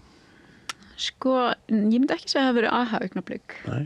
Þetta var svona röð af alls konar hlutum. Já.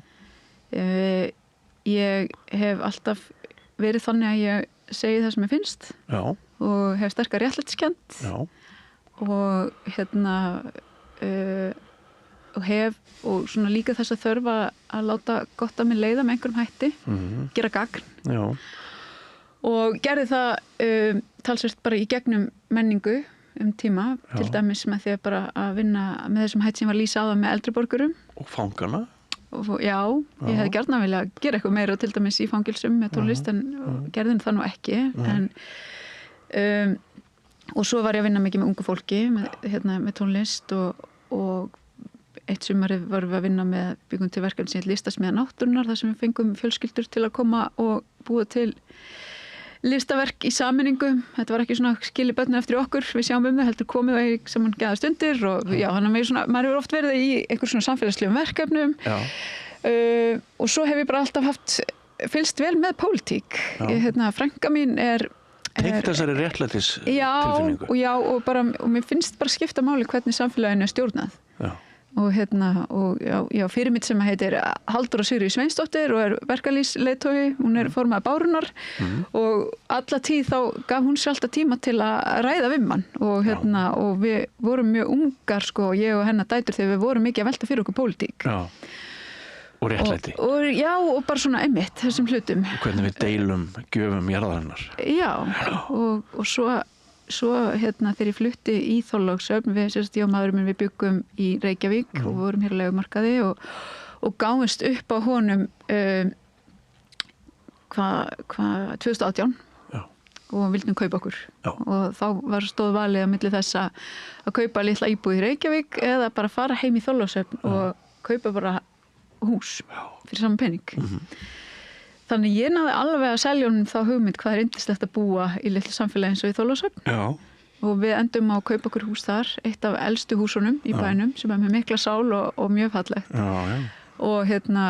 Og þá náttúrulega fór maður strax að hugsa bara hvað er að gerast hér, hvernig er verið að stjórna í mínu samfélagi hér. Og fórst í sveitarstjórna? Já, og endaði á því eftir að hafa svona fylgst vel með og svona skipt mér af einum og einu hlut svona bara sem íbúi og fann bara að það þýðir ekkert að vera bara að tala að hlutinni verða að breytast maður það bara vel tilbúin að gera það sjálfur. Myndirðu segja að það var í stjórnsöm? Af þessu leyti, en í góðri merkingu. Í góðri merkingu. Ég finnst bara auðvelt að leiða áfram verkefni og að það að vera í pólitík er ákveðið verkefni. Þú ert bara með ákveðið verkefni í höndunum sem að þarf að bara láta ganga. Já. Og við vorum nokkur saman sem að stofnaðum nýja lista fyrir síðustu sveitarstjórnarkosningar í Ölfusi og náðum inn einu manni sem að var ég. Þannig ég fór inn í bæjarstjórn og stóð þar í svona talsverðri baráttu fyrir í náttúruvernd. Já, þú ert náttúruverndarmanneskja. Ég það. Já. Og tónlist, náttúruvernd, réttlætiskennd. Já, landsbyggðin er hjartasmál. Já, þannig að það kendi mér rosalega mikið að þetta snerist það að það var þarna þýskur sementsrisi sem vildi koma og byggja gríðarstóra verksmiðju í túnfætinum í Þorlákshöfn og moka út heilu fjöllunum til og stunda námugröft á hafsbotni og ég sagði nei takk og mér fannst ekki nóg vel að þessu staðið líka af meiri hlutanum sem var. Og okkur í sammenningu tókst bara að koma því mjög vel á framfæri og þannig að fólki endaði að hafna þessu verkefni í íbúðakosningu og þetta í raun sýndi mér bara að ég hefur öll sem að skipti máli. Þannig að þegar svo kosningarnar núna þegar var slitið ríkisstjórnin og kosningaboðaðar og allir fóru að setja saman lista og hafa leitað til mín þá hugsaði ég mig bara hratt og vel og sagði svo bara já. Af því ég fann alveg átt erindi. Vald eld. Já. Umbótavilji, alltaf í brjósti. Algjörlega. Ég held þú njótir þess að það er svo gott að fæðast í fátækt og það er svo gott að fæðast inn í verkamannafjölskyldu vegna þess að sko ef þú ert heppinn í lífinu og ef þér gengur vel að þróast og blómstra í lífinu þá þekkirðu öll svið en til dæmis ef maður fæðist silfurskeiðungur og er alltaf í efsta lagi og fer í pólitík þaðan þá er maður bara klúles hægi svo margra þannig að en sko það sem hefur verið sagt samfylkinguna núna í seinni tíð er að hún hafi færst aðeins svo mikið til hægri og það vanti svolítið sko raddir eins og þú hefur verið að tala fyrir núna bara hér við rauðaborðið í þessu spjalli okkar. Finnst þér þú hafa sérstæðu meðal sko alvöru vinstri verka fólks arms í samfylkingunni? Er þetta orðið aðeins og kósi svona hægri krattar með forréttindi í flokknum þínum? Ég tengi lítið við það sko. Já, þú gerir það ekki? Nei. Ég, fyrir mér er sko, mér finnst þess að þessi umræða hafi byrjað sko svona þegar formaðurinn okkar fór að tala um fjármál með þeim hætti að hún skeikaði þeim sem höfðu einhvers konar enga rétt á að telja sig geta að tala um fjármál. Eða skilurðu. Þarna kemur bara kona sem er með virkilt vit á því hvernig þarf að reka þetta samfélag. Og með því einhvern veginn kemur einhvers konar hægri stimpill sem mér finnst bara ekki mega neitt sens. En finnst þér flokkurinn að hafa mikil tengsl við verkalýðshreyfinguna og svoleiðis? Já, mjög mikinn. Og til dæmis á landsþingi samfylkingarinnar sem var núna haldið fyrir páska þar var forseti ASÍ með ræðu þar sem hann sagði meðal annars að samfylkingin væri rödd stéttarfélaga inn á Alþingi. Þannig að þetta er ekki bara mín tilfinning heldur er þetta og við erum nú með fyrir formann verkalýðsfélags líka, Kristján Þórður, hann er með okkur og já, þetta er algjörlega sá hópur, við tölum það, við viljum standa vörð almanna hagsmuni, ekki sérhagsmuni og almenningur er ekki hálauna fólk. Nei. Það er það ekki. Nei. Gott að heyra. Eftir hverju sækistu svona í fari fólks, hvað þú eignast nýjan vin, hvað er það sem þú hefur mestan áhuga á í fari einstaklingana? Góð spurning hjá þér. Sko, mér finnst fólk oftast bara vera mjög áhugavert bara til að byrja með og mér finnst mjög gaman að eiga djúp samtöl við fólk. Já. Þannig að ég er ekki droslega góð í svona einhverju small talk stemningu. Okay. Þannig mér finnst mjög gaman að eiga vini sem að bara virkilega eru til að ræða málin. Já. Og eru óhræddir við átök þá eða hvað? Það er ekki átök sem einkennir vináttu sem við mína vinni sko, heldur bara að kafa í málinn sko, og svona reyna að skilja samfélagið og manneskjur líka. Já, ég hef sjálfur pakkað svolítið með sumar skoðanir seinni ár. Ég hef ekki þorað að viðra allar skoðanir, ég hef ritskoðað mig fyrirfram og ég hef veltið fyrir mér en ekki að skrifa að segja þetta því þá er allt brjálað. Hefurðu upplifað það einhvern tímann á þínu eigin skinni?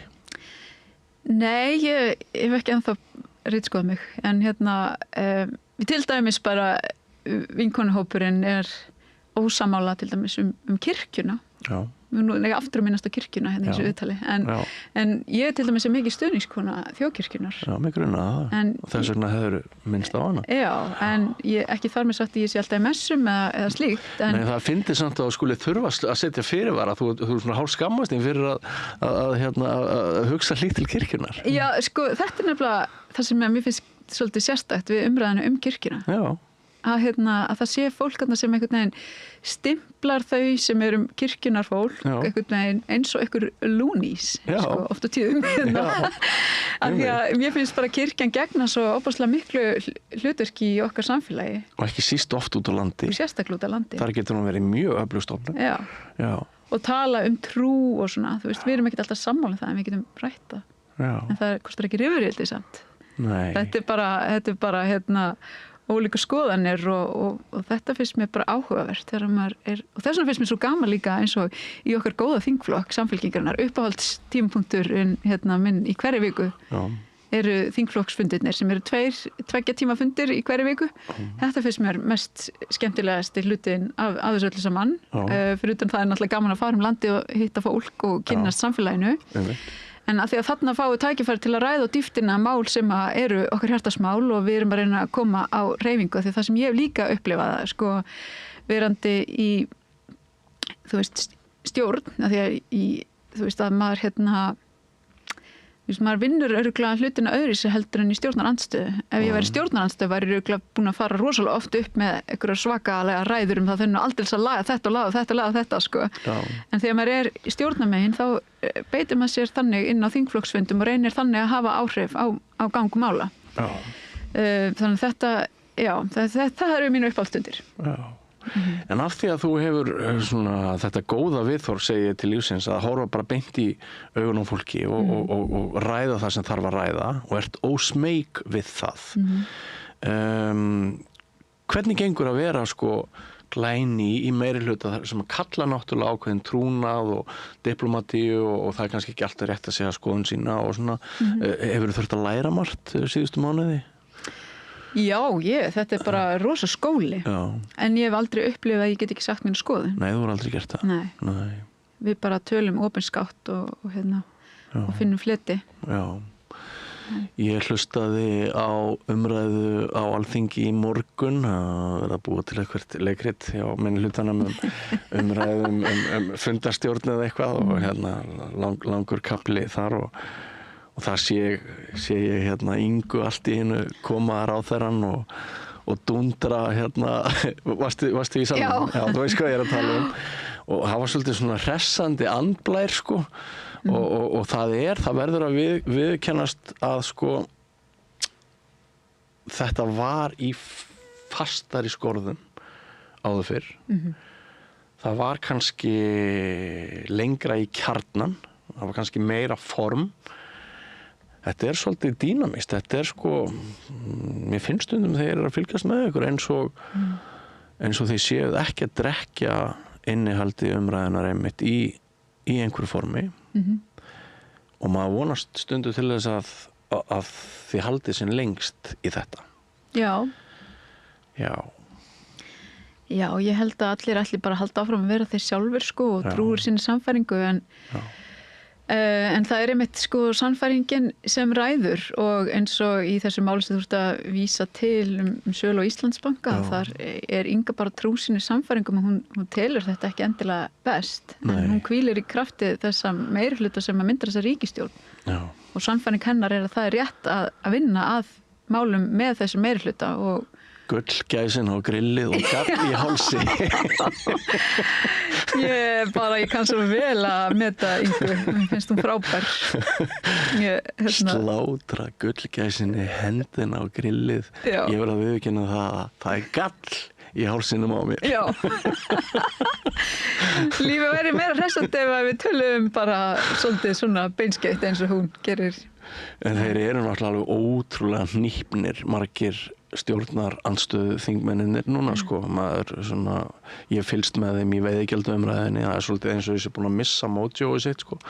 Þetta alveg rosaleg valdaskipti sem eru í gangi og þessar löngu hefðir sko, ég byrjaði að vinna við blaðamennsku 1984, þannig að þú getur rétt ímyndað þér sko hvað þetta eru mikil umskipti sem maður verður, að verða vitni að hér nú.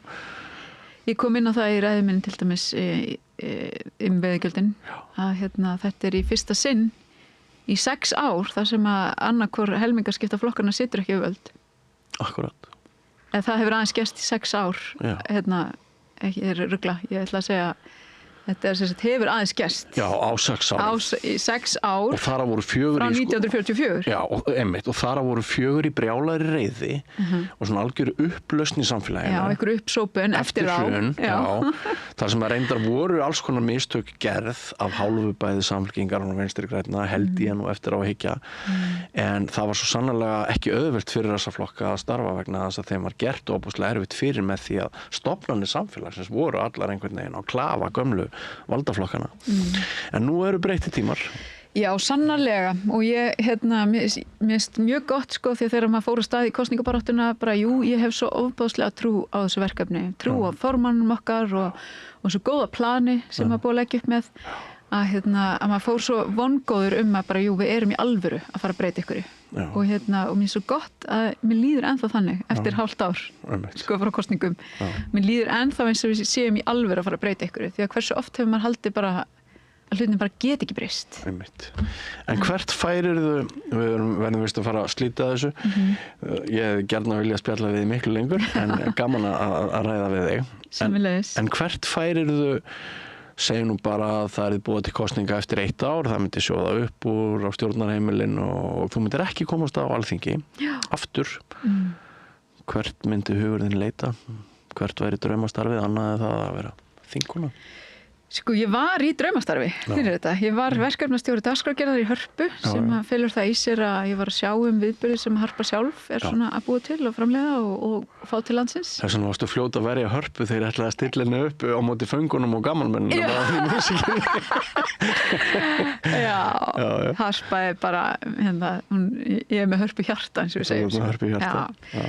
Þannig að ég var bara mjög ánægð í því starfi þannig að það til dæmis væri bara gaman að fara aftur í það en svo ég get hugsað mér að starfa við svo margt og mér líka alltaf dreymt að búa í útlöndum kannski myndi ég finna mér eitthvað verkefni þar, ég veit það ekki ef fjölskylda myndi vera til það en svo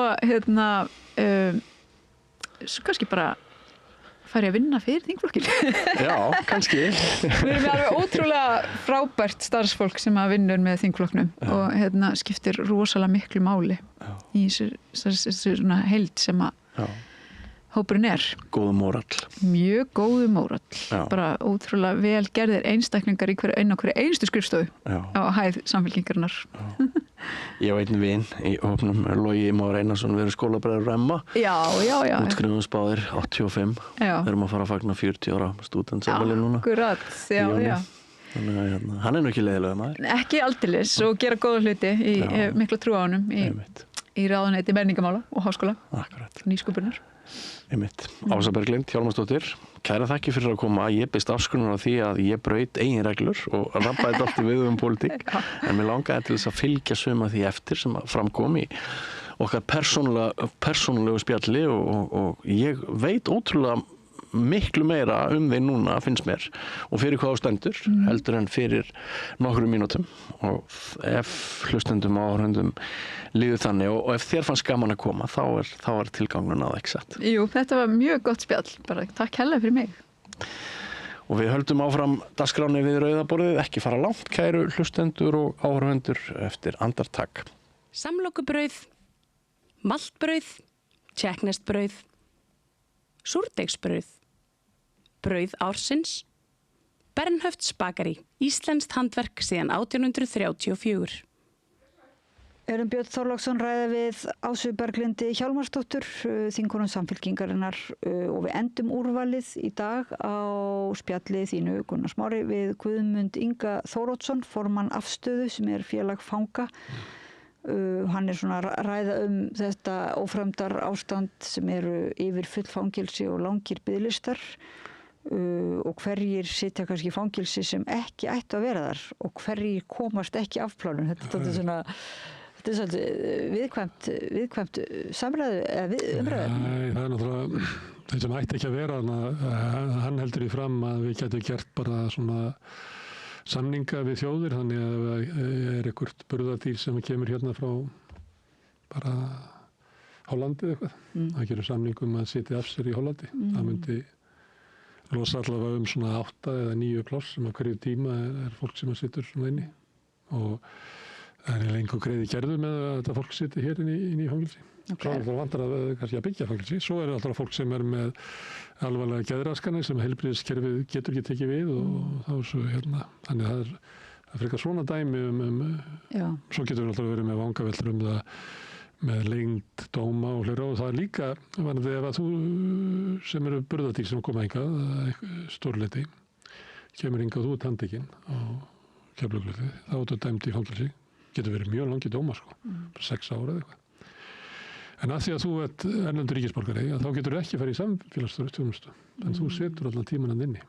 Á meðan ef þú værir Íslendingur, að þá væri fyrsta brot og eitthvað fleira, þá ertu kannski komin í svona samfélagsþjónustu. Það er líka það að það vantar eiginlega samfélagsþjónustu. Ég náði ekki alveg hvort það væri þannig að væri of fáir að bjóða föngum til þess að koma, hvort það væri svona fordómar gagnvart föngum.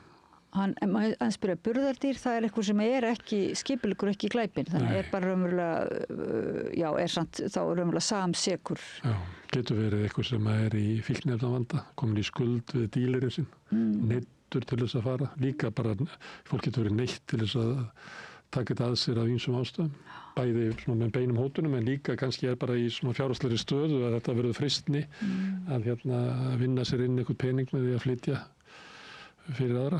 En hann einn þessara Guðmundur Ingi sem að talar af eigin reynslu. Já, hann hefur setið í fangilsi í Íslandi og í Danmörku. Já, þannig að þetta er gaman. Hans pólitík algjörlega sannast, persónulega sviðið og pólitíska sviðið í honum einhvern veginn skarast mjög, þannig að maður líka svona treystir dálítið hans, mér finnst mjög gaman að heyra hann tala fangilsi og þessa reynslu og þessi málefni. Já, ég myndi setja á hann fálkaorðu, ég veit ekki hvort það sé búin að fá hana, því að áður en að hann fer að berjast þarna í Afstöðu og umræðan fangilsmál núna og sem að var áður sýnir það að hvað er rosalega mikilvægt að í samfélaginu séu hópar með baráttu sjálfur í sínum málum. Það er allt annað ef að fangar og fyrirverandi fangar eru að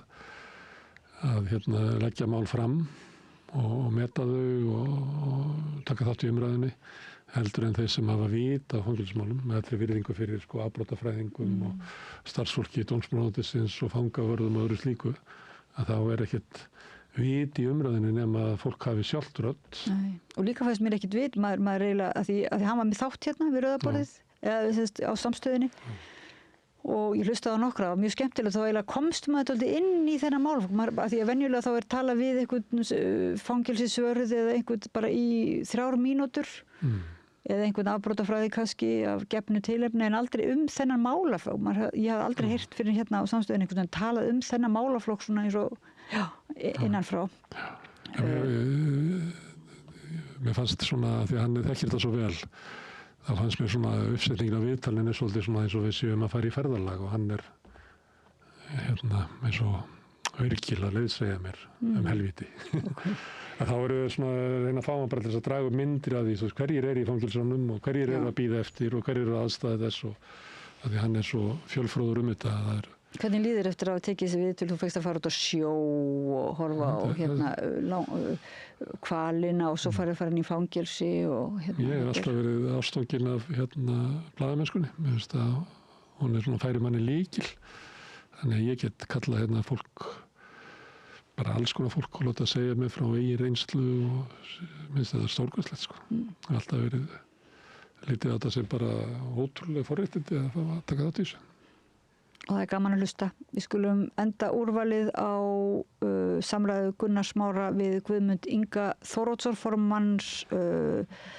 formaður afstöðu félags fanga og ég þakka ykkur hlustendum og áhorfendum fyrir að vera með okkur hérna í þessu lauflétta úrvalsspjalli okkar Gunnar Smára. Ég heiti Oddný Eir og ég þakka líka Laufeyju Líndal Ólafsdóttur fyrir að vera með okkur og varpa samræðunni yfir til ykkar og minna ykkur á að það áframhaldandi dagskrá hérna á Samstöðinni helgina.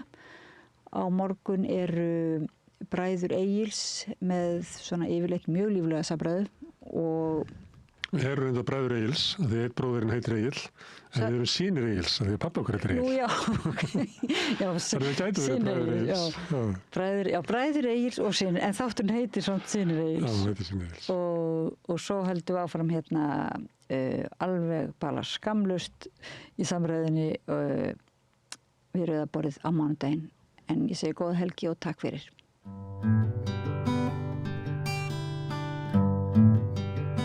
Herðu, já, við ætlum að fara í smá ferð réttargæslukerfið eða fangelsin og Guðmundur Ingi Þóroddsson, formaður afstöðu félags fanga hingað kominn.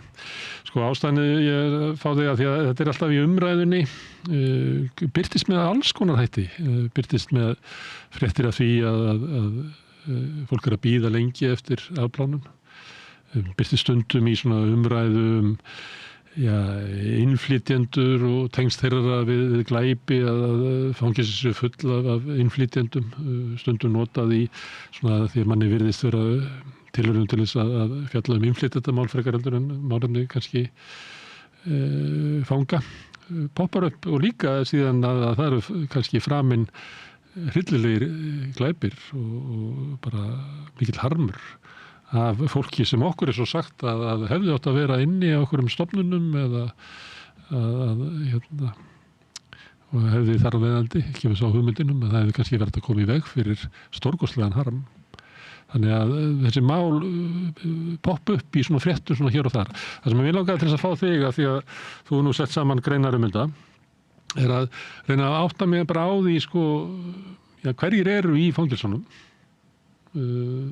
hverjir ætti að vera í fangelsunum og hverjir kannski í fangelsunum og þyrfti ekki að vera þar, ég veit ekki hvernig það Ef við færum bara yfir hvað eru, getur gefið mér hugmyndunum svona hvað þetta stór hópur, hvað eru margir sem að sitja inni? Já, ég get farið með þér yfir þetta.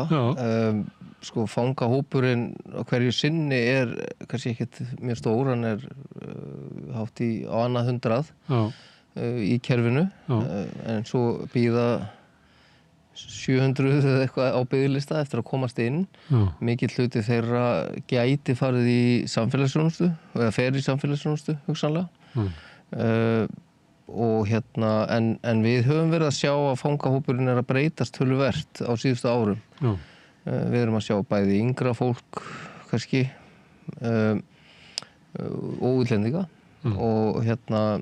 og glæpir hafa verið að breytast líka og það svona veikara fólk að koma inn og við erum að sjá að undanfarið að fangelsin hafa verið notuð kannski sem spítalar eða sem úrræði sem að þegar geðdeildirnar viti ekki hvað þeir eru að gera við fólk þá finnst þeim kannski betra að þeir séu bara vistaðir á öryggistofnun sem þá fangelsi. Og líka notaðir í varðandi hælisleitendur og flóttafólk? Já, algjörlega og í þeim... Fólk sem hefur raunverulega ekki brotið af sér en að koma hingað og óska eftir hæli? Einmitt, og það fólk sem er þá vistað í einhverja daga eða vikur og það fólk sem hefur ekki framið refsiverðan verknað. Já, það rétt. Ef við verðum bara að horfa svona á þetta ofanfrá, ef við tækjum þessa hópa, hælisleitendur eru þarna, þú sér þessi yfir í nokkra daga þar sem verið að bíða eftir að fólki verði brottvísað. Já, sko... En það geta ekki verið mörg pláss sem að þau taka, kannski... Nei, þau kannski taka ekki mörg pláss inn í fangelsónum sjálfum, en hins vegar þau eru öll yfirfull, sko. En það hefur hins vegar borið á því að það verið að geyma þetta fólk í fangaklefum lögreglunar og það auðvitað allt annað mál, sko. Það allt önnur aðstaða og það aðstaða sem býður ekkit upp á að fólk sé geymt þar í marga daga. Það allt í lagi í einhverja klukkutíma. Þarna getur ekki fengið útivistir, það ekki hægt að þvo föt, það engin þjónusta, það ekki hægt að vera með fólk þar og En eru þau fyrir einhverjum? Ég bara tala um þannig að þetta óbáðulega aðstæða fyrir fólki, segirðu, en ef ég spyr það að þau séu þarna inni, ættu aðrir að hafa aðgengi að þessum klefum sem þá hvað niður á Hverfisgötu og Nei, ég held að ég held að við sjáum oft í blöðunum að fangaklefa lögreglan séu yfirfullir, þannig að sjálfsagt eru þeir fyrir einhverju þar líka, sko, ég efast ekki það. En hverjir ætti að vera í þessu fangaklefum? Það fólk sem handtekið? Já, fangaklefar eru fyrir fólk sem á lögreglustöðum, fyrir fólk sem handtekið, í ölæði eða annarlegu ástandi eða hefur fram með einhvern glæp og meðan það fjarlægt að heimili sínum út á heimilisofbeldi. Já, og það eða bara mjög veikt og verið að fara að yfirheyra eða reyna að finna viðeigandi úrræði, sko, og þannig að það eru yfirleitt bara einhverju klukkutímar eða yfir nótt kannski, svo strax á mótni eru þau komin út og að geyma venjulegt fólk kannski dögum og vikum saman við hliðin á þeim það sem stöðug umferð, stöðug læti, stöðugt verið að banka og öskra og að fólk næri ekki svefni til dæmis í svona aðstöðum og líður hrikalega illa þannig að það, ég held að sé allir sammála því og ég hef verið að sjá það að það búið að viðurkenna það núna að fyrst þegar við fórum að vekja athygli á þessu að þá var svona kannski ekki samþykkt að þetta væri rétt en svo stigu bara allir fram teymistjóri geðheilsuteymis fangelsana og einhver fulltrúi frá ríkislögreglustjóra og fulltrúi frá lögreglustjórum höfuðborgarsvæðinu og fleiri aðilar sem að komu fram og að sögðu þetta væri alltaf rétt og þetta væri óboðlegt og það hefur dómsmálaráðherra gert líka núna. Samt heldur þetta áfram? Já, þetta heldur áfram að því að það ekki til neinn úrræði, þau vita ekkert hvað þau að gera við þetta fólk. En að mínum mati það búi á lítilli eyju og fólki kemur alltaf í litirnar, skilur. Mér finnst óþarfa að geyma fólk. Það bara reyða fólki að vera út í samfélaginu og það var þetta að sækja það ef á þurfti að halda. Einhverju kannski láti ekki ná í sig og það minni vandi heldur en leystur með því að geyma fólki í fangelsum. Já, algjörlega. Síðan verið talað mikinn fjölda erlendra fanga, það fólk með erlendan ríkisborgararétt. Já, þau 40% af fangahópnum eru útlendingar. Það ekki hælisleitandi flóttafólk, það getur verið einhver hælisleitandi þar innanum, en að langstæstu leit þetta fólk sem kemur hingað bara með annarkort til þess að vinna hér eða bara sem túristar. Já, eða bara hvað gert til að brjóta sér, það getur líka verið þannig og getur verið burðardýr og fleira. En það eru auðvitað svo inn á milli fullt af útlendingum sem að fremja alvarlega glæpi líka og þeir teppa kerfið okkar til lengri tíma. Þess vegna höfum í raun og veru alltaf haft að skoðun að okkur finnst að stjórnvöld eigi að gera beina framsalssamninga við önnur ríki og þá kannski þessi helstu ríki þar sem að útlendingarnir eru frá. Sem eru eins og hvað? Já, það eru Austantjaldslönd til dæmis og já, aðalega kannski og þannig að sko það þarf að gera samninga við þessi ríki og þetta hafa sum Norðurlöndin gert og þeir senda menn þegar menn eru búnir að fá dóma að þá senda þeir oft til síns heimalands en þeir eru ekkert lausir, sko. Þeir taka út og klára dóminn þar sko. Og það það sem mjög mikilvægt að menn klári sína dóma þeim sé ekki bara sleppt út. Hérna eru útlendingar að fá reynslulausn á helmings afplánunar fyrir heldur en Íslendingar. Þannig að þeir afplána minna fyrir sama dóm, sko. Já, og þá vandi sá að með því verið að senda út svona skilabóðum að það sé ódýrar að fremja afbrot á Íslandi heldur en annars þar. Að þú þurfur ekki að klára refsinguna. Já, er það vísi í það? Já, sko, aðalega þetta náttúrulega mikilvægi þess að þeir klári dómin eða framstæð. Algjörlega, auðvitað fylgir hver og eitt samningur eftir lögum viðkomandi lands, en ég held að fæstir myndu slepp út á helming í því landi, sko.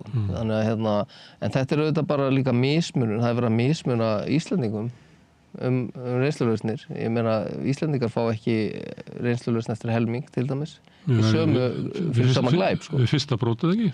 Nei, ekki svoleiðis. Það fyrir bara eftir brotaflokkinum, eða eftir glæpnum, sko, fyrir hvað dæmdur, sko. En erlendis ríkisborgarar eru svona 20% af fjöldanum á Íslandi. Já. En 40% í fangelsinu. Já. Er það vegna þess að erlendis ríkisborgarar eru sem að hér búa líklegri til fyrir með glæp, eða er bara streymi af erlendu ríkisborgurum sem eru hér, eins og þú nefndir burðardýr og fleira, sem eru að brjóta af sér, sem koma hingað? Nei, við erum til dæmis að sjá varðandi burðardýr, að erlend burðardýr sem eru oftast konur í raun og veru, að þessi burðardýr, þeir fá til dæmis ekki afplána í samfélagsþjónustu. Og þannig enn einn mismunun í kerfinu í raun og veru, sko. Þannig að ef þetta var Íslendingar þá var þeim bara sleppt út og myndu svo aldrei koma inn aftur og afplána bara í samfélagsþjónustu. En útlendingarnir, þeim haldið inni í gæsluvarðhaldi og afplána síðan dómi í framhaldinu, sko. Þannig að ég held að það sé kannski meiri munurinn, sko. Þannig að eða skýringin.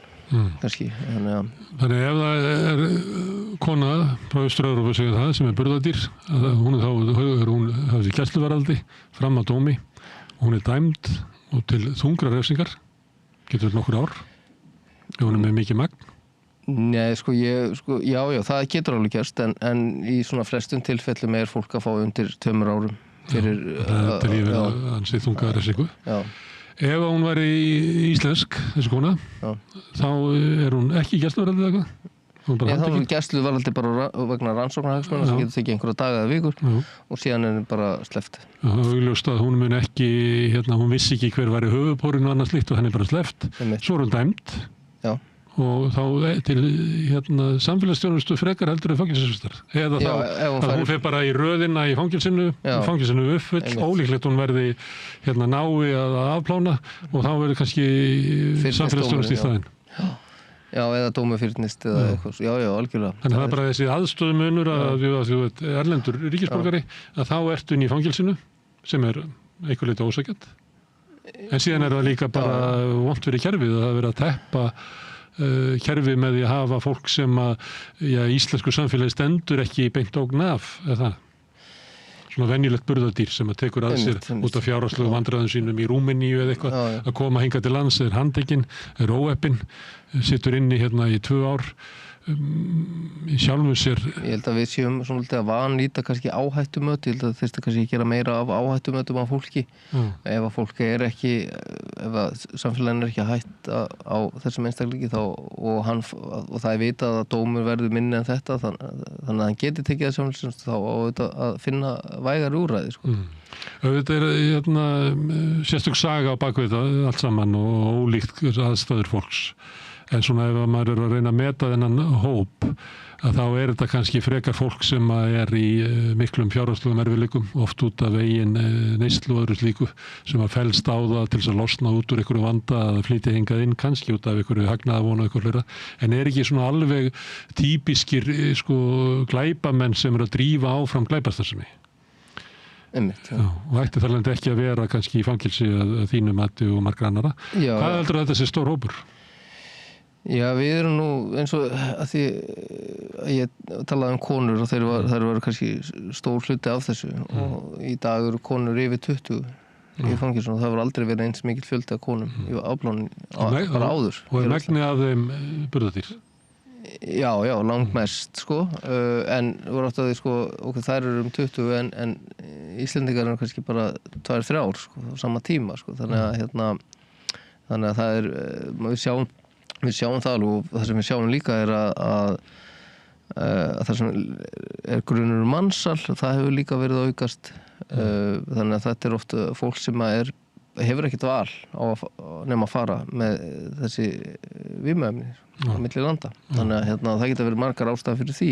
Getur verið hótanir einhverjar hörmungar sem að þau eru neitt til þess að gera þetta? Algjörlega og þetta er bara öðruvísi lögmál annars staðar í heiminum og svo getur við náttúrulega líka bara, fólk getur verið í ofbeldissambandi og neitt til að fara og það getur verið alls konar hátt.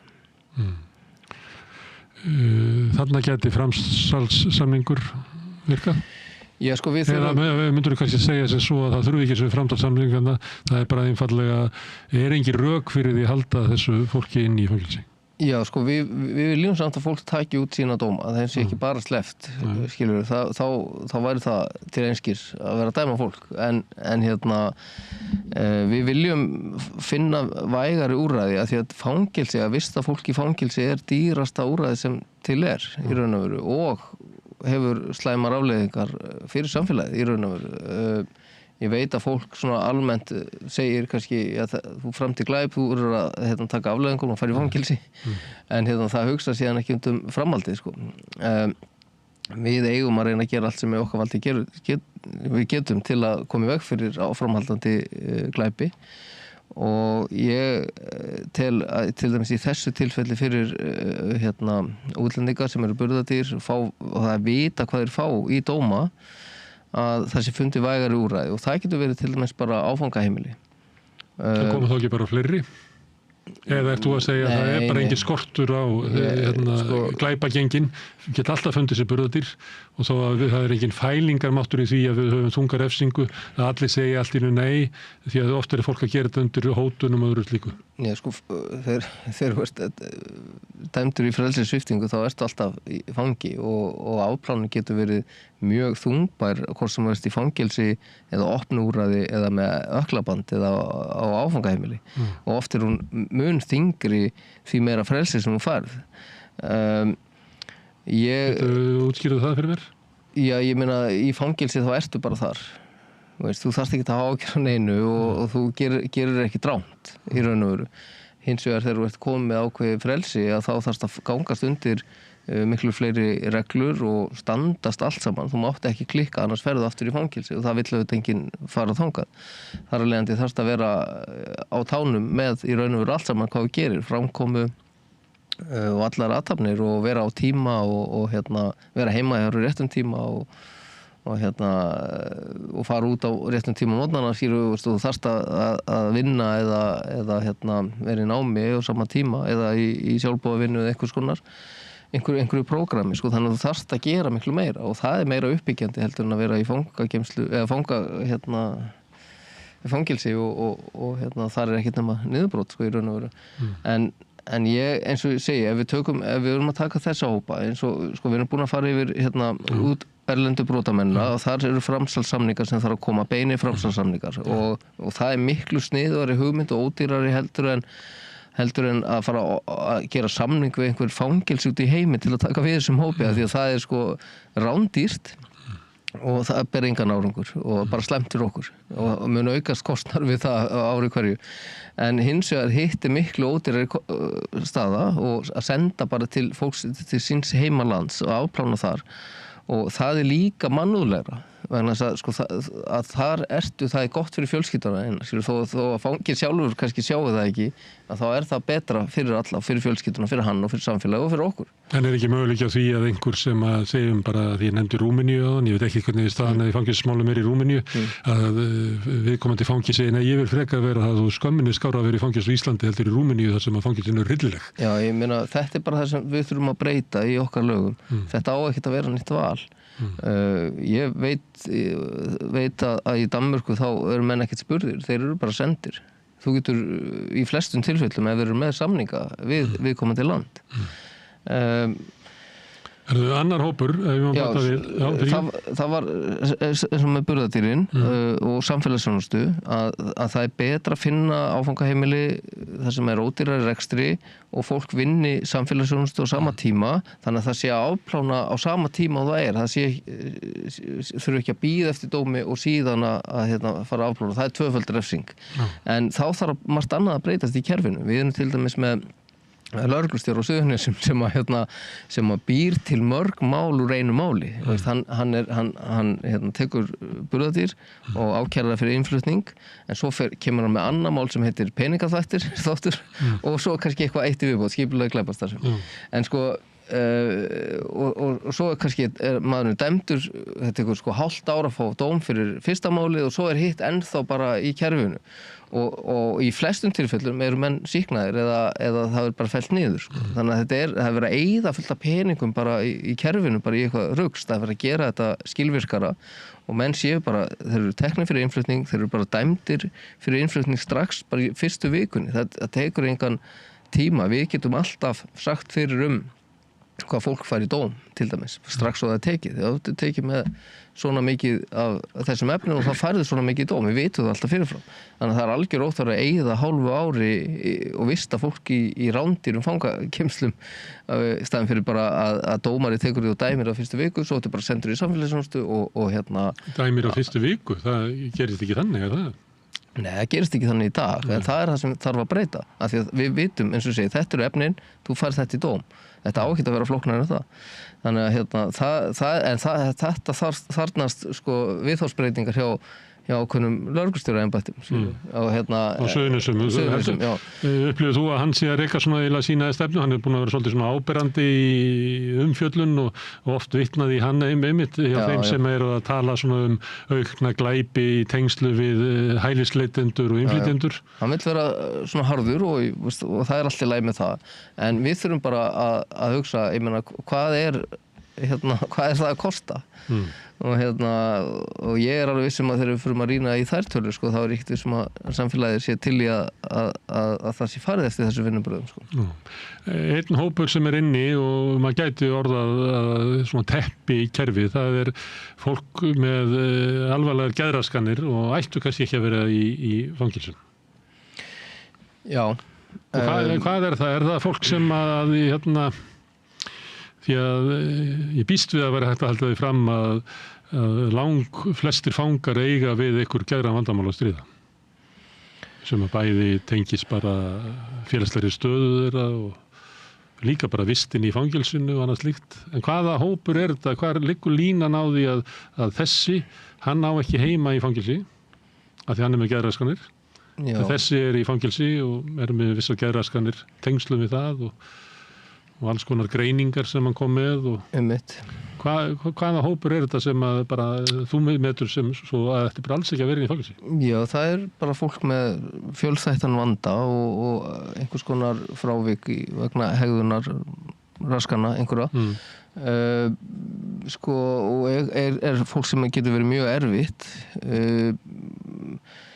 við erum, ég held að auðvitað eru allir, ég meina allir sem eru í fangelsi lendi í einhvers konar áföllum og tráma og eru en svona heilt yfir eru þetta kannski svona 4 til 8 einstaklingar hverju sinni í fangelsum sem eru bara mjög veikir og þurfa viðeigandi þjónustu annar staðar eða sem sagt heilbrigðisþjónustu.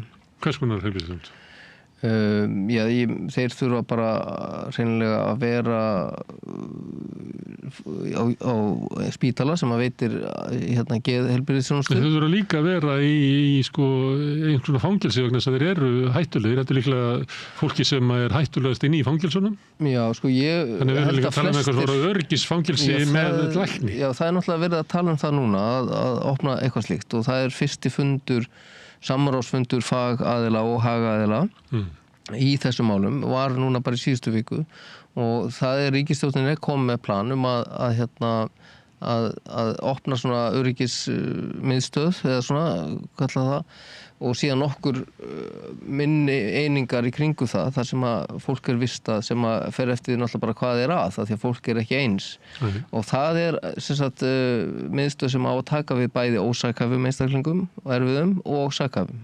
Og þá þarf náttúrulega að breyta lögum og annað slíkt til að það sé hægt. Ég hef samt verið á þeirri skoðun að langflestir sem hafa verið í umræðun í fjölmiðlum undanfarið til dæmis, að þeir þurfa ekki endilega að vera á öryggistofnun. Og mér finnst þetta hrikalega erfitt nafn, öryggistofnun, en það ekki komið ennþá nýtt nafn yfir þetta. Þetta ekki bara fangelsi? Nei, þetta ekki fangelsi. Þetta meiri heilbrigðisstofnun. Þetta bara fangelsi með lækni? Já, þetta á að vera alls konar útfærslu sko. En ég á þeirri skoðun að flestir sem eru í þessari stöðu, þeir hafa ekki fengið viðeigandi stuðning sem þeir þurfa, og þetta yfirleitt fólk sem með fjölþættavanda, sem með mjög hátt metið með mjög hátt þjónustustig eða SISMAT svo kallað.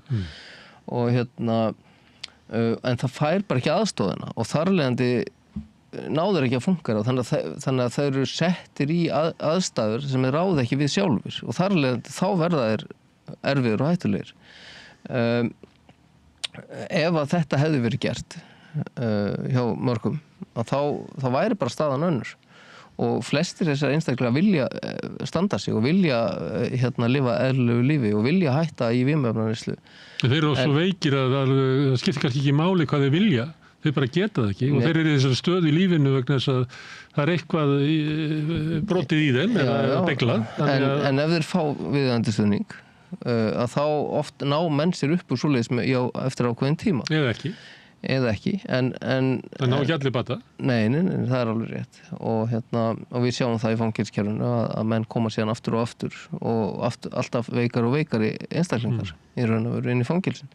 En það sem klárt að einangrunarvist í fangelsum ekki staður fyrir veikt fólk, og ég sé að það svolítið núna í umræðinu og hefur verið að lögreglan að óska eftir gæsluvarðhaldi yfir einstakling sem á læknisfræðilegum forsendum vegna almannahagsmuna, af því að þeir geti ekki nýtt sér kannski eitthvað annað í lögum til að gera það En það finnst mér hæpið og mjög gráðu svæði, og ef ekki svörtu, að það sé verið að setja fólk í gæsluvarðhald, veikt fólk.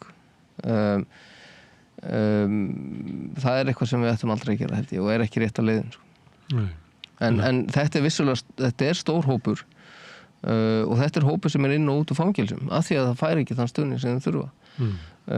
Við getum komið í veg fyrir öll þessi afbrot og þessa glæpi og þessi stóru mál sem hafa verið komið. Það hægt að koma í veg fyrir þetta, en á meðan að við erum ekki að vinna í þessu fólki, þau fá ekki þann stuðning sem þau þurfa, þá vita mál að þau brjóta af sér, og við vitum það alltaf fyrirfram. Ég meina, við erum búin að vita öll þessi mál sem hafa verið komið upp, við höfum vitað það fyrirfram að þau myndu koma upp, og í raun og veru bara ótrúlegt að það hef ekki hræðilegri atburðir gerst í raun og veru. Sem má reykja til þessa hóps sem að þú segir að séu kannski hverju sinni 8 manns inn í fangelsum. Já. En afstaða náttúrulega svona hagsmunasamtök fanga.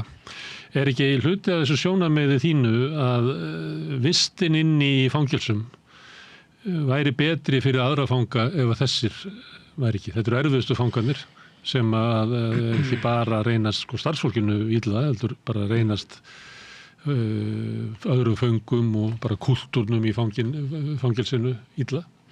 Jú, þetta mikið álag á alla.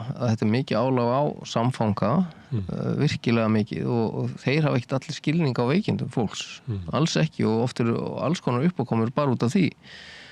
Svo það fangaverðirnir sem hafa miklu meiri skilning í dag á veikindu fólks heldur en þeir höfðu áður, og það en þetta samt hópur fólks, og þó þetta sé gott fólk og vilja gera vel og standa sig, þá það ekki þjálfað að mentað í að sinna svona veikum einstaklingum, og það getur skapað óbáslega mikil vanda, og lík bæði hjá föngum og þessum aðila og sem þeim sjálfum. Þeir geta gripið til einhverja aðgerða allt í einu að þeir eru hræddir, þeir veit ekki hvernig þeir eru að bregðast við til dæmis. Og þá kannski bregðast þeir vitlaust við og þeir geta lent í vesinn út af því. Það var komið upp svoleiðis dæmi og menn hafa verið reknir fyrir það og jafnvel dæmdir sko. Þannig að það er ósækjast að henda þessari heitu kartöflu í fangi á fangavörðum. Það er mér alltaf fundist og í raun og veru erum við bara með kerfi þar sem að hérna er nánast ómögulegt fyrir fólk að vera dæmt ósækæft. Það er mjög, mjög sjaldgæft að það gerist. Miklu algengara annar staðar í heiminum og Norðurlöndunum. En hérna er bara ramminn svo þröngur einhvern veginn og það þarf að fara að endurskoða þennan ramma í raun og veru. Að hérna við sko erum kannski að hitta fólk sem að hver maður getur séð að ekki sakaður.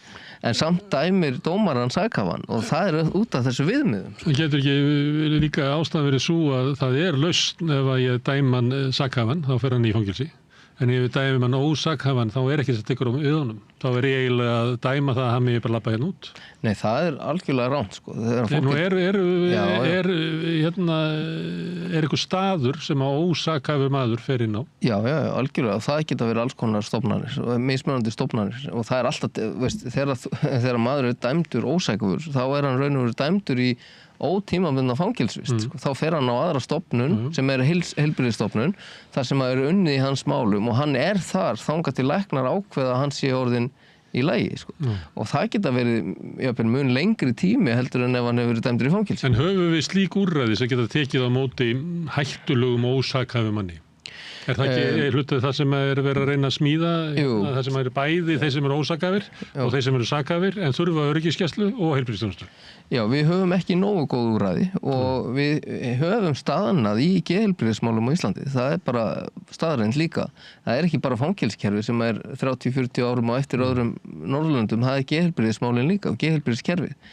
Við höfum séð að þegar dómari fær matsmenn hvort að menn séu sakhæfir ekki að þá eru þeir að fá stjórnendur þessara stofnana og stjórnendur þessara stofnana segja Guð minn góður, ég get ekki tekið þennan mann, hann er allt og erfiður, hann mun kosta mér svona mikið pening og ég þarf að ráða auka starfsmann, ég hef ekki aðstöðu þetta og ég mun hugsanlega eyðileggja meðferð hjá einhverjum öðrum og þar af leiðandi segi ég ætla að segja hann sé sakhæfur og þá er hann dæmdur sakhæfur. Þetta er einmitt vandinn og þetta er ekki í lagi, þetta er þessi freistni vandi sé. Þetta er hálfgerð spilling og þarna þarf að laga kerfið. Þú átt ekki að hafa hagsmuni á því, sko, hvort þessi maður sé sakhæfur og ósakhæfur og þegar menn eru svo dæmdir svona veikir sakhæfir þá eru þeir að lenda á stað þar sem ekkert er unni í þeirra málum og þeir verða verri fyrir vikið. Þannig að við erum að eyðileggja og ég get alveg sagt þér að mín skoðun er svo að þarna hefði átt að dæma geðlæknir bara í fangelsi fyrir svona vinnubröð sko. Það er mín skoðun. En og það er líka mín skoðun að ráðherrar dómsmála skilur ættu að vera ábyrgir fyrir svo mörgu sem er að gerast í dag. Að við höfum getað að bjarga mannslífum og ástandi getur verið miklu betra ef þeir hefur staðið sér í stikkinu. Það er bara búið að vera vandrað ástand í dómsmálaráðuneytinu og mikill óstöðuleiki bara núna í áratugi. Það er búið að sífellt vera að skipta dómsmálaráðherra, þannig að það er erfitt að finna hvar ábyrgðin liggur því að ég held að það er eiginlega ekkert ráðuneyti sem hefur verið í aftur örar skiptingar. Já, þetta er bara... Kannski fyrst orðist út af Sjálfstæðisflokknum sem hefur haldið þessu ráðuneyti lengst og er alltaf að skipta dómsmálaráðherra. Og þetta bitnar okkur, fólkinu hérna í landinu, sko. Það er bara þannig. Sko. Við erum búin að fara yfir breytingar við okkur er náttúrulega fjölga þannig að maður myndi ætla það að fanga rýmum til að fjölga í takt við fjölgu þjóðarinnar. Það hefur ekki gerst. Við höfum nefnt svona ýmis áhrif sem er bara að heimurinn er minni og Ísland tengist erlendum erlendur ríkjum og glæpirnir eru fjölþjóðlegri og þar alveg er slatti af föngum hér sem eru erlendis ríkisborgarar og þú bendir á að þeir séu lögulega þyngri byrði í kerfinu vegna þess að þeir fá ekki reynslulausn og annað slíkt. Þannig að það veldur ákveðin vanda. En þegar við vorum að byrja þá sagður líka að glæpir hefðu breyst. Er það eitthvað umfram þetta sem að þú hafðir í huga með það? Eru orðið meira ofbeldi í samfélaginu sem að myndi kannski kalla á að við hefðum fleiri fangarými per 100.000 manns heldur en það var kannski fyrir 20-30 árum. Er eitthvað svona breyting í undir heimunum sem að veldur því að það sé meiri þörf á fangelsum? Já, við sjáum bara að vímuefnin, úrval vímuefni í dag er orðið allt öðruvísi en það var áður og þau eru hættulegri og þetta eru ofta einhver lyf bara sem eru búin til í bílskúrum og í kjölfarið er fólk veikar og hópur þeir sem eru með andleg veikindi þeim fer fjölgandi og við erum að sjá... Ertu að tala fíknivanda? Já, til dæmis. En sko á sama tíma eykst andlegi vandinn líka á sama tíma, þannig að fólki sem er að koma inn í fangelsin og út úr fangelsunum er miklu veikara andlega heldur en áður. En eru glæpirnir alvarlegri? Það er endur lengri dómar? Já, já, það eru held ég geti sagt að dómar hafi verið að eitthvað að hækka og við sáum það líka að til dæmis bara með því að samfélagsþjónusta fór í 2 ár að þá hækkuðu dómara þannig að þeir dæma menn þá í 2,5 ár þannig að þeir þurfu örugglega að fara inn í fangelsi en það var náttúrulega ekki markmiðið með þessu. Já, þeim finnst kannski að þeir eigi að sjá þennan málaflokk hvort að menn fari í samfélagsþjónustu eða inn í fangelsi og þeir eru kannski með einhver dæmi að menn sem þeir vilja bara sjá sjálfur að fara í afplánun ekki í samfélagsþjónustu þannig að þess vegna hafa hækkað en þetta náttúrulega stjórnast líka bara á umræðu almennings svolítið sko. Segjum að þessi dómari sem að hugsa svona miðað við breytingarlögum að þá ef ég myndi dæma þennan í 22 mánaða fangelsi að þá fara hann í samfélagsþjónustu en ég tel að hann eigi ekkert erindi út á götu þessi maður, ég dæmi hann í 2,5 ár. Það sem að gerist við manninn hann fer bara í biðröð. Já, það fer auðvitað eftir hvaða brota er sko. Ég sé að fangelsismálastofnunin þeir eru svona svolítið að forgangsraða reyna það. Og hvar liggur það? Já, það fer bara eftir brotaflokkum held ég. Þannig að alvarleika brots og brotaflokkum. Er ekkert að meta það í árafjölda? Þannig ef ég fæ 2,5 árs dóm þá væri ég líklega komin inn eftir hálft ár. Ef ég fæ 18 mánuði þá er bara ólíklegt að ég fari nokkuð inn. Í raun og veru er ekkert þetta að meta neitt í dag sko. Þetta er bara, ástandið er alvarlegt. Það er ekki pláss, það er allt yfirfullt. Ég sé að þeir reyna forgangsraða og það er þá oft bara eftir líka til dæmis, segjum kynferðisbrot, þeir ganga svolítið fyrir.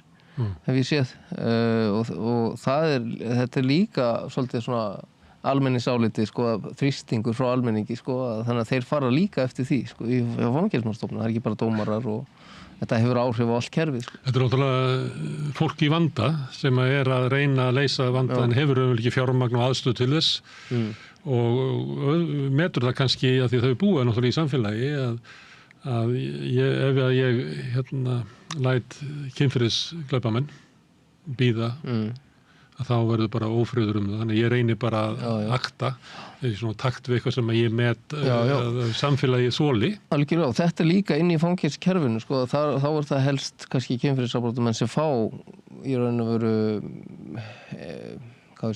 þeir fara frekar í áhættumat, þeir fara frekar í meðferðir hjá sálfræðingum og annað slíkt sko, og eftirfylgni og eftir líka sko, þannig að það fer svolítið púður bara í þá og alveg skiljanlegt en það er út af almenningsálitinu vegna þess að sko tölurnar segja okkur að þeir eru ólíklegir til að fremja glæpi aftur skilur, það segir tölfræðin sko, þannig að kynferðisglæpamenn? Já, allan að þeir koma sjaldnar aftur í fangelsi sko, heldur en aðrir,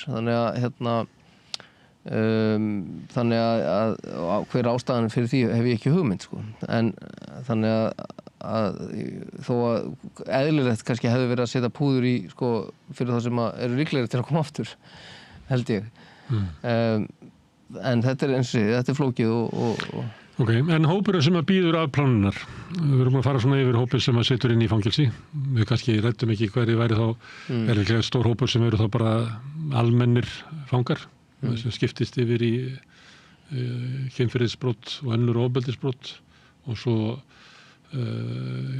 fjárglæfra þar með talið fíkniefnasölu og annað slíkt. En þeir sem eru að bíða eftir afplánun, hvaða fólk er það? Já, það er bara alls konar fólk og ég held að í raun og veru að 60-70% af þeim sko gætu farið í samfélagsþjónustu, þannig að þetta svona minni dómar kannski. Þeir geta verið fyrir alls konar. Ég veit ekki ástæðuna fyrir því að það gengur svona hægt að setja fólk í samfélagsþjónustu, kannski bara vantar fyrirtæki, kannski eru fyrirtæki ekki nógu dugleg til að taka vinna í sínum samfélagsmálum, samfélagsverkefnum og taka fólk sem í afplánun inn. Það mátti kannski vera meira af því.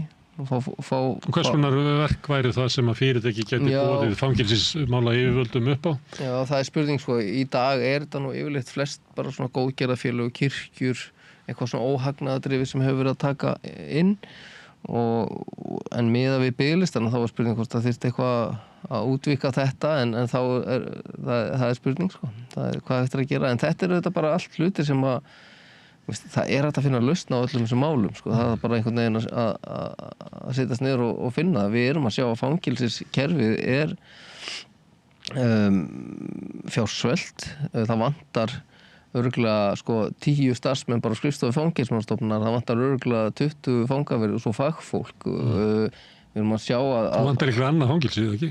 Það vantar annað fangelsi og við erum bara að sjá að þau þurfa að berjast fyrir hverri krónu og meðan að önnur embætti eiga ekki eins erfitt með að fá peninga. Það er verið að setja alls konar svona átök af stað, sem sagt átök í ákveðnum til að uppræta ákveðna brotaflokka kannski. Nú erum við að fara bara að taka þetta og nú ætlum við að taka þetta og þá er sett rosalegi peningar í þetta og ráði starfsfólki á lögreglunni eða ákæruvaldinu til að fara í þessa hluti, samfélagslöggur og allt þetta. En það er aldrei hugsað bakendan einhvern veginn. Það bara vantar alltaf pening þar og þar má ekki bæta á og þar má ekki einhvern veginn leggja áherslu á það, en það er einmitt sá hluti sem þarf að vinna miklu meir í, en þess að ef þú vinnur ekki í honum og þá erum við að sjá bara endurtekin brot hjá sömu aðilum. Ég hef oft sagt áður, fangelsi er sá staður sem við eigum að taka við fólki og endurhæfa og gera allt sem í okkar valdi stendur til þess að sjá til þess að sami aðili er ekki að fara fremja aftur sömu brot. Fangelsin okkar er ekki góð að þessu leyti? Nei, alls ekki. Við erum, eins og ég segi oft, við erum eina á Norðurlandi sem ekki erum með endurhæfingarstefnu hér á Íslandi. Öll önnur lönd á Norðurlandum eru með slíkt. Við erum líka í Ameríkunum. Við erum líka í Ameríkunum og Bretum, kannski. Við erum að loka fólk inn á henda lyklunum, stemmingum. Já, ég meina við vitum það að annar hver fangi kemur aftur inn í afplánun og mér finnst þetta bara... Er það herra hluta hér heldur en á Norðurlandunum? Ég bara að spyrja hvort Já, sko, það er flókið kerfið á Norðurlandunum virkar það? Já, þetta er bara svo misjafnt hvernig þetta er reiknað. Hér til dæmis reiknum við bara ef þú ert ekki komin inn aftur í fangelsið innan 2 ára, þá ert að koma inn í fyrsta skipti. Og við vitum að oft það að bíða eftir dómi jafnvel í heilt ár og svo kannski 1, 2, 3, 4 ár eftir að komast inn. Þannig að þetta er ekki raunverulega tölur.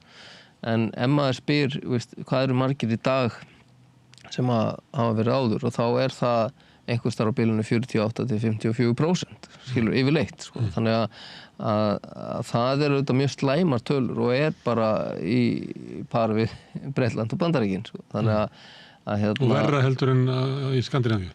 Já, eins og ég segi, þar er mismunandi líka hvernig er Þú veist af hverju ég er að spyrja þessu því að það getur við bara sjónarmið að við viljum hafa fangelsir mannúðlegri og gefa þér færi á að bæta þig. Það má vel vera hins vegar að það bara skilir bara sömu niðurstöðu. Ég meina við erum að ágætis fangelsi sem slík og við erum með þrepaskiptingu þar sem að fólk fer út í svona fyrst í loka fangelsi opið áfangaheimili og öklaband og svo skilur og það er mjög gott og það er eins og hinn Norðurlöndin er með. Hins vegar vantar okkur alltaf innihald í kerfið hér. Það er innihaldið er það sem skiptir mestu máli. Aðbúnaðurinn skiptir máli en það er innihaldið. Við getum ekki komið í veg fyrir að þessi aðili nauðgi þessari konu, skilur, í fyrsta skipti, en við getum svo sannarlega gert allt í okkar valdi til að passa það að hann nauðgi ekki 2. og 3. og 4. konu, skilur. Þetta erum við bara ekki að gera og meðan við erum ekki að gera það, þá erum við bara að gefa leyfi á þetta, hreint út sagt, sko. Þannig að það er sorglegt að horfa upp á það að það hægt að laga þetta ástand. Og hvert þetta innvolt sem að í Noregi en ekki hér? Sálfræðiaðstoð, menntun? Það þarf að taka á áföllum, þetta þarf að vera áfallamið meðferð, eða sem sagt áfallamið afplánun, kallaði það, og meðferðir þurfa að koma þar inn þetta mjög sterklega. Síðan þurfum við bara að byggja upp fólk og ég meina við þurfum að tengja þetta allt við atvinnu og verknám og menntun bara. Hér erum við bara að hrikaleg staða í menntamálum hér á Íslandi, í fangelskerfinu. Ég held að megi alveg segja sko að síðustu ríkisstjórnin á algjörlega brugðist í þeim málum. Menntamálaráðherra sem var áður, hann kom með farsaldalög og átti að gera hitt og þetta en svo vildi hann ekkert taka á þessum málum í fangelsunum. Og þetta einmitt, við höfum rætt þetta hér held ég örugglega áður að við erum að sjá að aðra og þriðju kynslóð í fangelsunum og það þannig að þegar þú ert í fangelsi og átt barn að þá bara mjög líklegt á að barnið þitt fari í fangelsi líka. Þannig að það það sem við þurfum að stoppa og Þá er þetta að tala stuðning við fjölskyldufangana líka? Já, algjörlega og ég alveg viss að þeir sem eru í fangelsum í dag til dæmis, að þeir hafa engan áhuga á því að barnið sitt muni fara í fangelsi seinna og muni þar af leiðandi gera allt sem í þeirra valdi stendur til að vinna í þeim málum sko. Og þess vegna þurfum við að grípa það fólk sem þar inni. Það bara gerum við ekki í dag. Og þess vegna erum við að horfa upp á sama fólki, fara aftur og aftur í fangelsi og síðan börnið þeirra seinna. Þannig að þetta við erum að tala hóp, þú spurðir í byrjun hverjir eru í fangelsum, ég meina að þetta fólk með mikinn félagslega vanda upp til hópa, nánast fólk sem hefur lent í alls konar vandræðum og sumir jafnvel geta ekki lesið eða skrifað, sem mjög sorglegt að horfa upp á og það var til dæmis allt svoleiðis nám bara tekið út, það engin sér kennari eða svona sem að kenna fólki að lesa og skrifa sko. Það bara Þannig að þeir sem að fara í nám eru þeir sem að hafa það mikla námsgetu að geta verið í fjarkennslu í menntaskóla eða full. Það nokkuð dæmi það að fólk hafi klárað stúdentin eða byrjað í einhverju háskólanámi á Litla-Hrauni. Þetta ekki dæmi þess?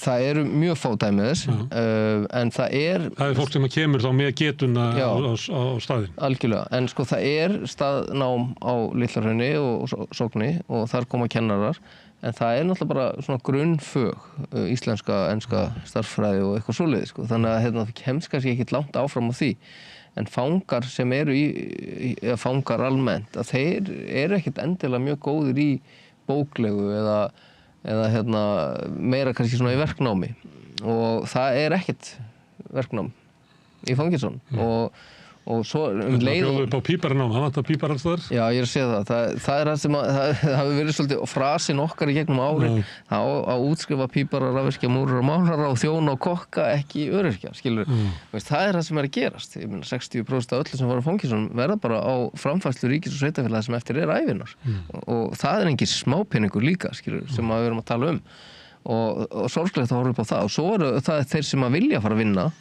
og geta fara að vinna og fara að vinna jafnvel eftir afplánun að þeir fljótt sjá það að það verið að taka jafnvel hátt í 70% af laununum mínum í sektir, sakakostnað, barnameðlög ég get bara ekki unni, ég fæ meiri peninga á því að vera bara á bótum og hætta að vinna þannig að sko þetta auðvitað fráleitt kerfi sko og ég meina við þurfum ekkert að gera mikið til að breyta þessu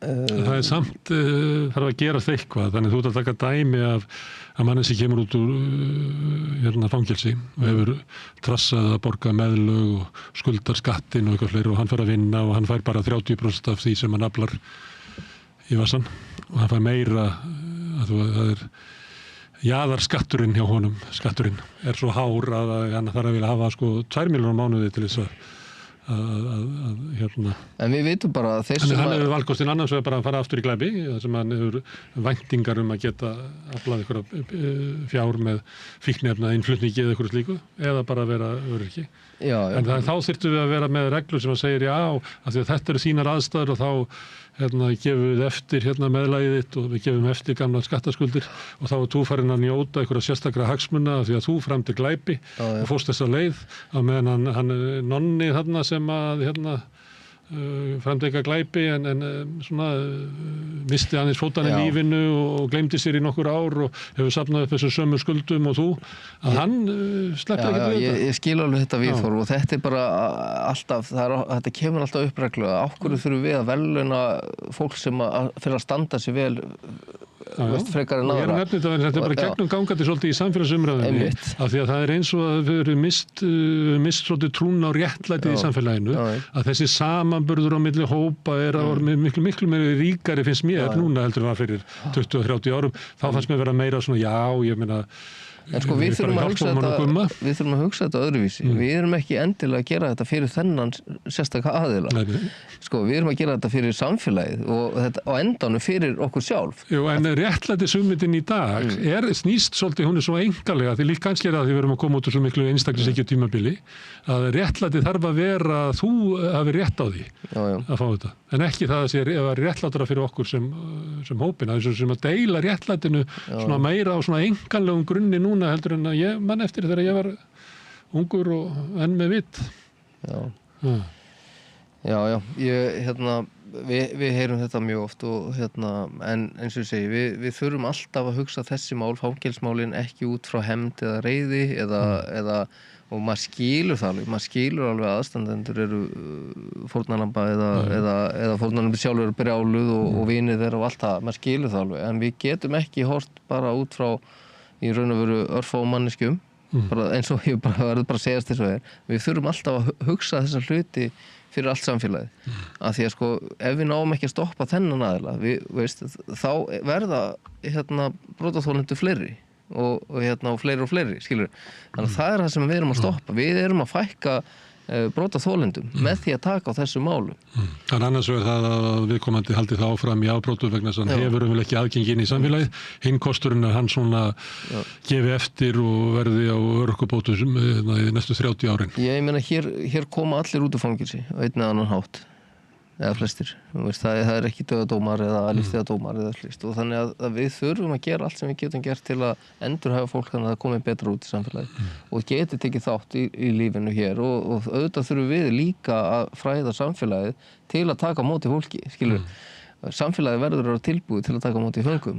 Þá kemur það einu sem að þú nefndir að þú værir ekki alveg viss það hvort að samfélagsþjónusta væri minna notuð en að þú myndir vilja vegna þess að kannski fyrirtæki og stofnanir og félagasamtök séu ekki með boð að taka fólki í samfélagsþjónustu.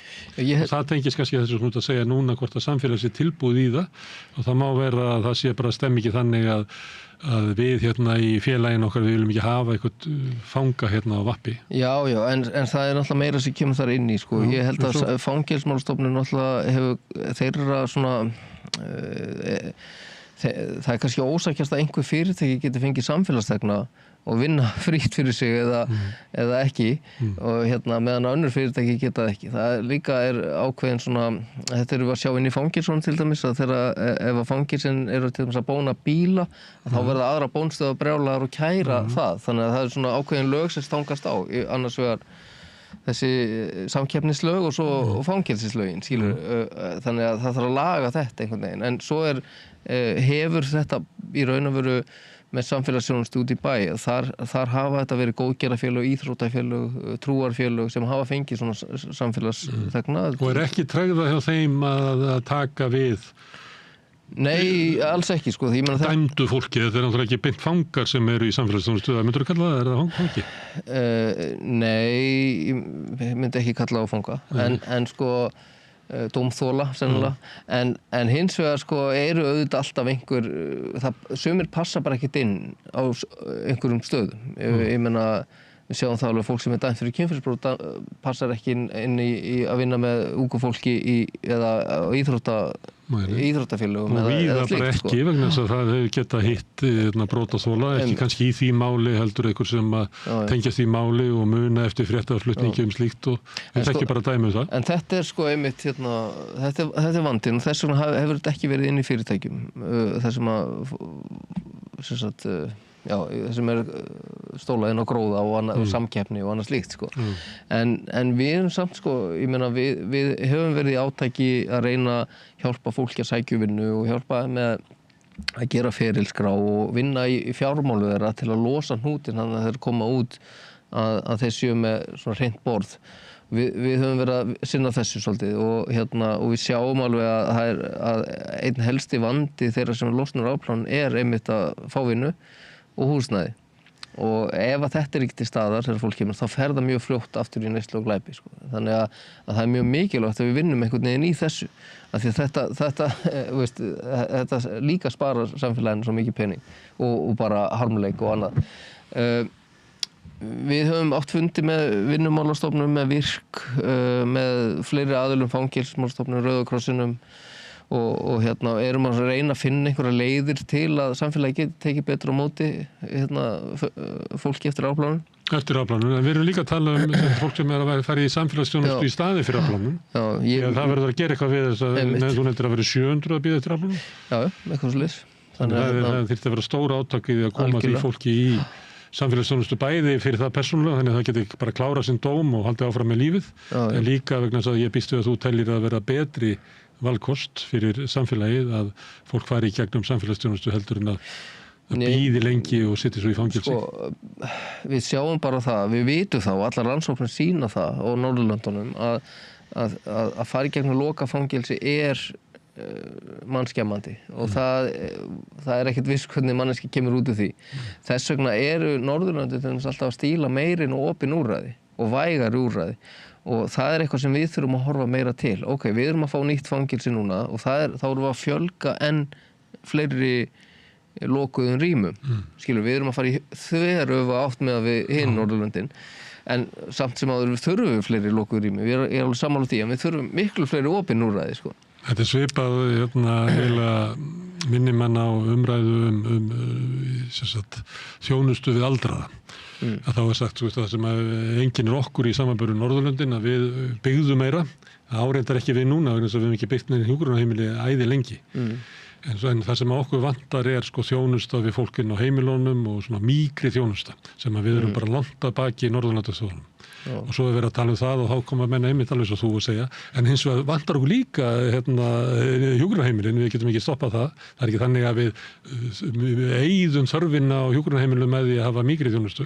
Þannig að þessi vandi þarna fyrir afplánun er kannski bara svipað og við erum með mjög víða, sko.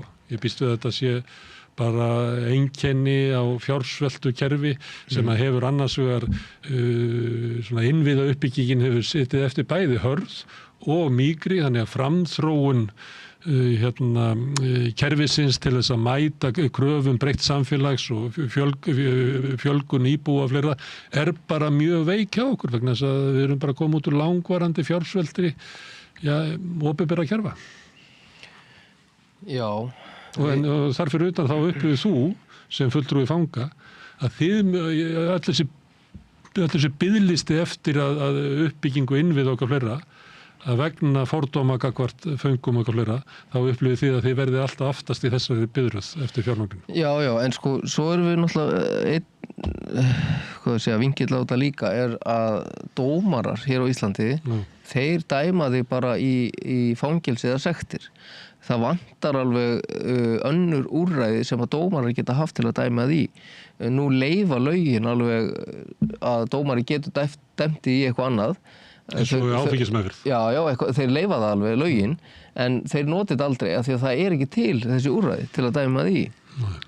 Og meðan að úrræðin er ekki til, þá er þetta eina sem dómararnir geta notað sektir og fangelsi.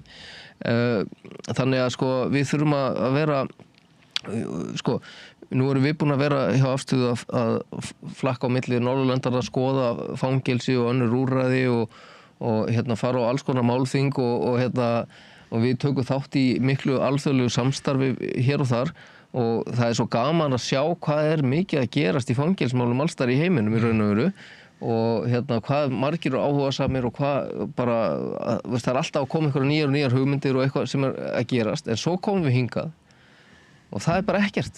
Það er bara ekkert að vera og maður er stundum bara, hvað er í gangi? Hvað þarf að gerast til að fá hlutina svolítið á stað. Ég hef ekki skýringu á þessu út af hverju þetta svona hér á Íslandi, en við erum allavega búin að ná umræðun af stað, skilur við erum búin að vera í því síðustu árin að fá umræðun á stað og erum búin að leggja rosalega mikla áherslu á að skrifa greinar og láta fólk átta sig á hvað erum að vera inn í þessu. Ef við hefðum ekki gert þetta, þá værum við bara enn lengra fyrir aftan og þess vegna skiptir svo miklu máli að ræða þessi mál og ég get sagt þér líka að eitt af okkar aðalstarfi í dag bara að hitta nemendur í háskólum og fara yfir aðstoða við rannsóknir og ritgerðir. Þetta okkar leið til að fá eitthvað rannsakað og eitthvað á stað, umræðu og annað og af því að til dæmis nám fangavarða ekki á háskólastigi og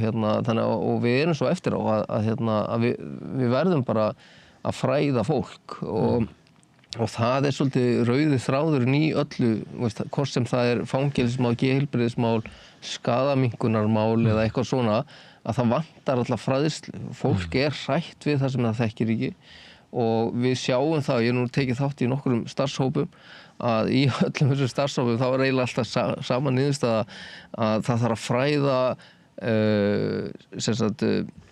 hópinn, það þarf að fræða fagfólkið, það þarf að fræða almenning, það þarf að fræða stjórnvöld. Það rauðir þráðurinn í gegnum allt og það vantar meiri fræðslu þessi mál. Við erum eftir á. En það afstaða hefur staðið sér mjög vel í að setja þessi mál á dagskrá og svo persónulega staðið vel. Þú ert að bera okkur saman við önnur lönd. Þróunin í öðrum löndum og ég geti haldið það sem svona sósíalisti að leiðin til þess að breyta að hópurinn sjálfur standi fyrir breytingunum. Þannig var kvennabaráttan rekin og þannig var verkefnisbaráttan rekin og þannig var frelsisbaráttan svartar í Bandaríkjunum og fallar og þarfandi göttunum. Það kemur ekkert á ofan.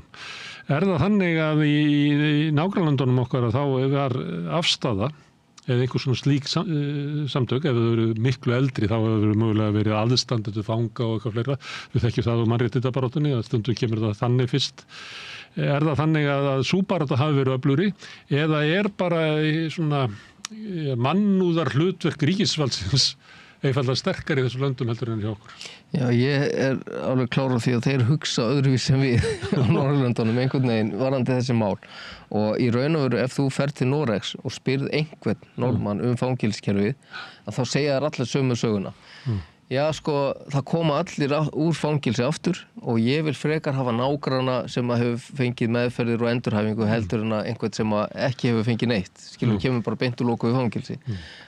Þetta mitt val, ég vil frekar hafa fólk sem hefur fengið einhverja lækningu eða á sínum vandamálum og þannig að það allir miklu meira meðvitaðir það. Ég var nú í smá tíma í Danmörku í fangelsi, ekki? Í fangelsi og þar sá maður dómsmálaráðherra bara koma reglulega fram bara og tala hlutina, segja frá hvað að virka, hvað ekki að virka. Til þess að fóða til sátt í samfélaginu mannúðlegri stefnu. Já, fólk miklu meðvitaður hvað að vera í þessum málum. En hér stíga stjórnmálafinni fram og eru frekar svona tough on crime stemming, svipaðu oft í Bandaríkjunum og Englandi. Já, það vegna það búin að búa til hennar vanda, því að þeir segja ekki neitt frá neinu, það veit engi hvað að vera og þar leðandi þegar fólk fræðist ekki hlutina. Að þá það hrætt og þegar það kemur eitthvað, þá verður það reið og við höfum þetta alltaf verið svona frekar við vildum hengja það sem stálu mat í gamla daga eða hálsökvaðu en held að það verið danski kóngurinn sem var einmitt mildaði alla dóma því að hann gæti ekki sé að fólk sé að fara eitthvað að hætta að stela mat ef það að deyja úr hungri, skilur við. Þannig að hann mildaði alltaf þessa dóma. Þannig að við erum bara ennþá svolítið þarna. Svo hefur við náttúrulega verið með ríkjandi stjórnmálaflokk sem hefur alls ekki viljað að við tækjum mið af þróuninni á Norðurlöndunum. Heldur frekar að við myndum þróa samfélagi líkar því sem í Englandi og Bandaríkjunum. Það sem meiri svona harka sérstaklega í þessum málum. Já, mér aðeins fundist svona viðmóti kannski þar vera aðeins að breytast.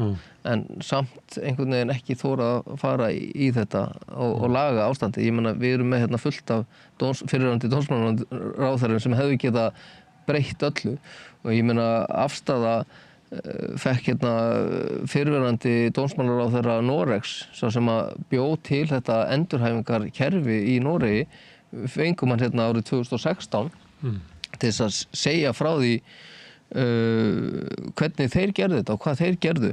Og hann hélt fyrirlestur í Norræna húsinu fyrir fullu húsi, en það mætti enginn frá stjórnstöldum til að horfa á. Og við erum svolítið þar. Þarna á þessum tíma vorum við náttúrulega alveg græn í öllu sem heitir endurhæfing fanga, sko. Og það bara í raun og veru nokkur ár sem að stjórnstöld byrjuði aðeins að pæla í því. En það mætti enginn, það hafði enginn áhuga á þessu, en almenningur hafði áhuga hins vegar. Og það gat maður að sé, það var bara pakkfullt og þetta var jafnaðarmaður reyndar sem kom og hann vildi nú ekki koma fyrir okkur á þeim tíma, en við urðum að fá samfylkinguna til að hafa samband við hann og fá hann og það gekk, sko. Þannig að ef ég man rétt, þá var það Sigríður Ingibjörg og Aðalheiður Ámundadóttir sem að fengu hann til að koma með okkur, sko. Þannig að það var frábær kynning en einhverju hluta vegna þá viljum við aldrei leita aðstoðar, við viljum aldrei fá hjálp hjá þeim sem eru þegar með kerfið. Við viljum alltaf finna upp hjólið hér og endanum verður aldrei neitt hjól, Við viljum alltaf finna íslensku leiðina. Herðu, Guðmundur Ingi, takk fyrir að koma hingað og vera leiðsögumaður fangelsin og það sem að tekjast í, og svona eins og Virgil var fyrir Dante og leið hans til helvítis. Gott að hafa eitthvað til þess að leiðbenna sér og gangi ykkur vel í ykkar baráttu. Takk fyrir það. Já, herðu, þetta þá lokinn að Rauða borðinu í kvöld. Ég þakka öllum gestum sem að hingað komið og Maríu og Sigurjóni fyrir viðtölin,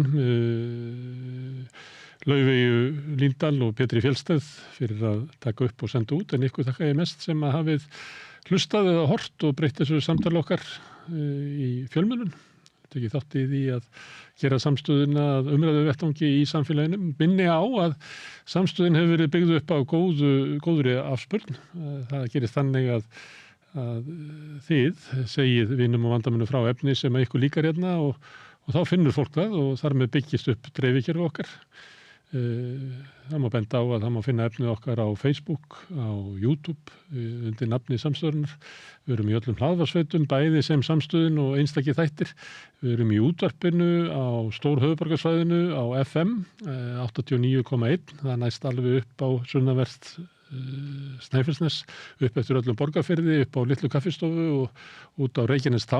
En þar, fyrir þetta svæði, það má líka sækja útastendingarnar á spilaran, bæði á netinu, spilaran.is, og svo spilar líka app sem má hlaða niður í síman og hlusta á samstöðuna og allar íslenskar útastöðar, hvað sem í heiminum. Við erum komin í sjónvarpið þeirra sem er svo heppin að skipta við fjarskiptafyrirtæki Síman. Þar eru við númer 5 á fjarstýringunni, kannski ef ég veit það ekki.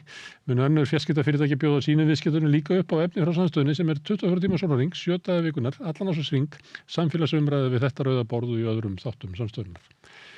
Það sem að drífur samstöðuna áfram eru ekki auglýsingar eins og þegar við kannski tekið eftir. Þetta það er ekki ríkir kallar sem að eiga samstöðuna.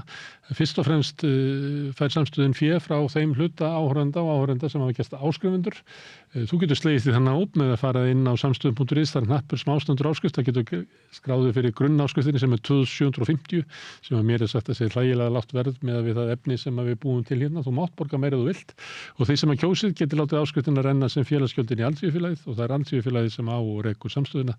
Þetta er fjölmiðl í eigu áhorfenda og áheyrenda, raunverulega tilraunaverkefni sem að við tökum þátt í mörg, við sem að búum til efni hérna, bæði hérna megin myndaðalarnar og hinum megin, og viðmælendurnir sem að hinga koma og vilja viðhalda þessum umræðu vettvangi, og svo það náttúrulega þið sem að eru að hlusta og heyra, en það sem að gefur okkur aflið eru sá hluti sem að hefur gerst áhorfandi, gerst áskrifundur.